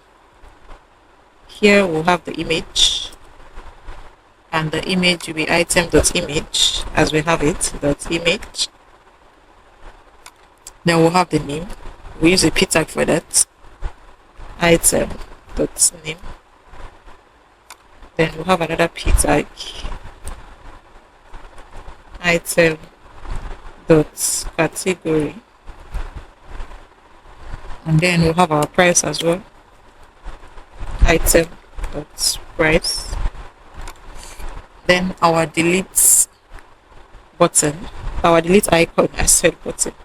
So delete, we're going to use this icon, ensure that it is imported here. Okay, so now let's see if this code is going to work. Okay, so you can see that we're able to generate the lists. Okay, the name, the category, the price, the delete icon, the image. For the second one as well, the name, the category, the price, and the delete icon, which is the same thing that we have in our database, right? The two products that we've been able to add is supposed to be 3. Remember that we deleted this while we're testing. So now we have 2. Okay, while we're testing, we added this one. Okay, now we are getting the latest 2 because we added it in the main panel, not while testing. So this is what we have now. So we're going to style this so that it's going to look good, and then we're going to write the function to enable us to delete from the admin. So we'll start our styling. We start with the p tag, have the class name, margin bottom will be 2, fonts will be bold, and the text size will be 2XL. Then for our div tag, we'll have our class name. Display will be flex column, gap will be 2. And for this div tag here, class name, display will be grid goals. You have to be careful here. So this will be 1FR underscore 3FR underscore 1FR underscore 1FR underscore 1FR. Okay, I want all the items at the center, so we need to have items center. Padding will be 2. We'll definitely have a border around it. It's going to be border bottom 2, and the border color will be gray 300. The text will be large, and the fonts will be semi-bold. Okay, now for the action that we have here, class name, text will be at the center. Then for the div tag that we have here, we're going to use the same styling with the one that we have above. So I'm just going to copy everything, but the fonts will not be semi-bold. So we'll stop at text large, and we're going to paste this here. Oh, what have I done? Come on. Control Z. Let's see. Let's copy it again. Okay. Now I understand. Alright. I'll paste it. We need to close the quotes. Okay. Then for the image, we'll style this. Class name. The width will be 50 pixels. 50 pixels. The height will be auto. And for the icon, we're going to style this as well. Class name, the margin left will be 10. Text size will be 28 pixels. Cursor will be pointer. Cursor pointer. And the text will be red 700. Okay, let's see what we have. Okay, so this is what we have. This is the one we added while we were testing with no image, that we replaced the image with the place card, the category, the price, and the action. Okay, this looks all good. The more we have, the more we get it in our menu list. Okay, so this is working. Next is our reservation. So I'm going to close the list menu, and now I'm going to open our admin table, which is going to serve as our reservation. For the admin table, we're going to create a set variable that is going to store our reservation and would initialize it with an empty array, and the setter function that's going to update the state. So I'm going to name this reservations. Setter function sets reservations. We'll initialize it with an empty array. An empty array. So here we're going to do something different. We'll create the function first. So I'm going to use effects to run the function. So here we'll use effects.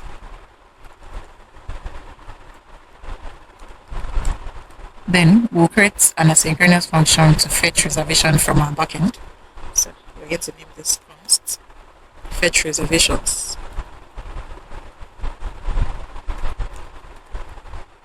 It's going to be an async, okay, without a parameter.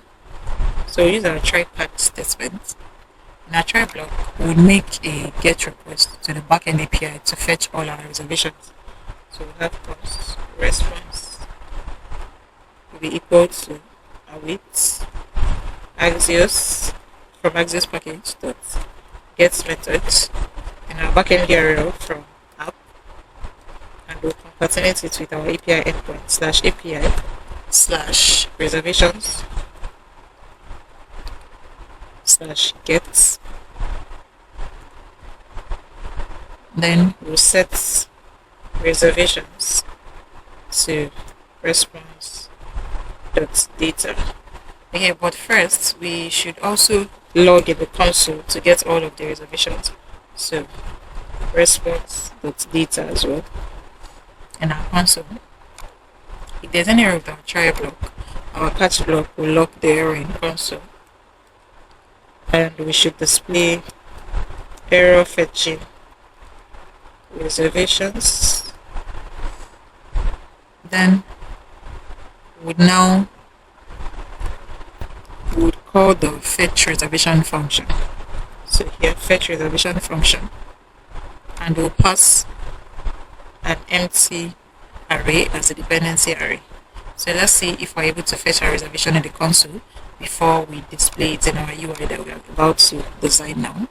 So we're on the reservation page, displaying admin table. Then we inspect, we want to check in our console, and I'll click on console. We should be getting an array. You can see we have an array. This is all the reservation testing that we've made, and this is the last one, testing sample. Okay, so this is working now. We can now display this as a table. So right here, we'll have our h2 tag, h2, and it's going to display restaurants reservations. Right, and we'll have a div tag. In that div tag, we'll have a table. In the table, we'll have a table edge. And the table edge will have a row for the table. Then we'll have the th tag. Okay, Ctrl Z, th times 7 table header. The first one will take name, NAME. What is this? The second will take email. The third will take phone. The fifth will take the dates. The sixth will take time. The seventh will take guest. I think I'm missing count. And the last one will take deletes. After the table header, we'll now have the table body. In the table body, this is where the conditional rendering would occur. We're going to check if there are no reservations. That means if the length of the reservation is 0, we're going to display a message that says no reservation found. Otherwise, we're going to map through the array and display each reservation in a table row. So here, we're going to have reservations dot length equals 0. We use a ternary operator to do that. If it is equals 0, we want to do this. If it is not, we want to do this. Okay, so let's deal with if it is equal 0. In a table row, we want to display a table data with the text no reservations found. Okay, and the table data will have our call span 7.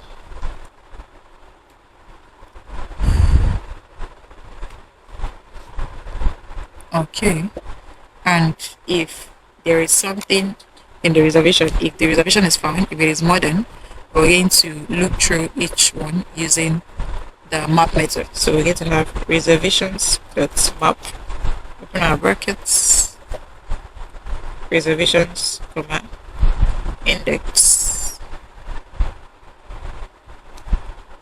Okay. Then we're going to display the row first. In the table row, we now have the table data times 7. In the table row, each row must have a unique key. So I'll pass key, and it's going to be index. Okay, and the first table data, button table, let me select it all. So this is going to be reservation dot something. The first one is going to be dot name. The second will be dot email. The third will be phone. The fourth will be date. The fifth will be time. The sixth would be guests.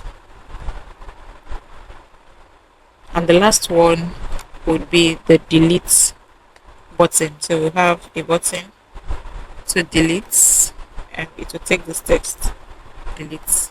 Now let's style all of this because we're already able to get our reservations. Okay, so class name, minimum height is the screen. Then for the H2 tag, the text will be 3XL, font to be bold,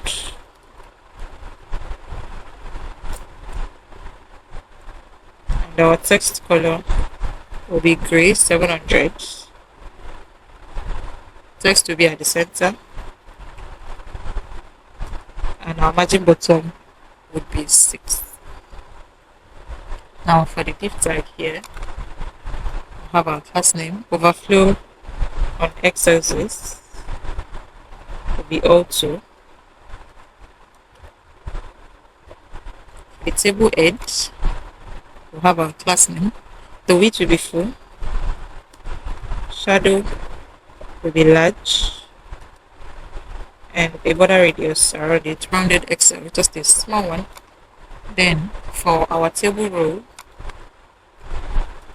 the background color will be amber 500, and the text will be at the left, text left. Then for each of the th tag, we'll have a class name, padding will be 3.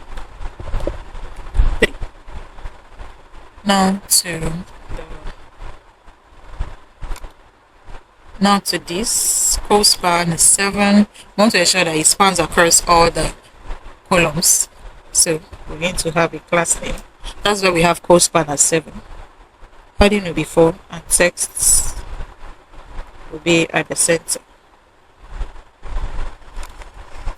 Now, right here, border will be B. Border will be at the bottom, and when you hover, the background color will be gray 50. Okay, there shouldn't be a space between this. Okay. Now for this as well, for this table data here as well, we're going to add a padding.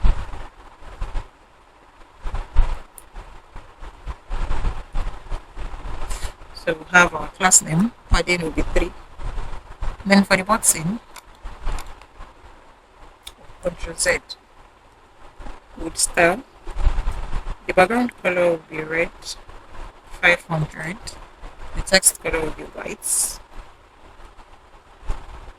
PX, padding on x axis 3. PY will be 1. Rounded. And then when you hover on it, the background color will be red 600.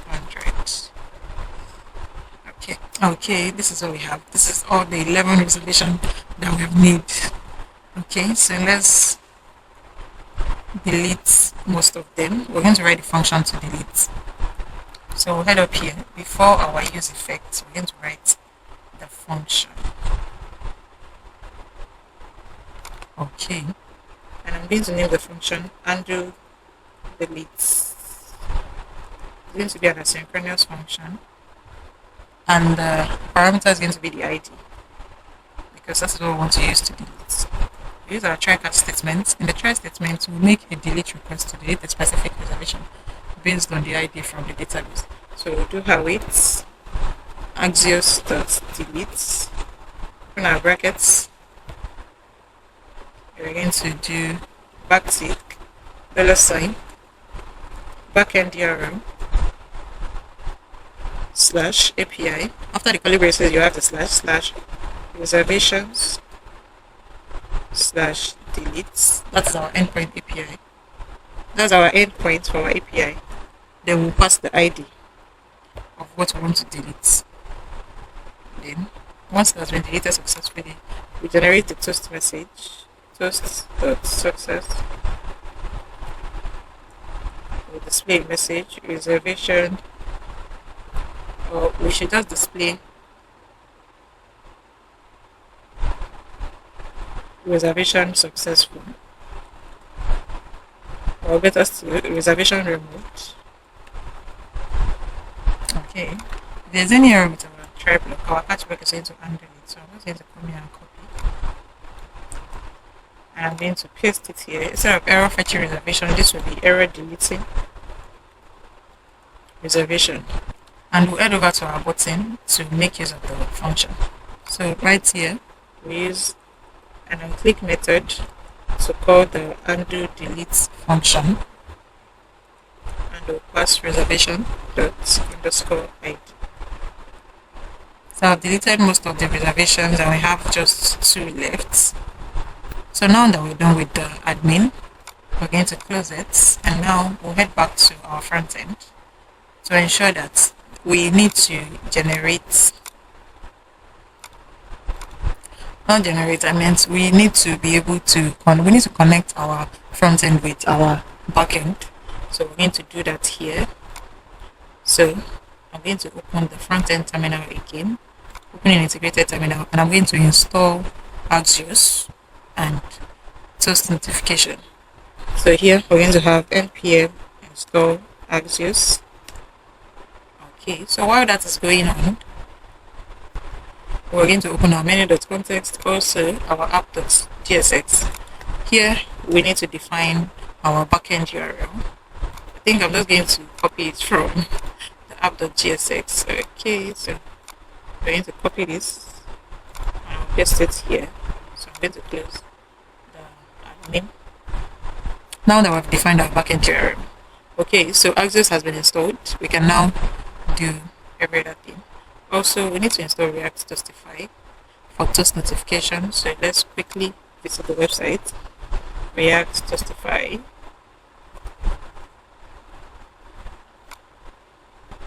So I'm just going to copy the installation code and I'm going to paste it in the terminal. So while it is installing, we're going to do, we've defined our backend URL here. The next thing is to do the 2 important things that we need. The first thing is to get our product, is to create a function to get our product from our database, and also to create a function to send our reservation and save it in the database. So we'll start with the getting product. So now let me open this npm run dev. Okay, so that we can see all of what we're doing in action. We'll open our menu contexts. Okay, we're going to create the function here, consts. I'll name the function get product data or get menu data, whichever way, and it's going to be an asynchronous array function with no parameter. We'll use a try catch block. In the try statement, we're going to make a get request to get the list of the product that we have stored in our database. So we're going to have const response will be equal to await axios.get method, then our backtick $sign followed by our backend URL that we're going to get from our app slash API slash products slash list, which is our API endpoints. Then we use an if statement, if else statement to check. The if condition is if response dot data dot success. Then we want to set our product, set products to response.data.products. If otherwise, display a toast notification toast.error or common toast.error response.data.message. So response.data.message. Okay, we need to ensure that Axios has been imported. Let's see, it has not. So we need to import Axios from Axios package, and also our source notification. So we're going to use, we'll have source container here.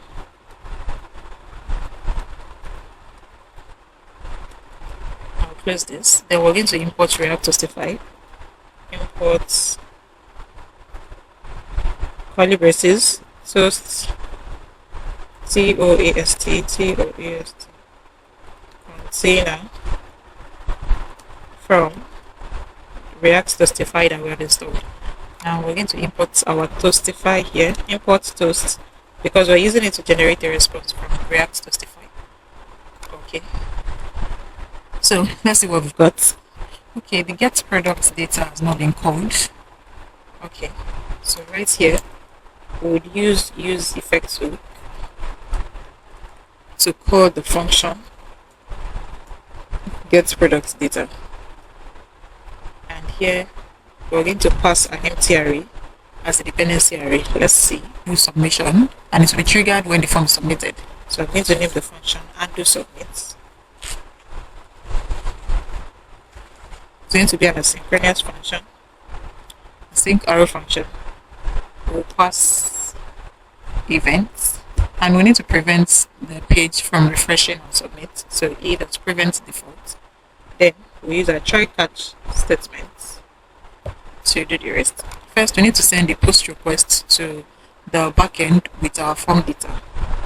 So await Axios from Axios package dot post, get our backend URL, concatenate it with our API endpoint to send /API/reservations /creates. This is to create reservation. Then we'll send our form data as well. Then we'll show a toast notification if this is successful. Before we now reset toast the success reservation successful.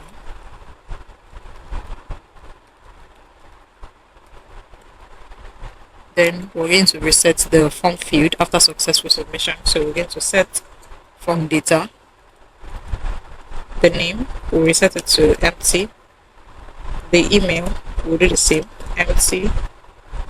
The phone number, we'll set to empty. The dates, we'll reset to empty. The time, we're going to reset to empty. And the guests, we're going to do the same, reset to empty. If there's any error with our try block, our catch block will log the error in console error. Okay.